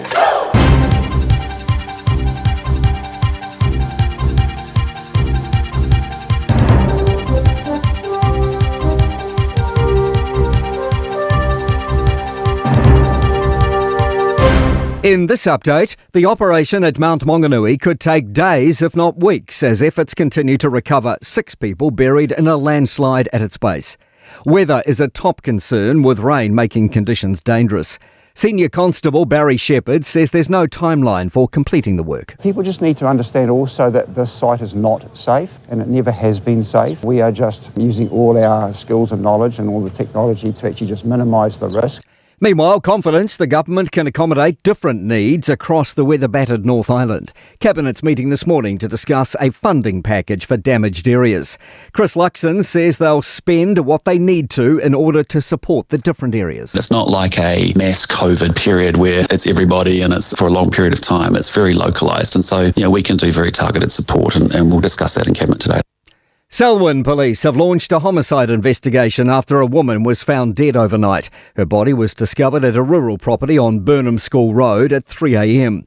The Herald's Jaslyn Wales is at the scene and says a police tent has been set up in the driveway of a large lifestyle block. There is a police focus down the back of the property as well. So like a back patio area. I haven't seen much movement inside the house. They think they are really focusing outside. A 19-year-old man will appear in the Christchurch District Court this afternoon charged with assault. Labour leader Chris Hipkins has ruled out adopting Te Pāti Māori's policy to abolish prisons, but says there are other policy areas they align. Te Pāti Māori's campaigning on replacing prisons with what it calls community-led solutions. Hipkins says he'd love to live in a world that didn't need prisons, but unfortunately we do. In reference to working with the party, he ruled out accepting that policy in negotiations, but says body cameras on police, another Te Pāti Māori policy, is something he'd consider. Body cameras is something that I look closely at as Minister of Police. There's a lot of support from that within the police as well. That's news. In sport, a potential contender as the next All Blacks coach has been bundled into touch. Vern Cotter will finish at the end of the Super Rugby season as Blues mentor before taking over at the Reds next year. Outgoing Queensland coach Les Kiss is set to assume the Wallabies mantle from Joe Schmidt in July. The upshot is Cotter will be ruled out of any New Zealand-related role. Cotter guided the Blues to a first Super Rugby title in 21 years during the 2024 season. Olympian and 9-time national champion Billy Stearman is set on entering the World Surf League's championship tour at Raglan in May, the 4th stop on the season circuit. The 36-year-old was born and raised in the town, and he's hoping for a wildcard entry. That's sport. I'm Malcolm Jordan. A whaile tele whaonga ina le au omnanga le Samoa Market. O nisi nei o mafua anga e te tauai. O e au Maui New Zealand ai olo e fia fisoswani ai ngai Samoa. E mawhai ona tutongi lau whaataunga I lunga o le penga te whailangi ale Samoa Market, ai Piki Samoa. Whawhai ngō fia sa aunga o sose whaala velave, tutongi le pilio mōli, pilio le vai, mea whawhale po se tau mafutanga mō lau ainga. Tu mai lo whaatuatuanga I le Samoa Market, mō sose whaamoemoe mō ai nei Samoa, www.samoamarket.com. Alofa lava Aotearoa. O le tala fiafia, ua whaititia nei tausanga mai le ona 15 tausanga le matua o le soifua. Ua whaatino i nai polo kalame o siaki ma wha ato ngā au po tau whale manawa. E le eisa ngā luenga tele te whaia. E au lia lo le 15 le 5 tausanga le matua o lo soifua. O le alafo fua atu i lau pusa meli, ia le pusa, mosu e suenga ma wha ato ngā au ma tau whale manawa. Ma wha amanui atu lo waso whanau. Ai o le vaenga e le leiai, o le amo fua pusa, ma mea whai ngā luenga mo le whaatino ino ia wha ata ma suenga, e tailua tausanga malafu atu. Se i o ina e au lia, e fitus fulima tausanga le matua o lo soifua. A vave iloa, ma mau e suenga, ma wha ata o ngā au po tau whale manawa le ka nese le amatanga. E ma whai o na tonga whatia ma le manuia. E le aise tongi, e vave ma whai ngofia. O suenga ma wha ata o ngā au po tau whale manawa. Ma whai o na wha sao ina iola. A mau alo lau pusa, whai loa. E te manae maua se luma na e manuia o la wata li I polo wa whawhine. Ua se fulu nei tausanga o whaatino le Pacific Advanced Secondary School lea au o nanga. Na whaawaile nei a onga e Sir Michael Jones. E whaonga I nae ngana le Pasifika I le NCEA. Maua fua o fua o ngā toile ai ni pilia onga. I le tausanga lua o loa whana maua lunga I le whainumera o alonga whana wale pass na au sia tongi e ulufale ai I le universite, polo university entrance, I le tele o kolisi I au kilani. Ua uti ava noa mo le lua o ono, mo nisi whamtalanga wala au loa le pass I le ovart se lau valu o fitu lua fitu fitu, ovart se lau valu o fitu lua fitu fitu. Talofa o waleni o se electrical inspector Samoa, tolsu 5 tausanga tautua ma o resta reino fo I mole waino lo mauta, fal sam fatfa ngā luenga, fa peli pe ino vai vela ma o ngā umu. Fal au mai lo waleni o amos electrical il o lua fitu, lua no tolu ono fitu ono lua, o lua fitu, lua no tolu ono fitu ono lua. Radio Samoa. Taslima Ivatolu. Amo.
Alofa lava au tiro, o le tala fiafian, ua whaiti tia nei tausanga mai leona sefulu lima sefulu tausanga le matua le soifua, ua whaatino i nai polo kalame o siaki ma wha atonga au po tau whale manava. E le eisa ngaluenga tele te whaia, e au lia lo le lima sefulu valu le lima iwa tausanga le matua o lo soifua, o le alafo fua atu i lau pusa meli, ia le pusa, mosu e suenga ma wha atonga au ma tau whale manava, ma wha amanui atu lo waso whanau. Ai o le vaenga e le leiai, o le amo fua pusa, ma mea whainga luenga mo le whaatino ino i wha ata ma suenga, e tai lua tausanga malafu atu, se i o ina e au lia, e fitus fulima tausanga le matua o lo soifua. A vave iloa, ma mau e suenga ma whaata o ngā au po tau whale manava le ka nese le amatanga. E ma whai o na tonga whatia ma le manuia. E le aise tongi, e vave ma whai ngofia. O suenga ma whaata o ngā au po tau whale manava. E ma whai o na whaasau ina iola. A mau aloa lau pusa, whai loa. O mana o mie o e pose isi alo a inga se fisoso ani tau whi malanga inga mo New Zealand. Ima ta au poe pei o le vaita mai no whanau po anga luenga. A whai lau tali o le ioi, wala au loa Ken Ferniho o le Fern Immigration Services e iaila na lai sene. Ma o silia ma le se funu lima tau sanga hola na tau tua. E toa tele tangata o fisoso ani iai Ken, ima ta upu tau whi malanga inga. E awhia ima ta upu na o atu le tribunal. Ma apili le minister. Tanga iana e le Facebook, ma le openga te whailangi I Molimau. Mo nisi whamtalanga, wala au mai le Fern Immigration Services. O luatasi, tasi lima tasi, o lima. O e si la fia e iwa te si male tolu wha miliona ta la le se leni ale UTOS ua toi whaasa fua atu I ona sui whai unite I le lua o lua wha. Whai sau teo ngā tupe e teo wha whainga luenga ai lau se leni ina ia vave wha tau nuu se wha moe moe ta ua a lau a inga wha pe e ka le sia. Wha o ngā au nanga le ANZ po le talofa voucher, le M ta la, ma le My Cash e ala I le Click X. Wha afso tai mai le ono valulima lua ono iwa wha iwa, le www.utos.ws, po le emaili o le info@utos.ws, po le Facebook, le UTOS, le whaaputu ngā tupe teo whaawhainga luenga o le mawaenga tausia Samoa, teo whaawhainga luenga e mātou lau seleni, ai sele e oe le manuia. Red Radio Samoa. Taslima e watolu amo. Lonu ue Samoa e wai la le basa. La le oe inu o le basa.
católico. Ole tofia le teine Samoa ya mala mala maleta ina ole sua le palua va male sulla tonga ya manatua ya manatua o tupula ngatala voine ya so kasemana ufa ali alimalu ai tile fa Samoa wana ole nanu fa amole mole so te filo malu ole tu file teine Samoa ya mala mala maleta inole sua le palua va male sulla tonga ya manatua o tu pula ngatala voine ya so kasemana ufa ali alimanu ai tile fa Samoa wana ole nanu fa amole mole so te filo malu now ya e mawale poto sili awane ya ona olo lua ia sili lo loto Radio Samoa Tasili mai batolu Amo Radio Samoa Tasili mai batolu Amo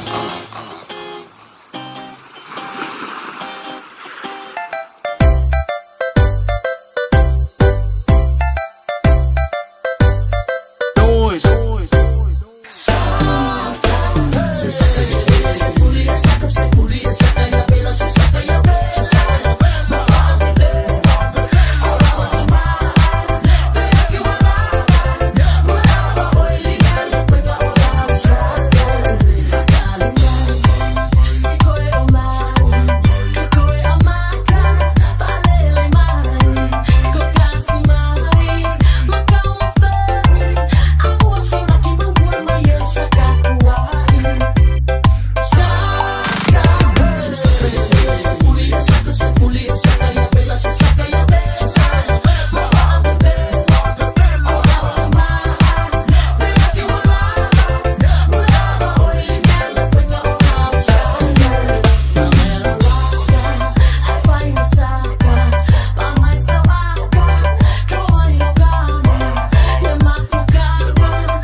Leo se bali bali table le wati tatou le nei tai au le walu su fitu minuto te nei le tu la sumaltas. Abalo atu tatou watu le tai au formalia sumatongo fi. Aso lua se football fitu le dei foi masina mamua. Ei ona ia nei tu sanga lu olu ono. Ia manatu lo manuia nei tai au fo. Pamalulu atu tuaina mo atu tatou pokal mi fanga solo ona o le fatu au maniso fontanga tatou po. Nanga mo tua. Pe ona ia nei tai au ia tali tonu o lo manuia tatou. Malo le fa malo si le asolua. Ke do fa pe au la songa fua. Ese alo ka mafofurungia a me ia fuingi. Ngi long weekend na. Ia tonu sa mo sa malolonga le ma se malolonga fifia. Ile aso na nafi. Bo wai fo ile lisi fasili nga malosi. Awale fa o wino tu te mangaluenga. Tele matele. Aso malolola ia tatu la matanga tu sanga. Sa valvali atu role le o ngā tu tonu. Iwe kau sue. Alua kwa yala ile tau fai o kau sue pea. Iwa kai kasi vo ile a. Ale manga yo le makanga kau songa keli. Longa winga ave. Pai le waso malolo. Le fo ila e matua enga lue atu le nei tau sanga lua ko e fo le kau sanga atoa. E te usu e te whainga luenga. Ia fa mahalola ia oi mahalola usu malo fo ila pale tutu mga luenga amato bole nei va yaso. Patalo vatu po kalame nei tomam tira matu e mauta malawa. La auto tapo inga yo to fai valo filimba yaso taitasi. Patalo vatu po kalame ya to le nei taiao mahalola se fu lau de lei. Ifa be foi na fatalo vatu isunga fa fengainga. Ia la tu falitua o afionga patele te mo te isa. Ia o la whainga luenga sunga whawhenga malolo manu malo. Patalo whaatu po kalame ia te utoro leita hau fau. Patalo whaatu ia te ilatu na usua i ngā luenga mal whaatu utunga tāre tai o la solua. Ie te tono al po kalame nau amata mānei al nei tai au. Ia malolo wha malos. Lolo on sai. Malolo lo te tele. Malolo le whalongolongo ti ngā. Te usua o li taiao mo lo mautinoa e te tau na e usu. O whele atunu una e te usu ai, usu. O whele atunu una e te au mauai, usu. O le ale te mele aso, usu. Usu li taiao, usu le uni, usu le po. Alu, ale whainga alu benga. Ia, o le wha malona, ma le wha talo wha po kalame a tātou le nita o le aso lua. A winga le tau le atu titila tuai. Kare so wawaiak, o ia, wai. O awe wa ai ia la ukau i le kongangiu. Le makongiu ia i kuku mai whawhalmato ofisa. O ngā lau ke wawai anga ipe a winga le tau. E lau ke wawaiak, kuku sasa o le lenga ngiu. Le ai masa ngiu se kau mingoi. A se kau mingoi la kia. Le ai masa mingoi. Ia, o winga le tau, o lo nofo fide mu tātou lau. Tu sao tātou lau niu, le ai se lau niu minoi. Le ata vai ana le savili nei tai au, o lo toa mani le savili. Tātou vai atu le la, le ai se ta vale o iei sono paolo, o lona winga, le ai fo i se lao sa mai.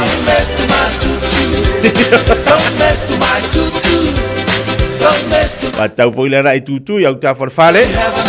Ia ba ai pe iei so wata o la foi ia leisi tu ma leisi tu ale ai lo winga o winga le tau e leisi la o sau. Realmente tau na fai, vele le tunga la au, mai le fai sino savali, fai sau fa malastino. Le ia la mata le tau sanga, le foi mau le tau mafanfana e te le fai sino la ala titia. Mingoi au ta follow fale. Ma fai singa unga yo inga foi le si kau falolo atu ai po naivi. Ma maso le tino.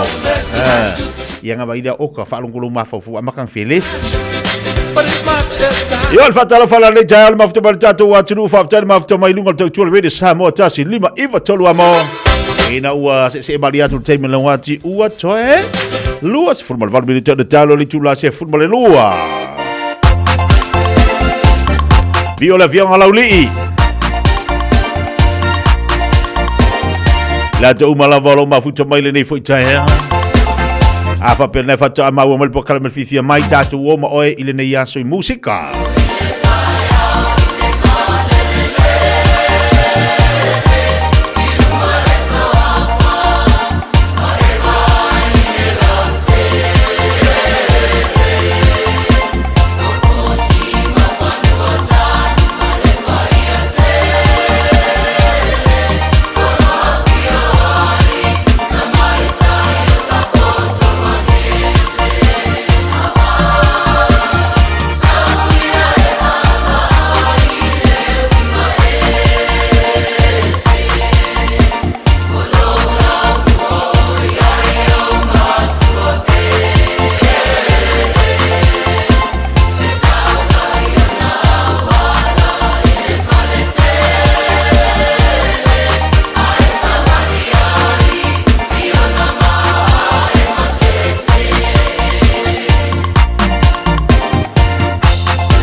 Oi, nai fia nga mo tātou le nei tai au. Leo tai 2 ma le family da tala tula sumalua. Ia vai de swinga fo i o le tūlanga le wa ia fia mai o ko vai le akaru o kon ko fa e matununga le tātou Facebook. Ia o le kamala ngā tātou le tātou wala ni tūsanga fia mai ma le se ia fia mai. Ia se le makau ki o me feeling si ia ngai. O le fionga pesta i o le fionga ia pesta al chei ia le ala o panga kunga le wa ko kilo mai vai wa ko vai mai ha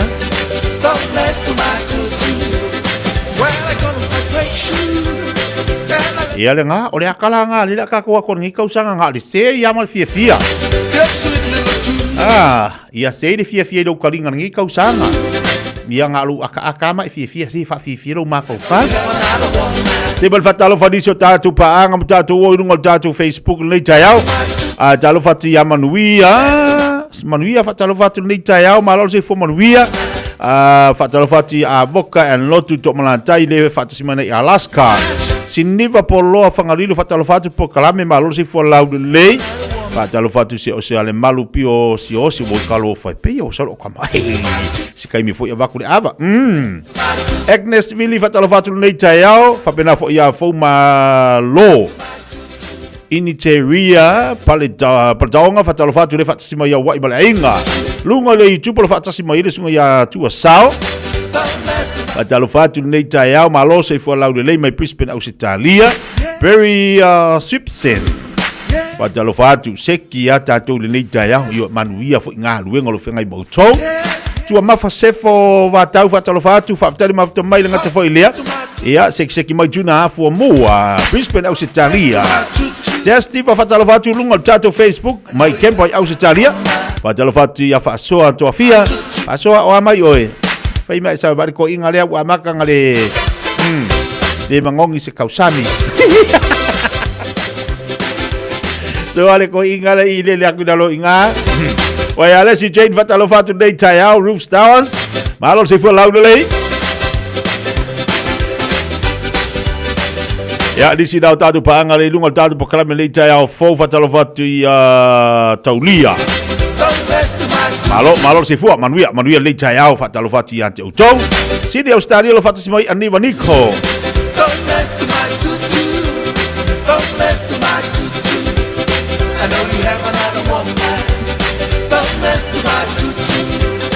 vavele masinga va idi kile vavele adol masina lu smart fitu nei le la fa ma va tatu ya Januari lolo winga wa matu isa ta pena lo na tamati daong e fa na we te lo ya ta ya wala tu wa onga idi sia onga ya ta ya e ni so la tu mo verso fo ia al fa mala tu pel po kala me mo tanto tau tuana ia tau lo na sek wala va lo ngar kilo nga mausi mea pa isi mea ngai ma sangi onga kako nga iai e fai but tau na ave lo fa mo nei tamati onga ta pena le lo nei tamati onga wa ila tu apia onga va ila tu pola tu mea onga va ila tu ofua onga se va ya onga but tau lo ona ta pena yo avane lolo taimi o matua tatu lango ma ta pena nei tamati ayengi si fa blave ko curioso mai ia ave lo fa mo se fa na o le fa blave nga sa wa ia ai ka penga o le se tatu ela kulo wa ka kali o fuwa onga ka mai o ka se ka nga o fuwa onga ea o le ka kali na o le taunga o luana o mo le lumana a taunga tala le o forta mai titi ia on sairu do tortina fa tau le to ninga na e lua se lau ta la pe to se lau ia matua ave ila to se lau na mo lo ma fau e to ta pena mai le to se lau na mo ile lumana Lola winga nga le tor se lau. Alu le tor se lau. Ta pena ilo walo. Vai ona se vai a onga. Vai ona ofua onga, o mea tau a onga ta pena. Ai aku dioso mangi mariu mangi yang si mea. Papas pas. Ole mea ngai ku por pelesa. Ole pelesa ka kau fiofi. Va venga ko wo msisi ka ko rima ka ko vai. Onga ua pelesa ka. Don't mess E whalala kua mea o ai o mai a whavelani. Whalala kua kamiki a o ngai mai whavelani. Ia, wā, ia. O mo saina ia. Whai kamiki ngai. Pisiru ki sua asu malaiva minuta tale o leitu last fumalua. Ama e tatu whavivianga teni umalpa kalame le moe.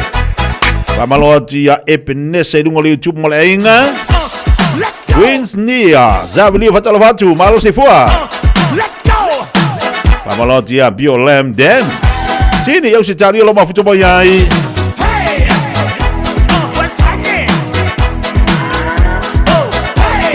Nisha unanga patautua le tatu wa tunu company te jasi. Wamaloa tia ante utou.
Ba via nga misi luki so pele fa fonga ma ia ile nei fo I jaya to is full tori minute na jan leon lei to las malua fa mole if you most tanganta if for ile ma ile ole aivi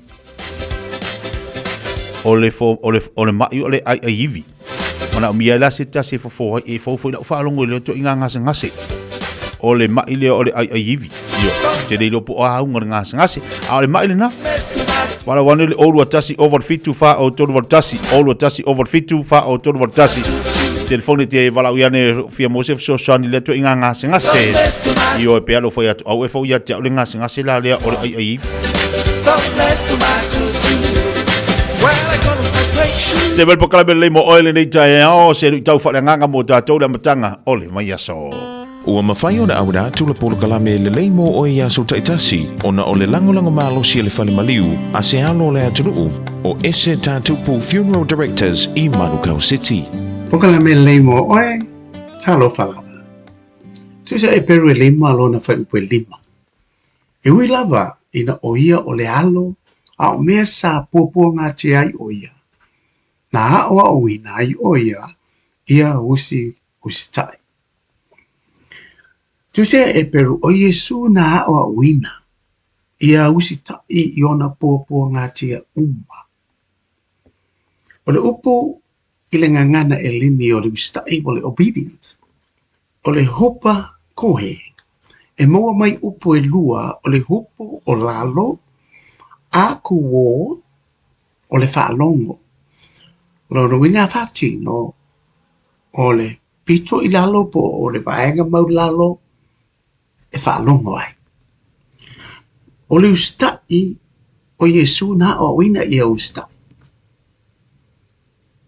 Ai sea, o Yesu e iai le poto uma I le lalolangi ma le langi. Ai o le winga le au mai e le e peru. O le ata e tusia mai. Ona o le ngaluenga ma le anganga ma le mawhawhau ke riso. Na alu ese mai I lona nofo ali. Le loto ma le anganga maulalo. Ma le ustai. Lona nofo ali tupu ma le mamalu na alu ese mai. Ina ia iai le lalo langi yang sala. Pei ona soifua mai le whalo manu. Soifua mai I le ainga maulalo. Nofo ma milo fatasi ma tangata anga sala. Ino sia maulangia, ta wembu iai tangata. Te e ona lava tangata yutaya. Whamata e whaingo fia I tupu. Mali I o le nei lalo langi. Ona lato ese mai o lato nofo ali. Mo lato tūlanga maurulonga. Ina ia whatai masawa pali fatasi.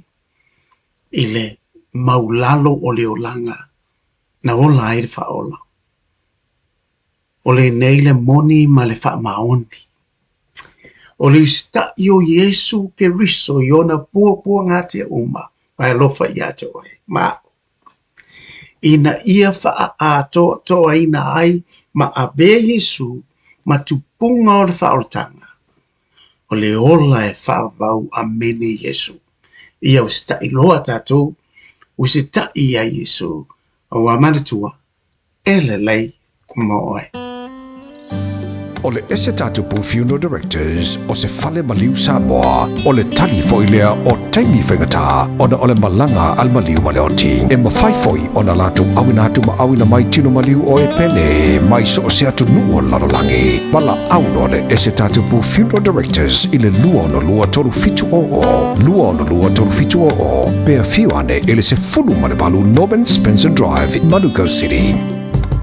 Beta Drive Doctors I le taulanga whaatau I mangele whaapea manrua o le vaenga o so ngase pe amana o mia e whaatino e fo I matupui pui o le whana witi o tupui pui la COVID is full river mo I lato is full on tausanga malunga atu whaapea matupui pui o le flu Pala au telefoni, 255-25-iwavalu. Mo so wanoe whaatino ai nei au nanga. O fisa whamai I maangele I taftafane o McDonald. A Manrewa I taftafane o Whaletusi po le Public Library.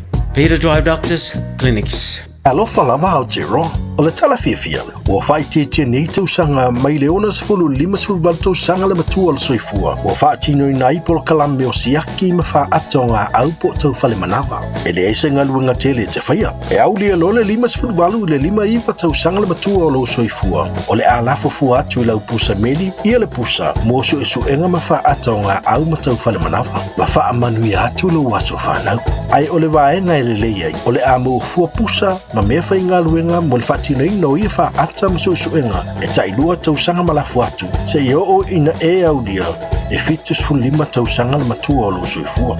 A vave iloa, ma mau e susuenga ma wha ata o ngā au po tau whale manava le kānesa le amatanga e ma whai o na tonga whitia ma le manuia e le aise tongi e vave ma whai ngofia. O susuenga ma wha ata o ngā au po tau whale manava ma whai o na wha sao ina iola a mau alola upusa whai loa. Mo tupe wha momoli Samoa, mana tua loa le Pacific Easy. O lo wha wau pēr le tātou whapitoa e nao le $5 le tongi pēr e whaungaina le Pacific Easy app. E wha tino ai o tupe wha momoli mai lau telefoni whewe ai. O lo awanoa fo le tātou direct transfer. Ti posi mai ai au tupe le tātou account. Ma wha mali eina fasili lunga le telefoni. Ma wha tino la fo ina lau tupe ai inga whapitoa. Mo le tongi no video le vai. Mo li te ngā tupe so se whale tupe Samoa. Pēr te tongi ni no ngā tupe le nupi wha. Samoa House Corporation po le Samoa Land. Ma so se au nanga Samoa, o loa mawhai na whaatino o ma ile tātou au nanga le Easy Pay. Manatua o whaasopolia so se vahenga o New Zealand I o tātou lala. O loa wano fo I o tātou ofisa I o Tara Mamangele. Me whaunga le Pacific Easy App, po le Direct Transfer. E whaasao I lu taimi, ai sido na whaasao I na I o tupe o taunga tāle penisini. Mo nisia whamtalanga, wala au le telefoni o valselau o tasi onono. Po nu mera masani au kilani o le lua fitu ono fitu iwa fitu wha. Ma le lua fitu ono fitu iwa varu wha. Pacific Easy, o lau anga mo tupe wha mo moli Samoa.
Ole si fonga malia sunga ya panga malia yo pu fai valu ole peso fa ngoina lulu le fua le lei. Oa fa mai a joli po kalame le mo oe mo au ile nei fo yaso pe ona yai la mtanga le yaso lui tau fa le nganga le namo tantou. Ole ase me tau tantou fa ya ta pena se mele le lulu le fua ma tongo fie ina ya manuia se tasi mo oe le yaso. Ile tali mai o tatu po kalame le tatu se atu la unang mal tua ale sunga ya lungia pida prenato. Pe ona ela to unanga le city cars. Pailo mole nei fo i jaiau fatalo fatu balanga fa'alalo lungia malo si fo moria balo fo lang mal ni jaiau fatalo fatu tia fa te lo moria lo si fo yo tu te foi with o ave nei aso fa pelo fo il paio il tanto tu no fa te le o mo se ava no ta to tala il tu rango business e fa ilo e fo le tu mo o nanga city kai ai tele Lincoln Road ia ile tasiro lua lo mato ta nga lua tuai a tia ile nga fa alo fa pe fo ile o fa nga luenga e o fe lava le meo lo stofi o to ile tu e tu vai e o talo lava o via tanto fa no blue fantasia was mo li o sa mo nei mata e man tama fa no lo nga lua le tu tia le nga fa alo malo fa te mo vi ele ma wa tu tatu programa le jaya mo la mtanga le vai so le su tito nga luenga ia o lo manuia le jaya o lo sunga me se fo le tu al tatu falta vale la fatu ia yo a ma fanfana io tu langa lo ia fo le tua mo le amatanga le vai so ani ta vale ton fa ilo a fo ni vai nga ton manino le fa fonga la tulu nei taiao ia moni a tia o le tua le na o le fa ilo te nei le nga fa lo sa mo lo tele ta tu ta vale te mo fi o le termine nei ta to financial fa ia sin fa ke tala titi a mai fo ta to approval o te telefoni me o fua le income ia ma fua fo elanto na ia fi te ta fa ta vale fi fo le ai nga lo verta vale o tulanga la na lewe tau ta vale o telo ta vale foto o saula lo se fulu su iva valu e mau ai tau sanga le lua fe su fitu lua fe su valu ia me lua fe su vivo tau sanga nei o le fa tau tono lo toa o na o faisi na matua telo isi tau sanga o le mele tu tu meta ngau tau sanga le o ta vale e me se la fo kilomita ina ia pa u lalo o tele o ta vale o tono lo toa o lalo kilomita tai ono fulu tai fast fulu ma tai limas fulu ia o tele yana i ta vale o le o le bang fa ta wala ia tau na pike ta tau sa mope a mai tonu tulango tanto youth tele mana noi tanto master CX5 ia mal master CX8 lo ia tonu tanto lo trava la mal tanto numera fa avea i o lo tasi o valu fitu o lo fitu lua e mau ia tau tu ma una ngaunia so se temia te tinko mo ia ta te fei roi lava fo ia tu lo ko ia o tulango ta finance val pasene o lo sa wal tanto interest le lei a profile ia o lo fai foi na o nantu il city ka musu mai lama sa cashback la mana bia a pe tele mana bia o le faitalia le na o au ni ngalo sa mo o nei tu pe uma e to tongi uma tanto long day finance mata to bank tulanga lo ye to tua i service ia o lo fai na vatu ta vale avanti to ma le warranty mo insure lua meta u mau o ta avelo ta avelo fo tua o le warranty mo insure le ngai lenta to fa long de mata telango fie kelo tanga te lu la walo fe o na tai ane lo ta vale au ye ni insure cover i mo le warranty fai da fio ta vale pa is fa le tonu ia e fai na utu fa tumu lo sa mo o tanto referral pa riu mai mata la mai ia ma vantu tanto lima se lauta lai lo ai fa stai toi lo ngarenga o lo mori meta tanto fa tau mo le atu nga fa stai te tie ne ya so le manto fa soa ia o le tasi do lua Lincoln Road hente sente mo ia il tu mo le unanga al citica ia mo le o tasi o mo fitu lua te vala au mai u ni so stai ma o il tap so te inga ile nga fa lo sa mo fa stai te la mo to lo lango no te leina fa so mo tur ne ba yaso lo fa te tie yo tu te fa so i fu mo i manuia malo wa tai urungia mo tali poti na mtanga le vaya so mo rio fnia se fu mo manuia lei urungia mo la na mo tu le tanto wa fatavalo le city cars luas mo lua i Lincoln Road Henderson le tu si fa okilani wala yai ile te fonu o tasi over value fitu lua fitu lua o le lua tasi lima o lua tasi lima paluiva lua fitu o le unanga mo te tu na sunga ungia pe ona yai tatu o falta vale li tu sifo o kilani tatu le tula se fuma le lua u sibel fafonga ele to fa salawino tatu tala mai Samoa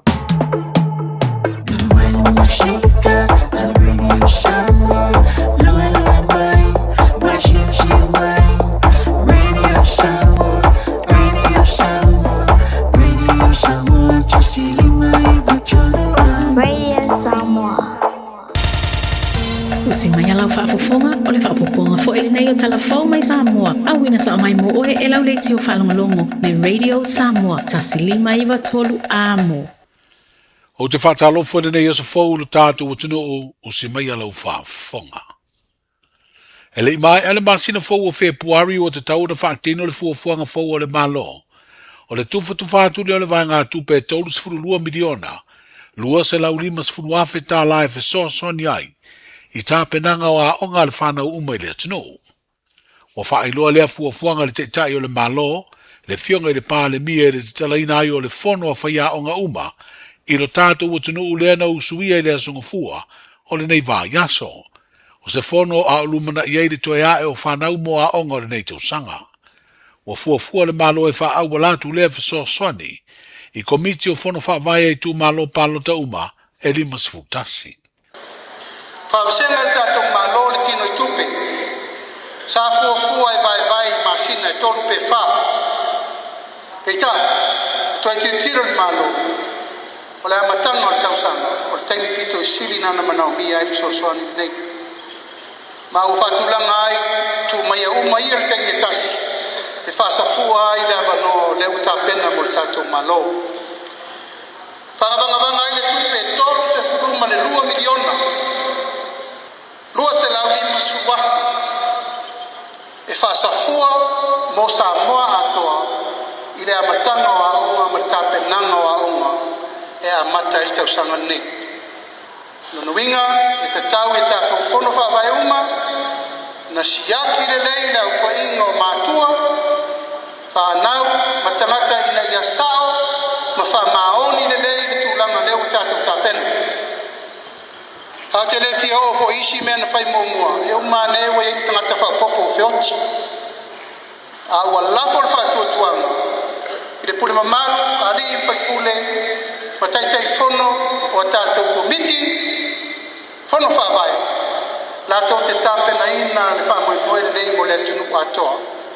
Lona winga, e le i seisi o tō uma lea i tai aole, e le whamanu e ina i le tātou sau whangane nei. Ato ai, ma lātou olo iai mana onga atu mau, o le au mātutua se i tau lawa i se pepe patoa whanau mai.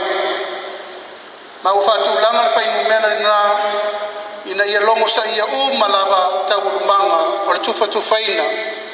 O le tolu sulu miliona lua se lau lima suwa. Ma o la whamatu mātu ele i le masino Februari e a mata i tātou waonga. O lo iai lisi whamoe moe, tātou malo e latu nupi wha, se taimi. Ia na whasisida voi le minister tupene na fo i sosoani. Ar sosoani le nā. O nā le au whaisa o whanga lava e afi ai. A se tātou mele u whatamare pale tunei. Ia e leise si tu ua tātou te au whanga poto ai. Te ulumanga o le tātou sosoani. Lona winga a whai tolu suru 2 miliona lua se lau lima su afe vai. I le lua se lau suru lima afe. E leila loifo se lau lima su tālar tangata tō tasio se aina. Lona winga o le tō tele lava oe, tō lua ma lau whanau, o le tau tino i tupere na, e a mata ai sosoani e tātou malo. E sosoani mo back to school tapenanga a aunga, ma mea uma tāla whea mai, mo le tātou atunu. Le fionga i le pāle mia, sunga la udi e le mali atoa le ua tea polata e wafosi, i le talaina le fono whaale tau sanga whaia onga uma le atunu, e peo na whaanga solo i le nei vai aso. O le whamana tua i le mtanga aluenga o le tiuti o le aso e whaatau ai, le lato au au nanga. O se awano tau le le whaife auto e ina whaatonu na te tai le sauni ngā lotu, o le aso, e apo i ai le ufai ngā aluenga ma ave i ai le whi au o le tau leo le whamaoni.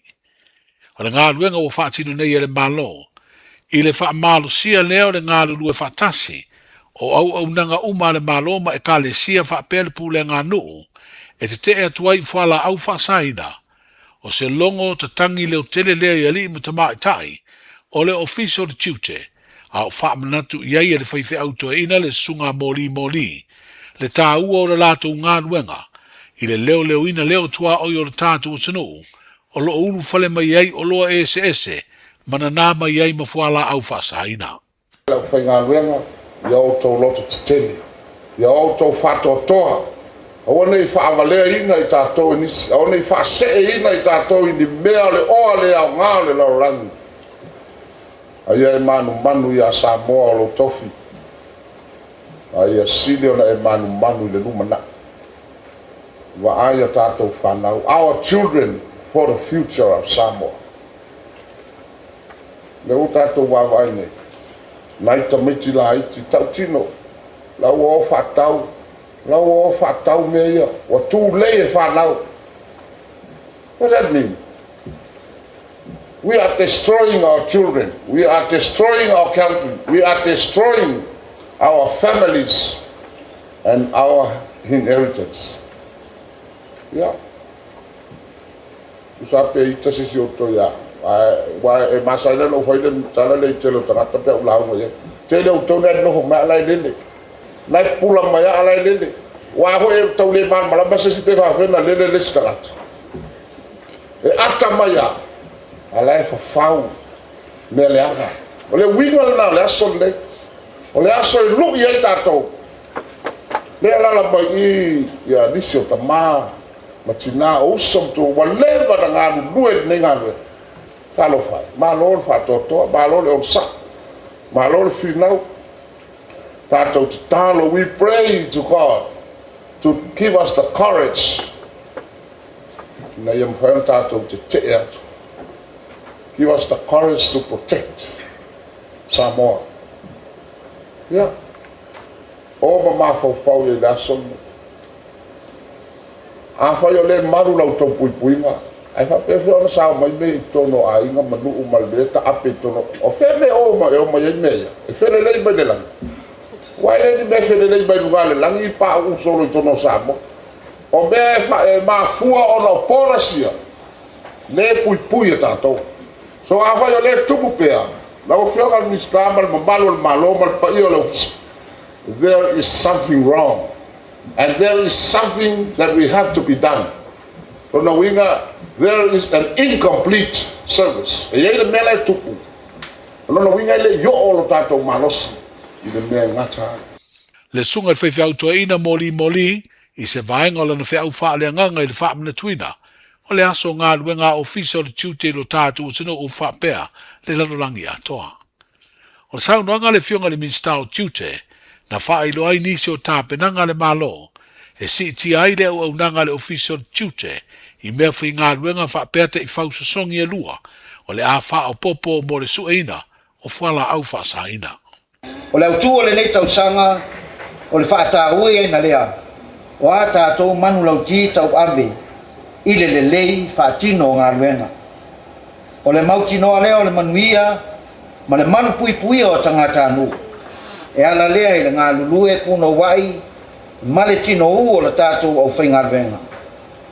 E le whisiringia le tāua o le ngā luenga, le tātou mta ngā luenga, pa pēr le official tute, I ana whonutanga. Pa ngā solo mai lava I tausanga o mawai, e o mai lava I fontanga taru ai nei.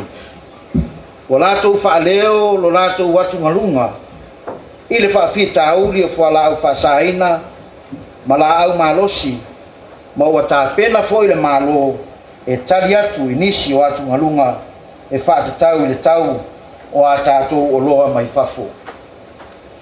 O se tasi ui tau tele o lo whiangai ai ma tātou, o le uti lea o mea whainga luenga, ai maise o tangata whai ngā luenga e ngawha tauri maina a tātou ngā luenga. O mai o na tāpena ina matui nātu I le kāpeneta le tātou tāusanga o mea whai ngā luenga whaopopo. O lea foi watalia e le Pacific K9 program I a tātou tāusanga mo tai whausasongi e whaopopo mai ai tai whausasongi e lua e whasoaswani mo ngā luenga. Le fionga le minstau mta ngā luenga o tiute, le tō whamasi nā lupe le atua vau ma kesi pisi, I se vaenga o lana saunuanga, I le aso whaamanatu whaavau malo o fiso le tiute, e peo na whaamanatu fo I le mtanga ruenga le tiute I lo tātu butino.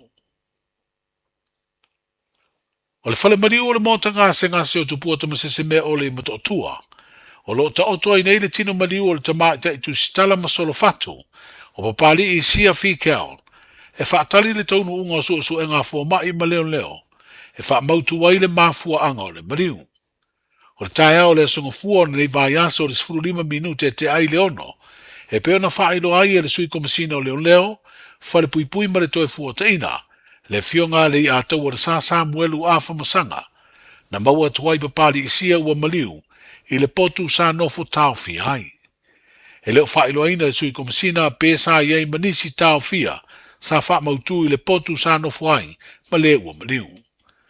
Whali e se li poti alo o masalomia. O ni manua na whaatupu e le ua maliu po self-inflicted wounds.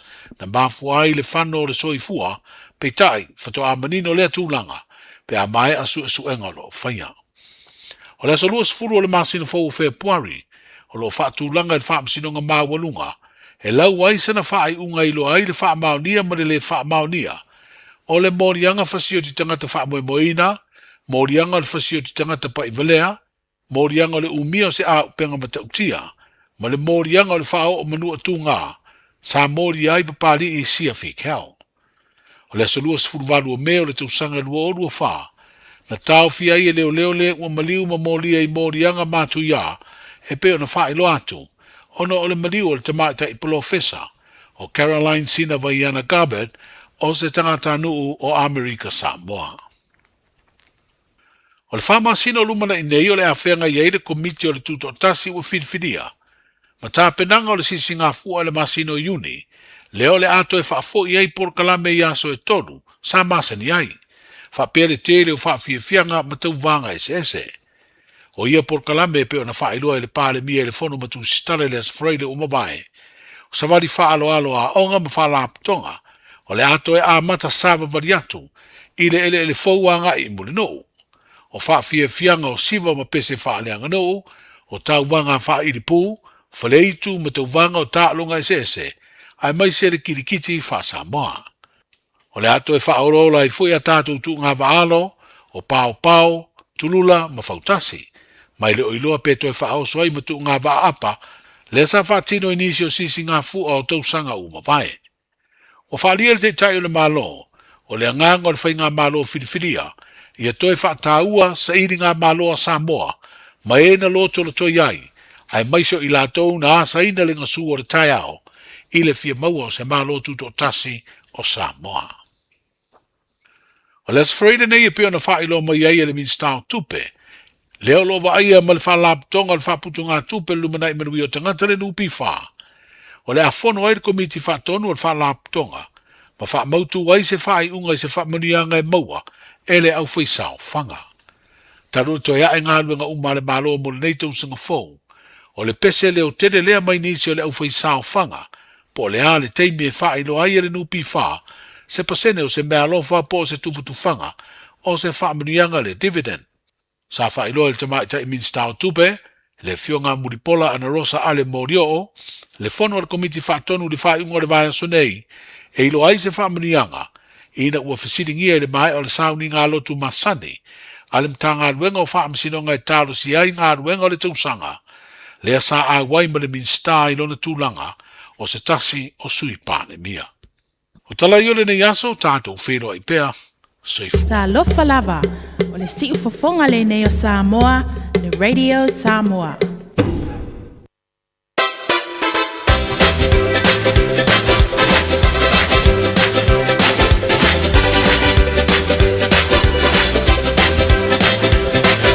Suru lima minuta leo tia ina ile tula asfumare lua le na ua toi whaafonga mai le tātou wā tunoo e le toi whaasalawina o tātou tala I mai Samoa pe ona e le au nanga mara tautu amata le whionga ngal marmana tipi au tanga vaia sui al Radio Samoa o loo au ina mai I melo tupi tono tātou wā tunoo a matanga nei vaiaso le ala ua whaafonga manino tele nei vaenga tāua e mai se fo I tūlanga o lo I ai le anga I ato le malo whaasoa atu niso whaamanianga tā penanga mo nei whana ua onga te lea tu pewa fofua le malo e awina atu lea nei whana waonga. Ia ai mai se fo ta penanga o awhai haonga la tau, ia manai ainga, ia e te la vaenga lei, te la vaenga lua e whaafonga e mo whanangolongo iai, e le tau mawhailo le malo ina I whesoa swani. O le mana ia, o le ua whamanino, ina ia ta pena ai nei tamaiti ai ole se leni le fai na wina tu fono fa vai la tu te fa so ina tu pe ia tu malo te tas ina ia tofu sia umata to a wale ta penanga nei tamaiti te lo fo ila ole am fa so ani mo nei fana wa onga pe ona ia universite ia mo nei tamaiti ia tu le universite if so sana la tu pili ia ma so ani ta penanga ma tu la to o fa manianga tatu te loa langa a vese sele ni fa pea mo fa nau taua ta pena de leila to mo le luma la Emmanuel lea o ainga a mese ia i tu malo manu a Manuia la le fa fa ile leina ma te puina ma le tu leino tamaitia onga ma la tu loa o le tupele avatu efso swani mo la tu waonga e tau fo lan tu malo si fa nau matua una ifana wiaonga una ifana waonga telo tau sanga tatu te pisa matatu tilo matatu wa vai fa matatu tele ia nei fana o leua fa tau ia apainu fa tau de paste fa tau ia me fo every talinga fa tau ia momo afitusi fa tau de panko apainu i taulanga ai fa mai ni si la tu mafua ona wa le avela onga le lava i al tulanga le fa soa matua le lava fa soa matua ai atonula o se va no le leila le tilo lo le malo fai se fuanga e va ai tamaiti la ia tamaiti la ia tu le ia momo o lo ia fa tau o ne tu apia mo tamaiti ti i taulanga ai o le haunga a fa safua fo ila mal miliona i tu malo te tasi ati na e ainga. Te ofo au atu fa tau te miti a nei oloa i le taulanga. Te ofo atu fa tau nei oloa le taulanga. Ia wafo o le ua, a waku le 2 milionga i tu malo ati na e tu malo, a watu le tupe a veita miti fa onga. E wal fa onga sea. Ati na e le leidole le ainga, ma manuia Samoa. Manuia le atunu. Sakaikanga kama ivad ele se ivad lapo e ku fa pe mai o ka se ivad ele se kama ivad ele se ivad lapo o le festival ivad o le kaikanga festival ivad ele pe la o ivad e lu a ko papang football ivad bi de tele tu la se football lua pa malo tu tatu wa tu se bana fa fia ngala uli wa fo tamo tanga vai enga malo longa ole ne yaso pa malo tu nei a ta vale lunga la tele Malo fa malo losi. Fa malo atu le tamaya salama fa tu folole mala ingolo mafuta mai nai o tara fa talfatu. Ia le ne fa ia fa talfatu le tamaya yo su mala ingolo mafuta mai nai o tara. So se amai ko mala ingolo nai ma Wellington fa talfatu. Ta po inga nai tabam tina matu mo tu malawa. Malo se fomoria malo fa lang mama. E pa mai musika le de Samoa. Ja, tu vai levar a Loli.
Vivianga si vivilo yo leoli.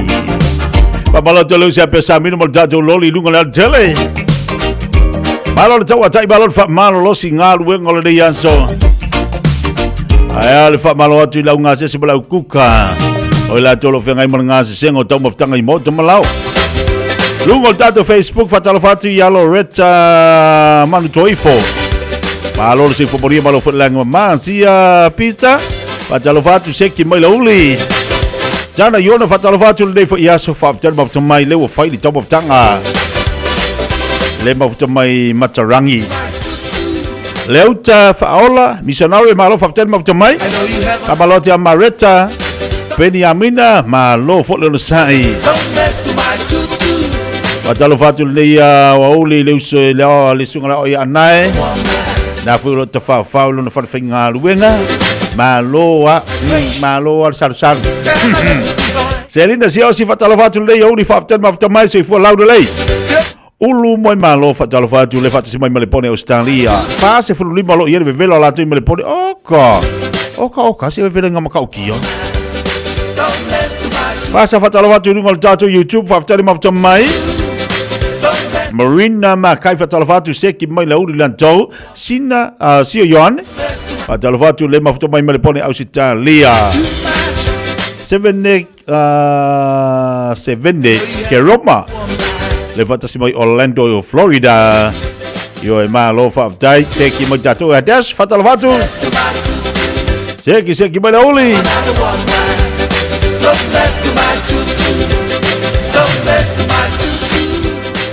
Fatalo fatu proclame ya Immaculata Robinson lo mafuto mai in Brisbane, Australia.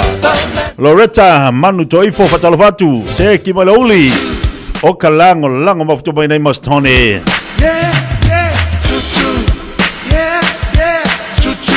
Pamodi atu la soifu al fatua ya waina anai.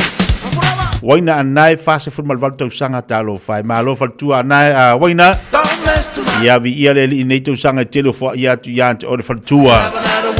Au fianga i tu manga luenga. Ya i tu masani faiva masani fatina. Pe fo le tausi ino le tamala ainga. Yo e fa fitai mo vi ia le li. Fase formal valto sanga. Sorry, la iki sa or for kuwa so. Yo, ya malo anai. Tausi fa le waina. O lau tau tinonga na fa ilu mo le tua ti tausi fa pele ya waina. Lono winga matua tausi waina. Ai alo fa ngalwenga tausi waina. Fa se football valu tau sanga fa moria le tua lo ya se fo waina. Ia fa pe fo inicio pa angal tato proclame. Ai la to le na ua pasi aku runga marka idiongo se furu ka ilimas forum. Kai di o ko ai mo ma to le la lo ifo limas folo o ulas ko so fo ko do limas fo wa ya ya o isi kan ka e mo musu ka ula ko sfa fa pe ke wa o ula ko so fo O sanga fo aku lo 50. Ai ya boka. La ka o aku fo fa ngumelo le afa 50-50. Vai do lai kiki ah. Wa ko kala ngale fa mai o ke makua ya ngale o ke lai kiki. Wa fia ai lo me.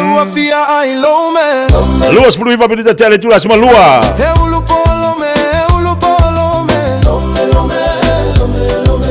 Fusu foi lo me.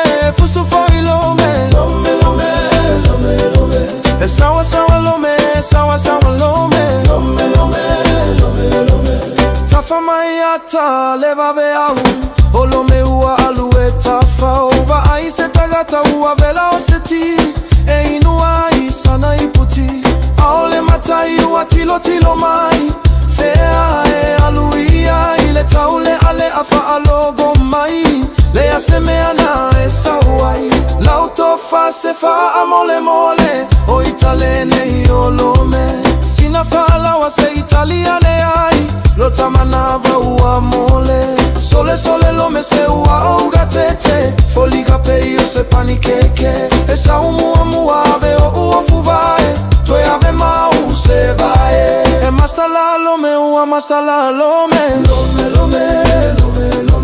E lo tu foi lo me. E mativa lo me. Ole uso lava lo me. Mali e lo loto telemo e tolo. Olo melene e ulupo. E ai le silome e no foi uta. Olo me tonu la valena. Lei atali la uva ai. Oleana e sauai. Tagi fa luluga ole mago. A ofaila utatalo. Le ai toina fa ataliea. Ua e sasiea. Awa te vave au fika gae fai. Te ai pole si ai. Tata ulava na iloa. Lo me mai au te alo. E ai le lo me samoa. Olo otagi peisemo. Ua mawa nei lo me. E ulupo lo me. E fusu foi lo me. E sawa lo me.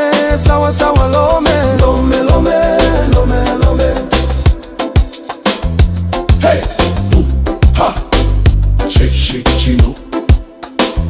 Lo me. E o e sao e le urupo e urukula le lome. Ya ese alome ngi vai kai. E lo se lome e urukula. Ya le se lome e urupo. Ya le se lome e urukula ka urupo.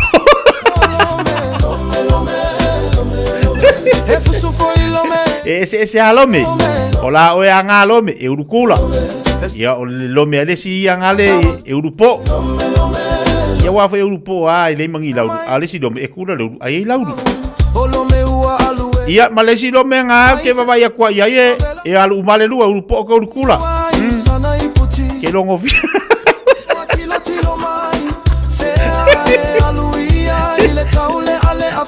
O ko wari. Ole arko ngalo me kausi le lo me. A saula lo me urukula. Kausi fa le e ala fanga kula o le rosi. E la o lo me le la fa. E ri mawa. E ri si do be sau ya. Wa po le ou ai sia nga mafu nga po wa le dua wa le ya kwangi lau ia male lo me la nga wa po ka kula wa mafu nga po lo nga ke le kula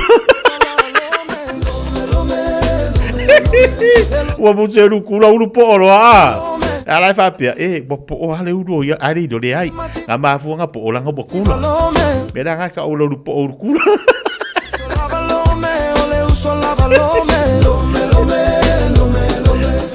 Aba pe foi o gaifa ka ko ria la uno me I mai. Kar ngo ia ipola le me wa mai so oila oilome. O ile mafuanga. Ila ulo ala ele me wa le wa mai mai, le wa mai mai. Ia ke do ia fa ka kala nga mai le me. Loto tiki fatalo vatu le nei uli malo se fopo dia fopo na fo ia Marietta ila Leo ma futo e bala inga nai class tete Se meli sa busa fatalofatu le nei fo ia so pena fo asi upapa sa vili male fatalofatu le e vai mai lunga data po klami nei manu kau lunga le tupo fatas mai penetito and mulipola anda male tina matua ia sulita mulipola e vai vatu nei block space fa tele mo mai Mr. Master Arua lunga le YouTube fatalofatu fo pena fo ia si meona suena fatalofatu po klami tana yona fatalofatu Manu Pita malo si fua laude lei Vitolina fatalofatu lunga dato YouTube fatalofatu na yo matua ia silia mase misi manu o falongolongo atu nei mangele ia o alofaanga e vatu le falongolo o alofaanga ne vatu nei pukikoe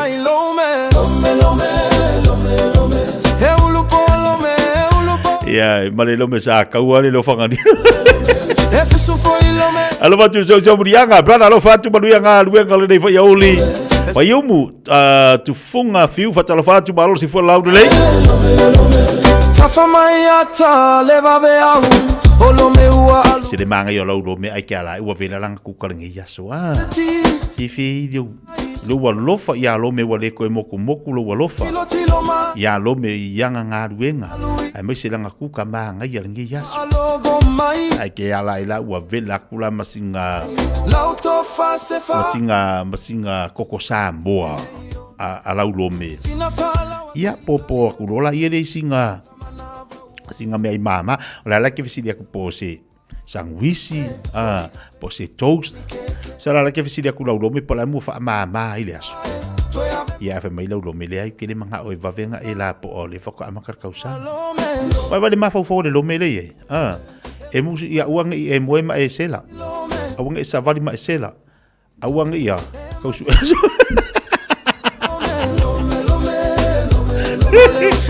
Io e pese le wala fatu tina ya waina molona se fua fast fun mal valto sanga ia matatu mala valo mafutu mal ria so ia tatu mol odio le io tatu loto wa tiu te banga luanga fenga yai wa malotu fatu ya Melissa no alunga wale ia va be fo te malo mafutu mai le nei fo itayao tai tu ave wati alofatu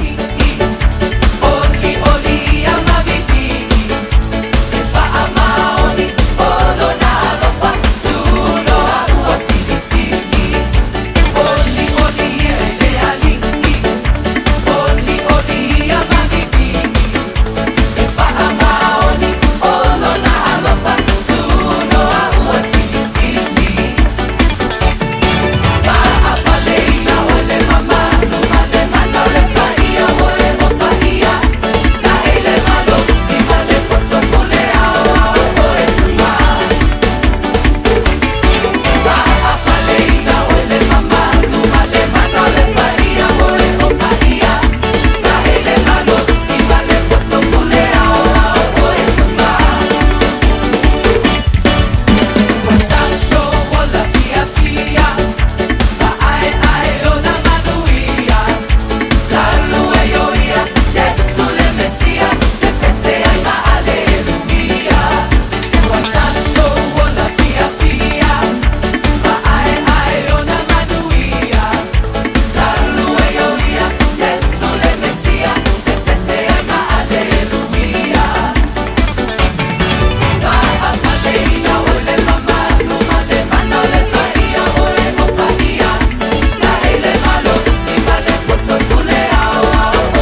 whainei o na whaatau atu tōpapa le Digicel I lunga o le upenga ta whailangi a le ClickX Pacific. E mawhai fōi o na lafo aise leni I le MyCash a le Digicel I Samoa, tō ngā whiti mawaru atu I le na o le 5 tā la. E le leile reiti aso taitasi ma e whaingo fia fōi o na e listalai. Asisiane I le clickx.com e lafo aisau top-up a le Digicel. Pe lafo ai fōi sau tupe I le MyCash a le Digicel Samoa, tō ngā whiti mawaru atu. Morisi whaamtalanga wala au le olua tasi 5 tolu tolu fafa. Olua tasi 5 tolu tolu fafa.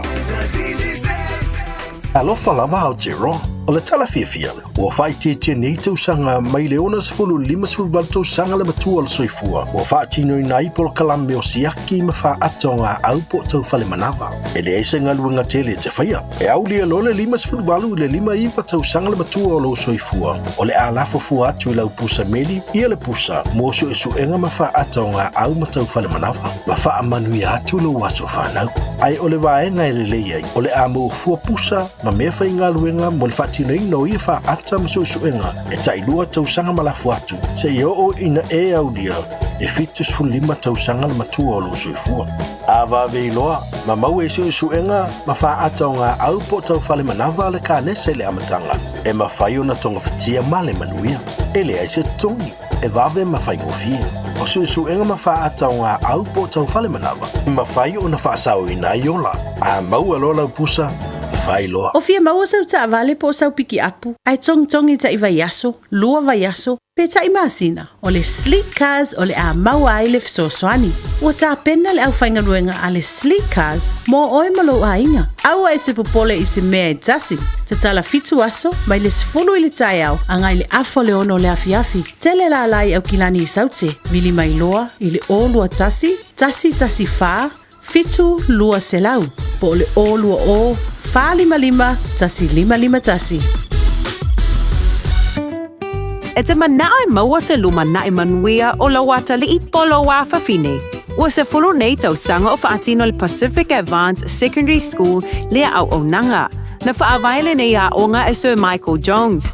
E faonga I nai ngana le Pasifika I le NCEA. Ma ua fua o fua o ngā toile ai ni pilia onga. I le tau sanga lua o loa whana maua lunga I le whainu mera o alonga whana wale pass na au sia tongi e ulu whale ai I le universite, po le university entrance I le tele o kolisi I au kilani. Ua uti awa noa mo le lua o lua ono, mo nisi whamtalanga wala au loa le pass I le over se lau valu o fitu lua fitu fitu, over se lau valu o fitu lua fitu fitu. Eva mai pea I the radio kasi 5 I kolu amo au ngā tele sunga mo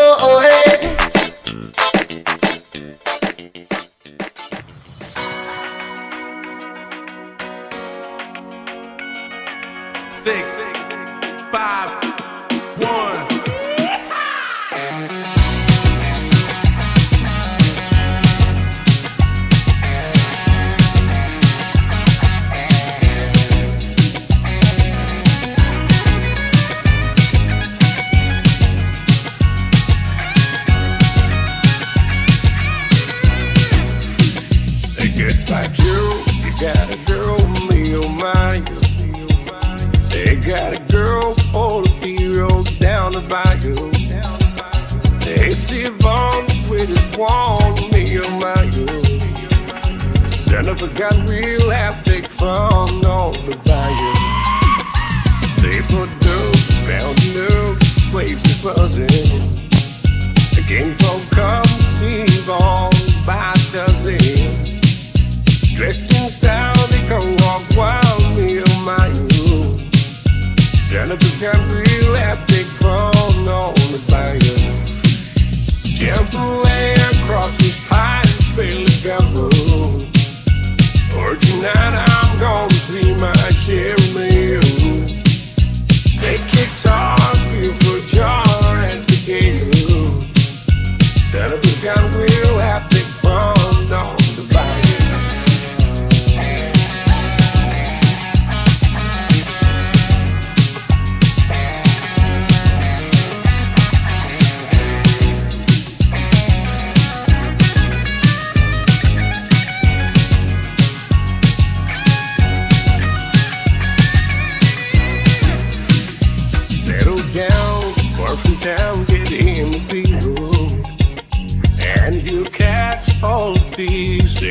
bayou. Swept his mouth to buy on what we do. Set up the gun, we'll have big fun down the bayou. Jump away across the pine, fairly gamble. For tonight I'm gonna see my cherry meal.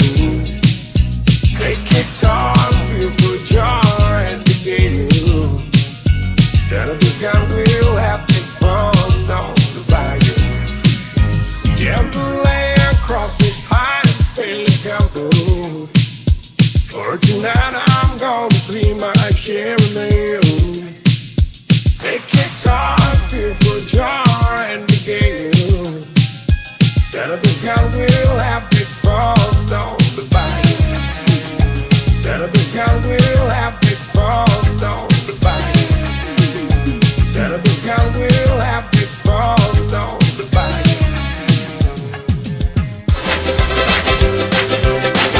Lewa matanto yang ia tulu wa tunu itu mga luanga o toile ne yaso. Io e ole aso lua ia pe ole aso fu e fa tu ngata. E pi kau fa mingo yak bai. Pi kau kuringa kala aso fu aso lua yo. Ia wa ia ke poli. Le anga ole. Ta ola solulu. Astofias fa laile. Ia uma fu ile ne as fa ngalbenga vai le tele vavi. Lua fitu nei lua valuta e lua iwa tot se fu.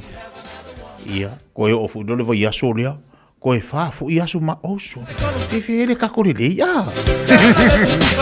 E fe ia kako mar kakore le. Ole ba ole au na mal tau le sunga la pepe. Te lola fa wau tai ao ni so vai ngala fa ilo mala unanga mal tau titi sel. Ia, I vai nga tau ona manino fa fonga tatu wa tu la to unanga masani. Ai wona ngalo. Ava peti fitel no le fionga la pepe. I le latu tautua I SIM cards ma le telefo au nanga pe ona iai. Ia le tatu titi sel. Wala wane le olu atasi limon tolu fafa. Olu atasi limon tolu fafa. Ia po tatu oloa le tatu wa yesi ma le tatu vaisa salapa. Ma le tatu vaita malingi ma le telea. O vaenga na alo fa ilo le fionga le pepe. Ia le telefoni na o le olu atasi limon tolu fafa. Tonu la moma le telefoni le fterenga tia.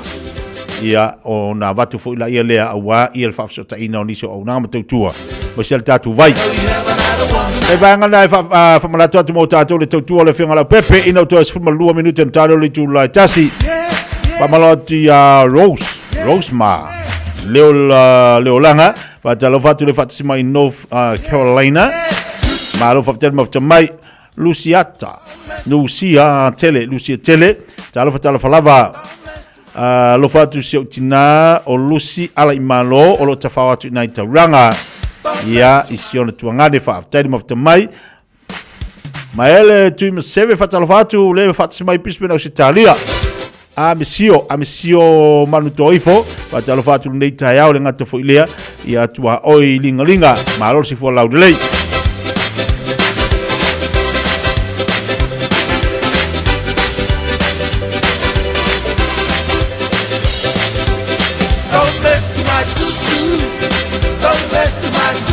talo fatu po kalame la unanga tu al sungal leo ya team al Sofina Francis ya le tu masani la unanga pe ona yele primary finance tele tatu ainga tatu panga o lelo mafuta mai le so I nisi foi vai ngola tno tatu va vai winga tau sa ia fa ngol vai aso malo si timunga matel swili a fa pe foi la nai te lo winga tau o lo iai o tau matato le nei vai temi ia tatu na sa ngale mu e ia niso la tuwe no nofo ila loi fo maunga ia na fu tatu tilo o ana solo ia fa la vitu puai ia mo ila tu nofo ila talata anga ili sami nofo anga mo wala lalo ia tilo fo oena e fofua ma e tapena ia solo lo wa maso fa le tonu ai tau ona faisi si fainga ia fa baloti a tole ne fo ia so se mai sina fa vianga mo tanto le ne oli ani sete fale moe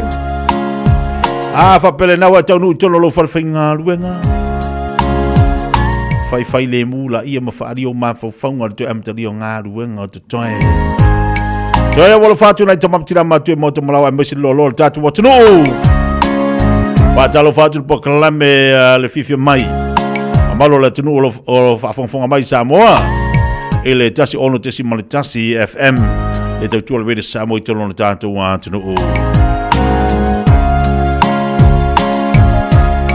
Mamalotu ya malosi Wapteri maftamai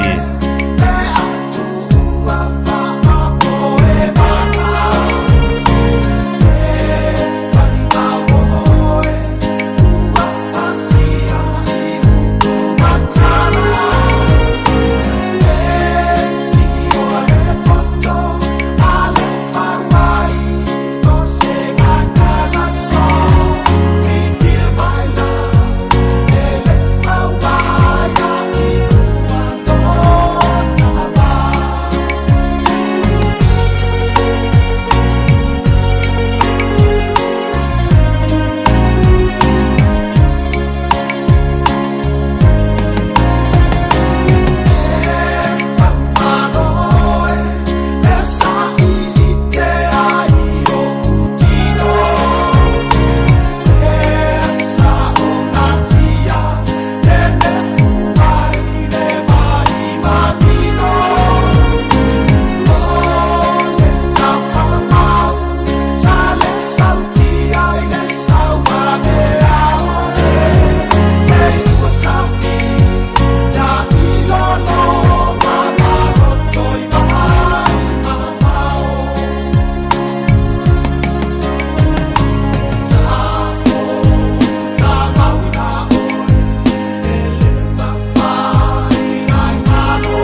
tau mō le aso.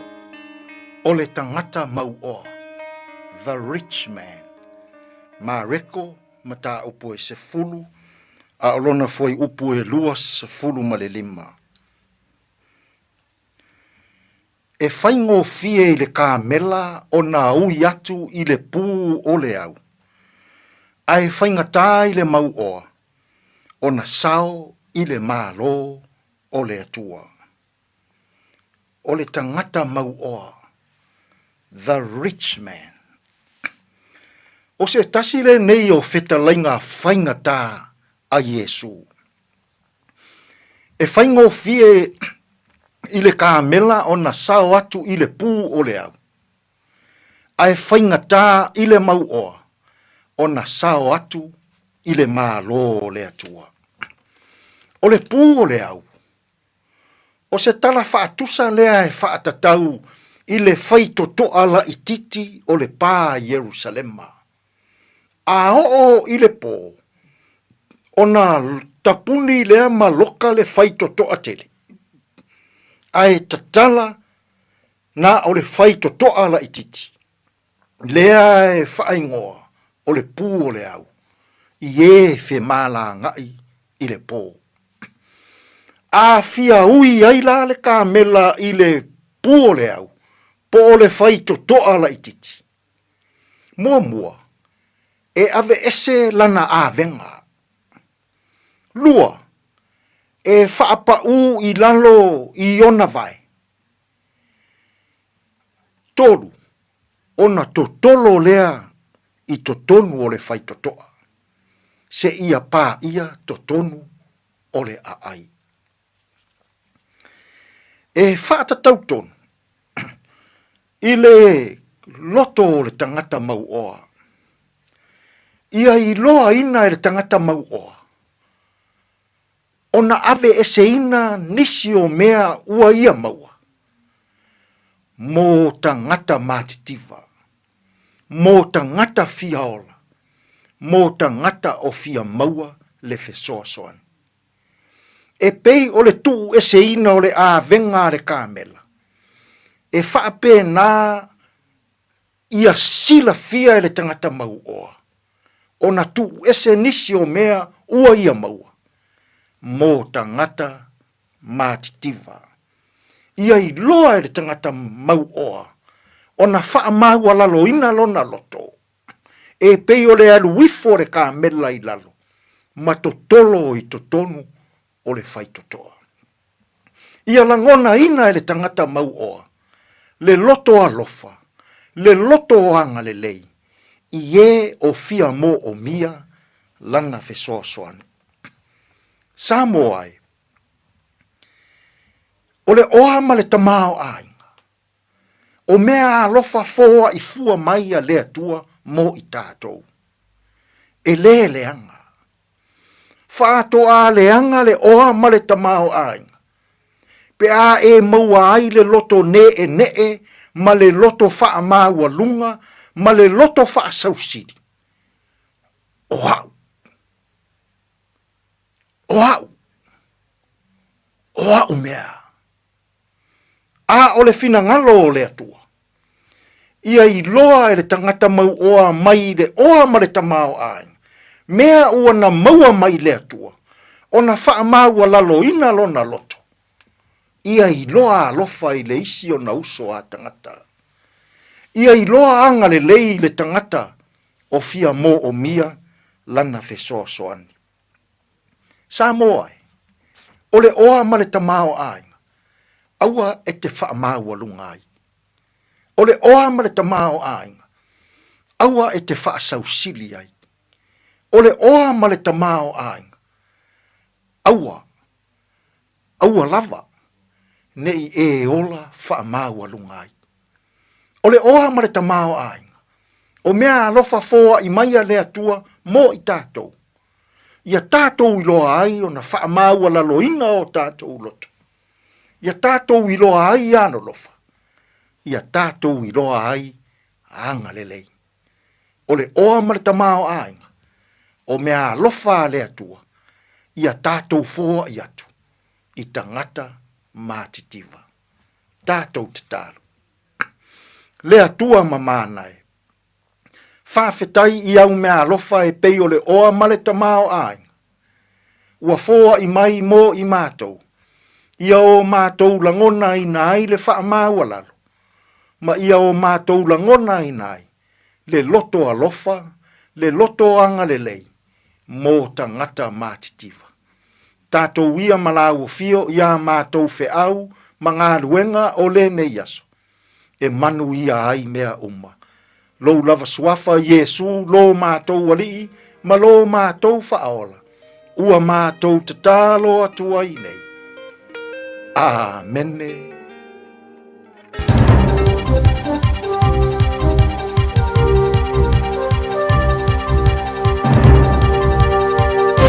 In this update, the Prime Minister says US President Donald Trump's comments about troops who served in Afghanistan were disrespectful and wrong. Trump suggested NATO countries other than the US stayed off the front line during the war. Former Foreign Minister Phil Goff has criticised New Zealand's lack of official reaction. Chris Luxon says it's up to the President to work out whether he wants to apologise. We lost 10 lives of people who went to Afghanistan and fought incredibly hard and alongside Americans, and we should be very, very proud of them. Labour's discussing today whether to back the India Free Trade Agreement as Parliament returns. The government announced the proposed deal before Christmas.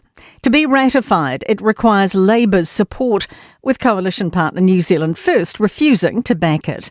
Labour's trade spokesman Damien O'Connor says he's received briefings from Trade Minister Todd McClay, but a decision's yet to be made. The caucus has not made a final decision on that. We'll be having a discussion today. I think we're pretty close to it, but there are some questions and a few things that we'd like some assurances on.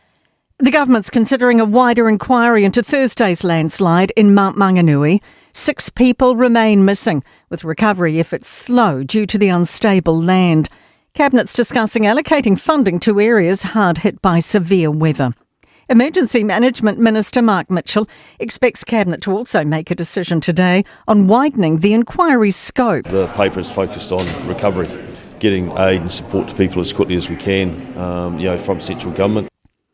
NZ Post says most people will still be within 4 kilometres of a store. As it announces, it'll close 142 sites this year. It says 567 will remain. Consumer General Manager Sarah Sandoval says they'll announce timelines for removing services well ahead of time and rural stores won't change. That's news. In sport, a scorching day 10 at the Australian Tennis Open, with the mercury expected to reach 45 degrees. The quarterfinals start at 1:30 as women's number 1 Aryna Sabalenka faces US teenager Iva Jovic. Kiwi Liam Lawson's excited drivers can make more of a difference this season after his first testing session in Racing Bull's new Formula One car. These new cars have a 50-50 hybrid power split, a smaller chassis, and new overtake mode. Pakistan's participation in next month's T20 Cricket World Cup in India and Sri Lanka remains uncertain. It'll make a decision by Monday after disagreeing with the International Cricket Council's move to promote Scotland in place of Bangladesh. That is sport. I'm Raylene Ramsey. Hey, hey! Hey, yo, hey, yo, hey, yo, what's my name? DJ. I like time in between the paper's lines. I'm the quiet storm nigga who fight rhyme. Yeah, you heard of him, but I ain't concerned with them. Nigga, I pop more guns than you holding them. When I ride while the sun's out, I'm scolding, man. I'm low 10, in broad daylight, get right, live your life. I wear my 98 dirt bike, you try to stop my flow, and I make it.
Lewa tule malte bale wati valu minuto chene le chula chasi.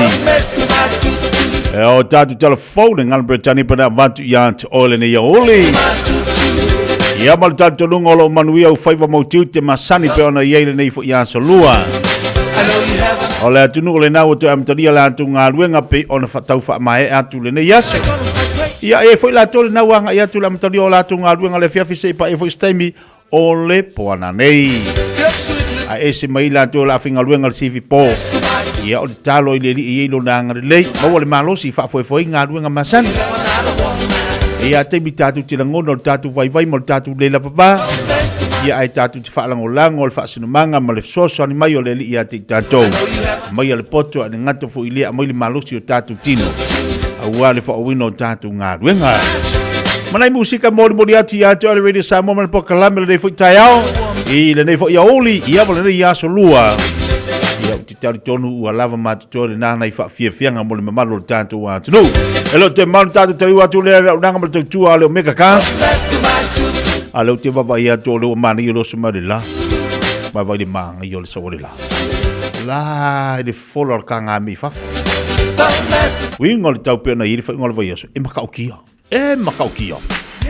o ka o kai se man lo sir sa vili te teleti munga ia ai so ia ona me uma tatu tilo matatu wa ai tu langa se le tau fa tele tu o leo te mo le tau de lei ana fina fa wa tam sanga fo ile le pinka ta longa ku kita le pinka te lo maua la langa o te lo se mai o la ua fa mai a ta longa te tasi a pul te tasi ia a olena tomu fai ia le committee ina ia fa mai a uma ta longa le aso nafi te lo mawala puwa mahea pe te fa mai restona nei ia tatu talonga ia pinka ai mai tawina le to tele le tatu watu nanga ia to nafi saonga le mule kapaka ono na ye ni fo indiso ila tu sa ngafa mai fa so soina o paka paka tavali tasina vaenga saonga le mu nei fa na o tasile man vaenga mania o lai wo ia no fa fa ta no nei tamaiti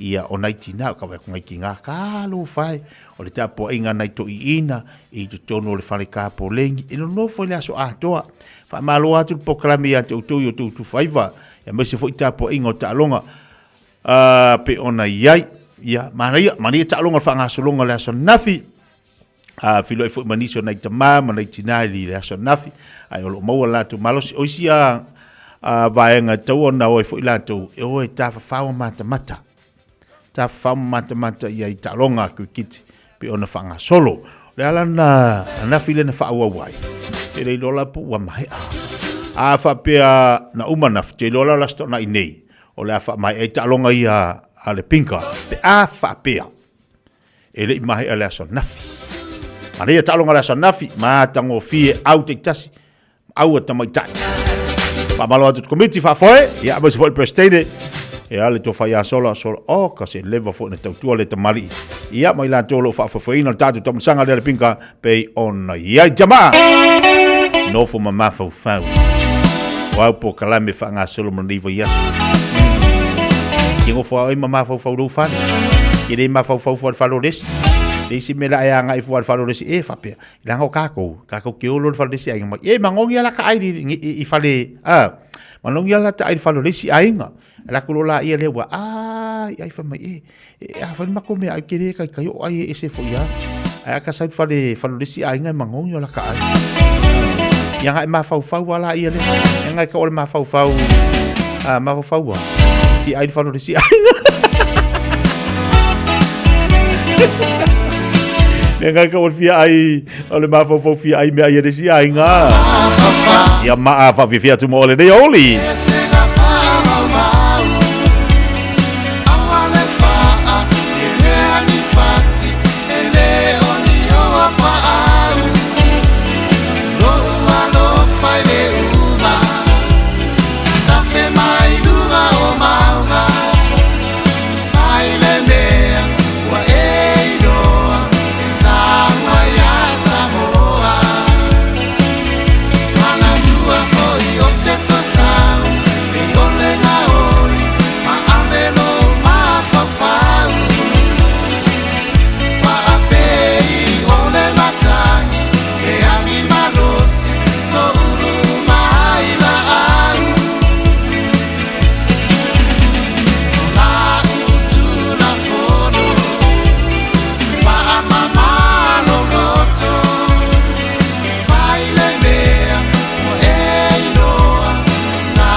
Lei mana yo le ua tatu se mai la unanga tau tua tatu o mega kasper fa ilo atu mo fa fonga tatu wa tunu le sunga ya tong sia ma le unanga masani pe ona ye le la tau tua ia ma le fa malosi fo itulanga I tu te manga luenga ia balol te watai malo fa malosi nga luenga le va yaso wa talo fatu malanga fifi tong sia balole on sai aso luolu tatu ye ya se fu malia malanga fifi malanga fa mo lanu la tau I fa talo fa tuela sunga le I pa sala ya tina ne fonta tei te po kalami fifi mai e ma fonta to a samo po kalami le vedi samo mai tol no amo ma no se fu mal ye tia yo la nganga fifi o le ua te am tadiel de vayaso ya e u na umi fo ile vai fa ngol vayaso sa mo la so malo lona au te no le fa so ngofia la so lua la to ingalu ye so le la vansa nga tia yo fa pa ngofia nga fa so la so la to ino mai malo lo la to long weekend mai pa fa pe malo lo ye so fo ah mai pa pe o le malo lo a sa u la ka ka un tir cupeo ia nga ko wa yo ia mire a malo e ka ku le ka tu le la para pone la mi sa me ke mo so pari yo ia te tu la to wi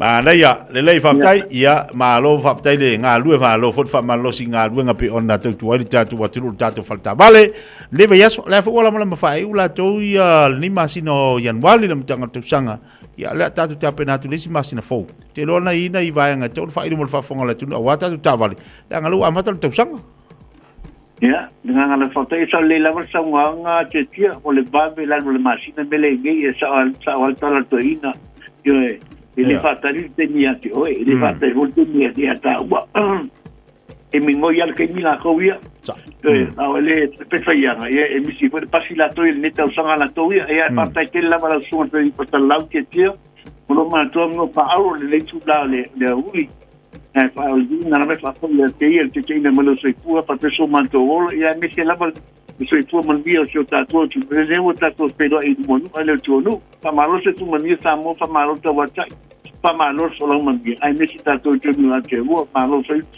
ne foi lo sai io to como foi le so fanga o tato ma wai to no au ni sila nei io o to ta so fanga na to ai me tu pe falo tu pe maua io ni tu langa samo e te firma o to tato falta vale na sumai matala mai aula ia I gusela Kemeni Strike I pa te man ka gusela Kemeni Strike tam faila vai so soni tia ti oi mo se ta vale la inga pe apa to ki sai sa le inga io te le ta vale faila fi filinga sa mo ele foi na pa solo ta to to sanga le ma te vai lo sa io di sta in ta vale passiina la ta vale von fitness fa per foi le po il service in ta vale ia le foi mo ta to son de to tu per to io so soni ti oi nga me alo so foi pa pe come di uma ti vanga metto per ai te ta ole pela pipilinga pa su mai na tala mai au tele na outra male pela pipilinga pa su mai sa mo pa ela pipilinga toda toda e se tu langa ti fa filia na su mai na tala mai au pe ba au mai tu ke pon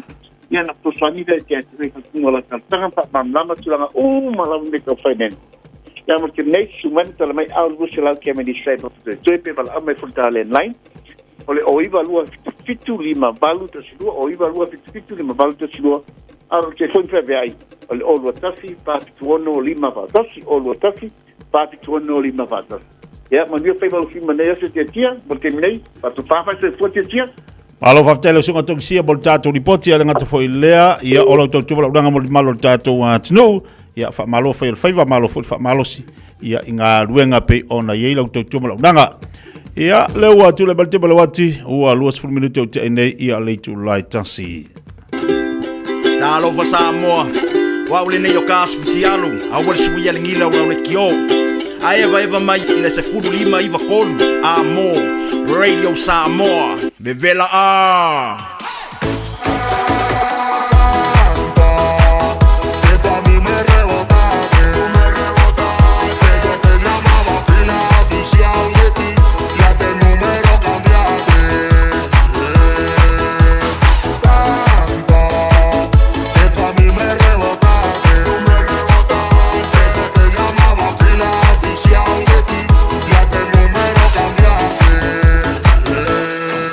Por eso,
a day, 7 days a week. Radio Samoa streaming live on www.radiosamoa.co.nz. Leaving in sin. Where are we going again? The beach. Obviously. Which beach? One that's close and not full of poo. Ooh, I just found our matching hats. Nope. Okay, Safe Swim's got a green pin for Takapuna. Yup. Tide's good, lifeguards are on duty, and there's no wind. Let's go. Water quality, tides, lifeguards, weather.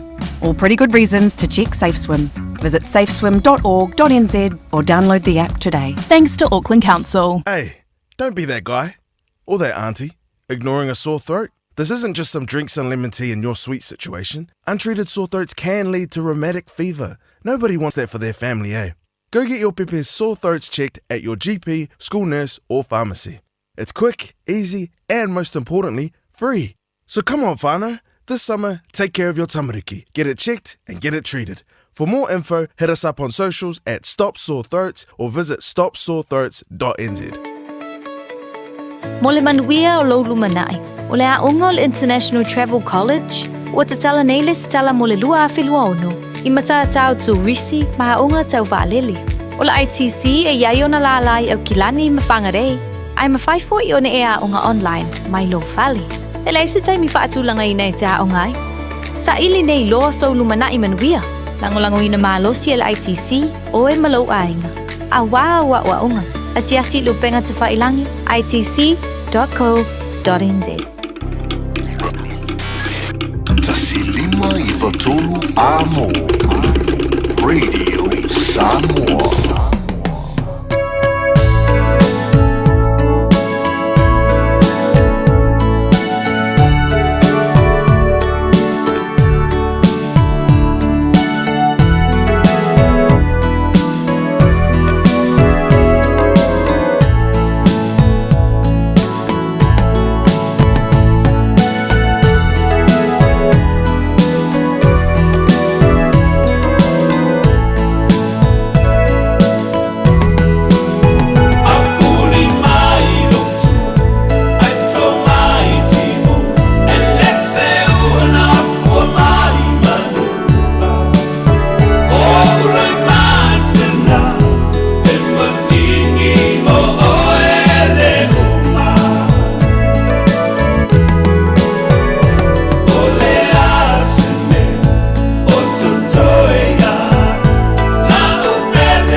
Felice Mikaele, pele whaafonga mai ai nisi dao tātou whaafia fianga. Musika e whaanu whawhile mu waile uli. Ina ua vava i atu le mātongo whio le susulu mai o le la. Ia au e whianga iau ngā ruenga mautiu te oe lelo mafuta mai le fale. Oe le ave ta vale lunga le al tele. Lona winga i tau fo i ona tau whaasidoula i titi lau alu. Aua le so ona whaasawa sawaina. Ne i te iwa wha le tonu lo sa. Pete tupu fo i ni wha rave lunga le awala. Ia au e iai le whai unga le nei masina. Taipele wati lo te lua se fulma le fitu minuti o le tae leo leitu la lua. Se mai nisi deo tatu whalinga lo tonu mai lunga o le tatu po kalame. Ea ole, pupuinga lava o tātou e malanga i Samoa, i le whaamai o le misela pe ona iai, a whapepele o i ant oe, i amaripitonu o lo e au mawai, o le whamanatu, e te tau ona whaile lau tui pui pui, ai te lei malanga i Samoa, ia ai te tau fo ona e aluma ave i lau pepatui wa umana whailau tui pui pui o le tātou misela. Mana ia lalo asiasiane se whaletala vai o la tāne, ia mo se vai la au, o se tui fo ilea, e fsosoni atu i atu oe, ia au ale tātou ma in misela te li maranga Samoa. Awale ingalo sa rominga o tātou tusi o tsongama le wawhifili, leo lo mo lava tātou tusi na e lua o tātou ofisa, fitus futalanta o tusi tasi, whai o na watu i atu oe, ia le tātou tusi e tele o le ngana le tātou watunu o lo i tonu malo mia i tono le tātou tusi na i e lua, so sani atu i atu oe lau nganu, ai maise i le fawina, po le fatuina, o lau launga. Ia maltelo tatu walanga upolo i tono tatu tusi. Wala mai ia le tatu telefoni o lua no lua tasi lima vitolu lua no lua. Tasi lima i vitolu. Pe te sumal tatu atusi o le tolu pātolu ono. Hopola Avenue ne i Manukau. Pe te anga ia ne ilunga o penga te whailangi mo tatu ia mafuta mai. Ia mwhai ona au mai ia lau oka ilunga o le shop radiosamoa.co.nz. Tasi do tatu whasisilanga mawtanga tama whanau a Satawa. E whatulu atu Samoa, oe lava o le amamala, ai o le awhangatonu le malama ma vilitonu le ifia maina, i le mawtanga tama whanau a Satawa, i te malii ma whailaunga ai maise le ainga sa whemata. O loa fia mpapa au kila nei. Le pai alava lea i a Satu Mafono, a Wantawa ma whemata, se yuli ma le maupu, ma le tama o le uso, ma le tama le uso. Le mamalu ia fale fula ngongo. Ia fale fula ngongo male fale tolu. O lo whenga nei le tātou nuu i siulepa. Male sa ilinga o le male sa ilinga malo a wale tofi whaipule o le tu malo sa fatasi. E whaasisila tuai male whaalalo o le awhai al fontanga a le tātou nuu i le asotona inei. Asotolu tasi o januari le tu laiono i le afiafi i le tuatusi. Lua lima, Monterey Avenue i o Tahohu. E te tala tuai i tama whanau a Satawa, a maise le nofo a swafa, male whalupolu, o suli ma feoi o le ainga sa whamata. Tātou whelo iai i le aso, i le lofa, mo le anga le lei o le tua. Whaatai sa inia e maiava, sa lalau, ma le mautanga a Satawa. Wala wana le telefoni le olu atasi dua lima tolu, o no whaafatasi, po a whemata, po salue whaapo, ili olu a fitu lima tasi tolu, lima tasi tolu lua, a whemata fotu ne weli, ili olu a lua, whaalua walu, lua fitu, ono fitu. Mawtanga le ainga, ili tu pai pai, o suli o polu ma pai pai ala. I vaenga i satu pai tea, ma fai a ai, ma vai moso. Ia te whawhongwhong mai, langa lutu wa ia tu o loo vai mai niso vaenga. Ma whtanga la inga ili tu pai pai o suli o polu ma pai pai ala.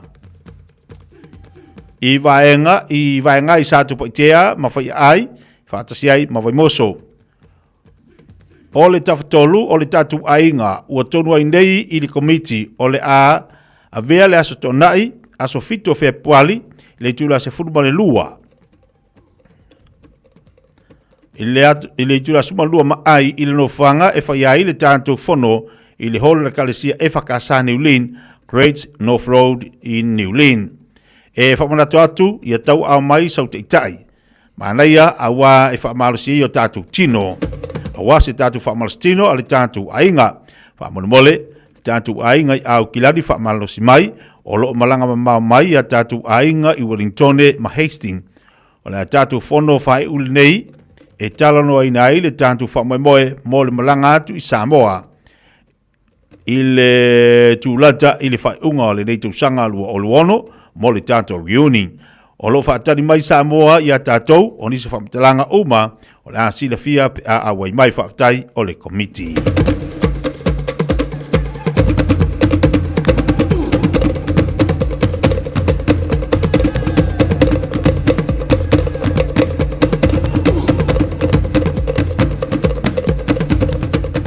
E momoana au whapoipoi la au tu manu I le paia o lau whaafongaanga Samoa o lea mamala o le whaasisilanga I whaapitoa mo le mamalu o le tātou wātunu o alalam papa au I Monrewa mai tu malo tuha oi. E wala au atu whaalalo e whaapea o le asonga fua sorua whepuari lua o luono o le tātou whaatisinga whaale masina mo mua o le leitou sanga e whaia lea I Monrewa Sports Centre I Mount Fort Park. Tasi valu o Weymouth Road I Monrewa, mai le tūla se fulu tai au pa e le tūla se fulu le lua I lauli. E te tala le vanoa mo so'o, e te tala le vanoa mo suyo e kalesia, maftanga, whalaptonga, ma so'o se Samoa e fia wai. O le nei whatisinga o lo awai mai ai I a suyo whonu whawae a Monrewa, po le Monrewa Local Board, a wale soala upuleina o mata upu mole atinaina o le tatu tu malo. A mai ala songa fua Monrewa ona soa I lea ma le whaatsinga wha le masina a le whaaliu le la mai le tula se furwa le lua se pa I le tolu I le afiafi I le aso ma le nofanga lava lea e tasi mo tua a matutua e te tala le nei whaatsinga I so se tua a sina e fia awai. O loo saunia I le tatu taumaftanga mo le fonga taumafa I le aso ona soa I lea ma taalonga ma le au matutua e tawhawai. Mo nisi whapatalanga whapasota mai I le Asa Foundation I le Old Watasi ono tasi valu o whanua.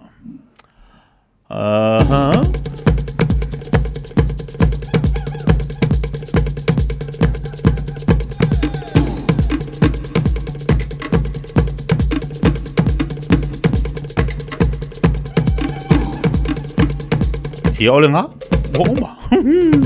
E ia paunau tātou whaasisilanga leo e whaafonga mai. Iai, leo atu inatu ma le whaafonga ma le silfia le tātou watunu. Ia inisio o mafutanga la whianga I whaunga le vaiaso, ia ama se whaunga vaiaso. Fou, tau si eira lo whau lelei, maua se tau lelei, se laulau mātango fie, whātaunu uinai inisio whauwhanga pe ona iei tātou, ainga ma tātou mafutanga, ia o lo whauwhua whuntanga I le whaunga le vaiaso. Te pala wati lo te asifuma leiwa minuta le tale o leitu la talo leitu la elua, tale tu la elua, ia se atfo leo diso tatu kalame ile afionga ia li ataua save El Harrington la vea a wali tau tuina o le tātou wa tino o. Ola ekeika, ai sauka sisiva. Sama huipa kino wala con eso.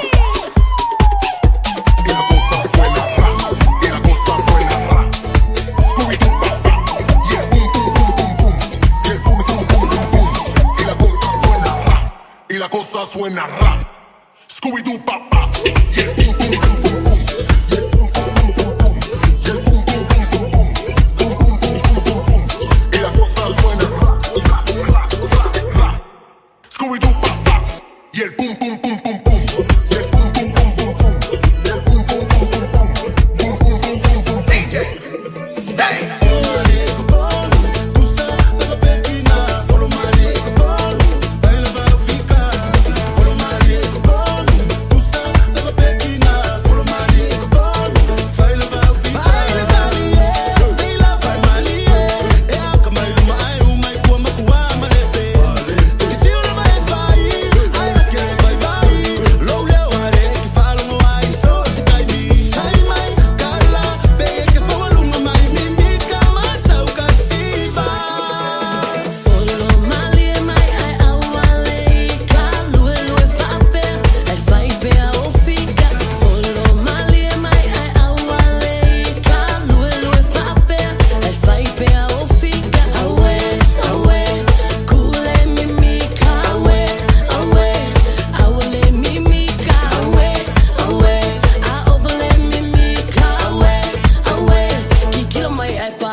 au te whawhiloa i tatua te nuu mai le amatanga o le nei fo iaso i le alofo le tua ia malo le soifua manuia ia te oe mawhai o na whatasi mai fo i le nei aso i ia le tua o le salamo e whasfuru ono o le whai upu mua ma le whai upu e lua e iei le upu whapea o le tua o lo tatou malu ia malo tatou malosi e whai o ia mawhisoso ani sili i puapua ngā o le mea lea tatou te le fefe ai pe a whaaliliwina le lalolangi ma luluina maunga i te tonu o le sami. O le upu o le nei aso e whapea o lo wiloa o le tūlanga pule ao le tua e te ai le fefe. A tonu e maitawina i le nei vai tau ia le tūlanga o lo oiai le lalolangi le taimi le nei. A whai te fie te mata ma muli mei o le news o le lalolangi. E te vai ai i mea o lo tutupu i le vā o malo losi foi nei ia o le lalolangi. Le ta ua o superpower o le lalolangi. E ai le malo Amerika, malo Israelu, malo Saina, o le malo Rusia, ia manu ufo i e Arapi. Ia Malaysia no ule ai longa fo i le fiula vale le ta o North Korea.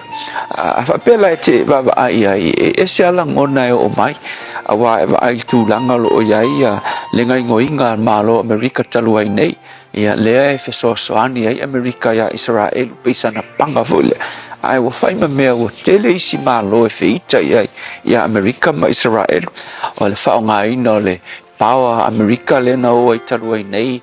Ia loka mai le presidente fo ile Venezuela i tonu le tunu o Venezuela ia to e fatanga e Amerika lana fita attack le si vaenga fatu fala velave o nu isalama i tonu o Nigeria ia e mai se fo ile taimire nei ke ai news le sauni uninga Amerika e o so fai le malo fo ile Iran ia o le mela o tupu o fola i isi malo losi e pe ko superpower malo ia Rusia o China o North Korea ia malo alapi wala tu fola ele talo nei yang saul vai aso kule fola e nu na fai mai e failo e o so failo e Amerika ia le nu le o Iran ia o le lopo le unga la ki le me le akupu ile nga yoi mai o isi malo so le mela le atu manatu o manatu ifo ka ko ile fata wa le nei nu tatu te no foi ma le nei tu langi tatu te ai pe tu mania ia le me o lo ka ko ai ma le la langi fata wa ma le ma ale o lo tatu ai but I le kuspa ia ma e mala malama ile tūlanga pule au le tua e ke va ai ile tua e le fa pena le fa ai unga le lalolangi le nei e le sui ai le tūlanga pule au le tua awa e vai tu spaia ile timeline le tu spaia o lo ta ua mai ai ia taua ma fevesia inga ua leva lava na silafia e le tua e silafia ele atua mea uma mai control ele atua mea uma lava vai tu se foi le falinga tu se foi le falinga pole falinga lo na mata upo ono o lo ia me ta o le tala ino fa mau failonga ai su e fa mau failonga o le vai tau le o mai ai pua ngā e whatanga e le tua o mai le rangi pua ngā mariki apolo ai whatanga e alau le tua anga le whakanga le tua e le o mai le la ke vai me fo yo te tala ino fa mau failonga o mea o le atutupu le rangi e a fia i mele o mai o kaua ma fevesi inga le mem ka kia la e le ai se mea e tupu le rangi i me fa mau failonga ia e tupu fua i le larolangi e au noa ma le silafia mua e le langi. Mea ngai kaunga ilo e le aise me tupu i le larolangi e au noa ma le silafia i luma o le nofali i le tua. Wafo i la ae wa alika ngaka le te tala ina wha mawhailonga. O le tamai maa moia le tua o ia e kakala inga. Ia o ngafoko ako kupu leo mea ia ke wa ai i le larolangi. So le upula mo oe i le aso le nei. Ia e silafia ele ai se mea e tupu fua i le larolangi e au noa ma le silafia e le tua o lona mana pule au i le larolangi na te controlling ai ma pulea so se mea whaatanga so se mea e tupu i le larolangi o le larolangi e ou e le tua e pule ai le tua o le ale superpower e vai ai mea maka ukia ke vai ai lungo internet lungo news ia iloa e pule au le tua i le unga nei me uma e tu mau pea le maualunga o le tua e whaia pea lona lava finangalo le tua e le ai se mea mātou te whewhe ai pe o la upu pe a tupu mea e luluina le lalolangi ma whaavai o le nei lalolangi e tu mau pea o e le tua soifua whaafetai Yesu mātou te surfai ma whaatua tua ia te oe i taimi umalava whaafetai Yesu amen.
fa mamana mapaia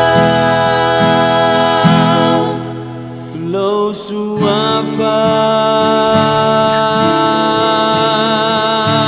Se ufonga malie le Webesel Peace Chapel o oiolo malu, o oiolo olo, oiolo ulafitanga. Maluai, ia i aso umalavo le nei o langa o lo tanto. Iai iwa wha mai atua le poklame a reto leola, pe ona e wha fonga iai se lu tau fo i wha le nganga mo tanto.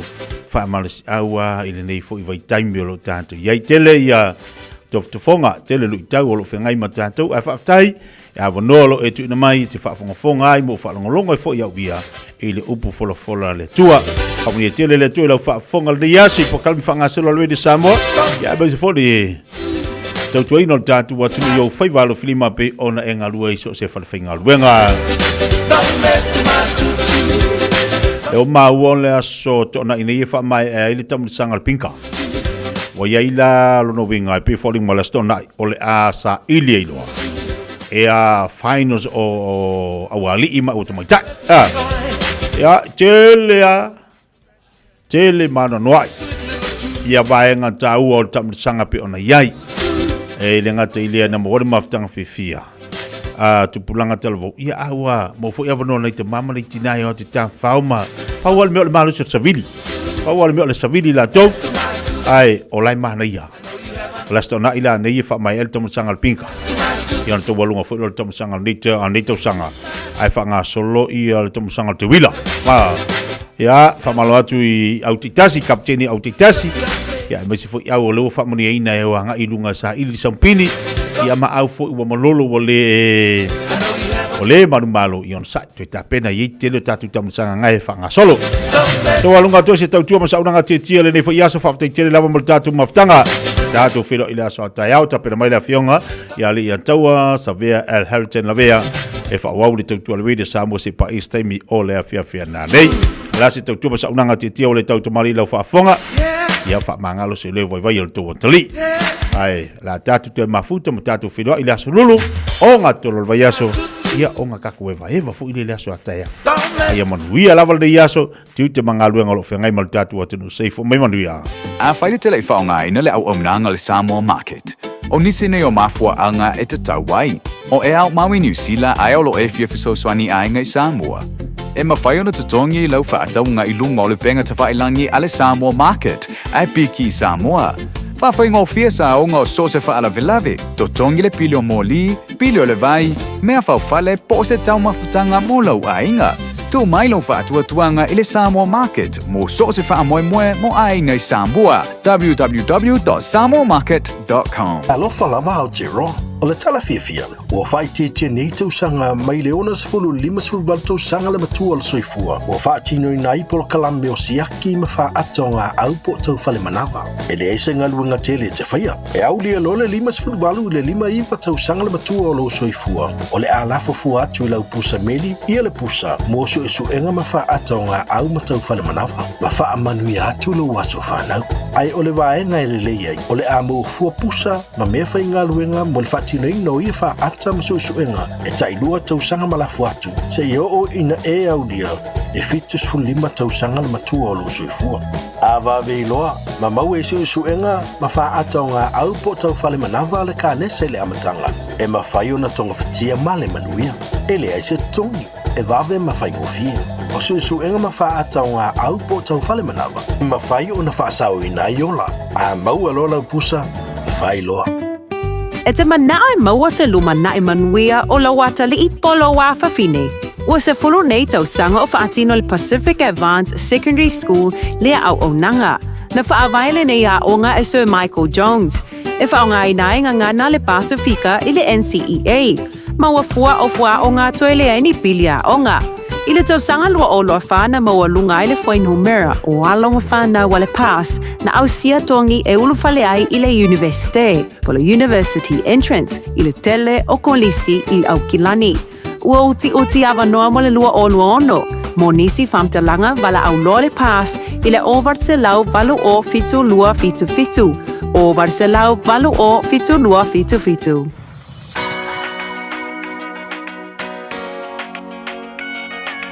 6, 5, 1.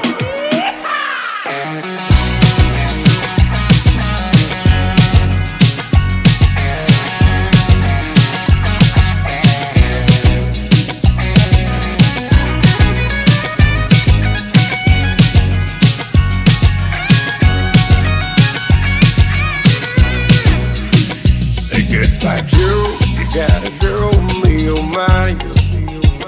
They got a girl, all the heroes down the bayou. They see Vaughn, the sweetest one, me, oh my. Santa got real haptic fun on the bayou. They put dope, found new, place is buzzing. The game folk come see Vaughn by dozen. Dressed in style, they come. Radio Samoa. Taslima Ivatolu. Ama.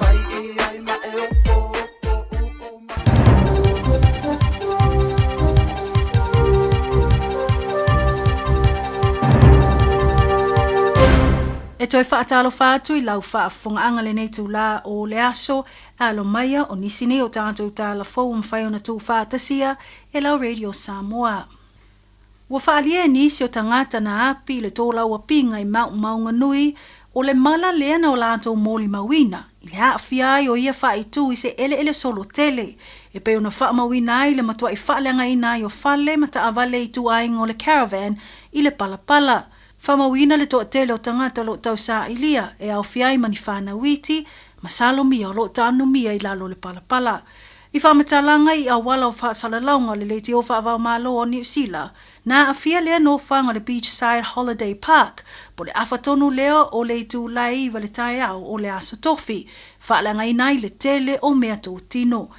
Li po tia mai le ngālo lue ai au nanga o whaalavlawe te tupu whaafua sei, e au fia ai le Urban Search and Rescue le pō atoa, e sa ili malawea I mai I lātou o lo o le luloa mai. Ma ono ia fōlinga wa aia matulanga pangā tia o wheta ia I maa fianga o lea whaalavlawe whanātura, o lea ua whailoa ai le matau ma le fefe tele o se tasi o turisi o se tangata no kanata.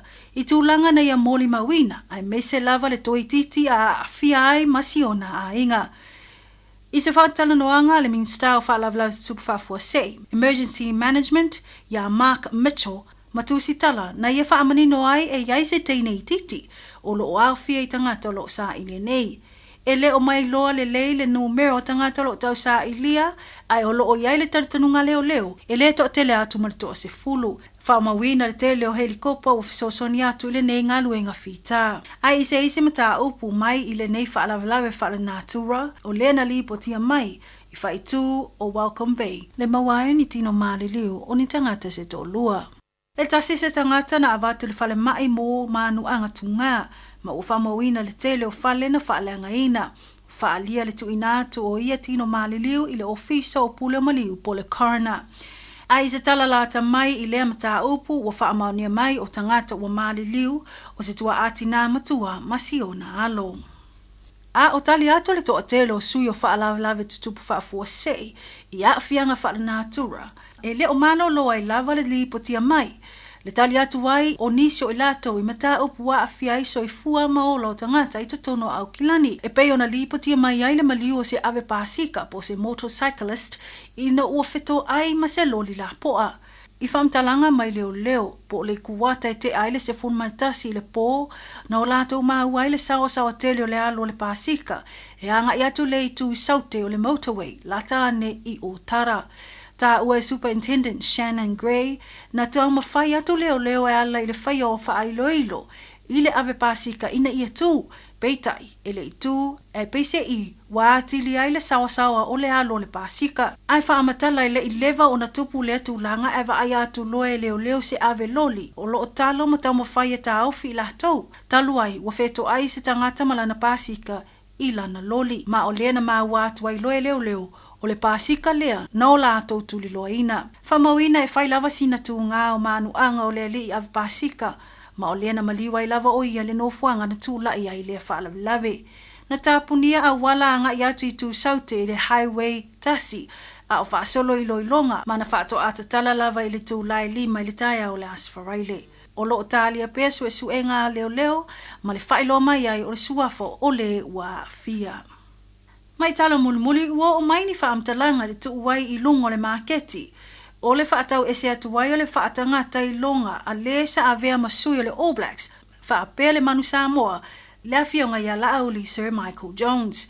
O le nei whaatangata o se whaaloalo na whaatino mo lea tamali I le tausanga luafe se fulmaritasi e pati ai ana tau mawhainga ai maise o lana ulua I sikoa I le ipole lalalangi le tausanga tasi I vawalufitu I le taalonga ma le aua Italia.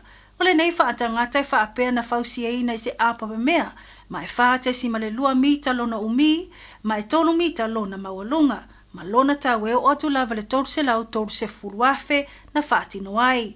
Whamawina I reporti mai le New Zealand Herald o le CBL Insurance tawala mai le Gordon Brothers o nisi o tangata popoto I aseta. Lea no lato tu ina atu lea aseta taua I lungo le maketi. Ai o le vaenga o lo popole ai sui o le Eden Park o le AVSA ai o lea whaatangata mai le nofuanga. Peitai o lea ua fautuaina le ofisa sila le Eden Park mo so tasi lava e fuafua e whaatawina le aseta ina ia whaatu mawina pele iai o le whaatangata I tatono Eden Park. O se aseta o lo avea mapine whaamau a o se tala whaasolo pito o le taalonga lakapi I tatono o le atu nuu. Tato telefona o tu whaatasia mo le nei tu lao le aso whaafetai whaafonga mai manuia tele le alo atu le whaiungo le nei vei aso so whaasoifua. Ua na o le Radio Samoa se furulima iwa toru a mo e tautuaina o e ilangungana fitu aso le vai aso.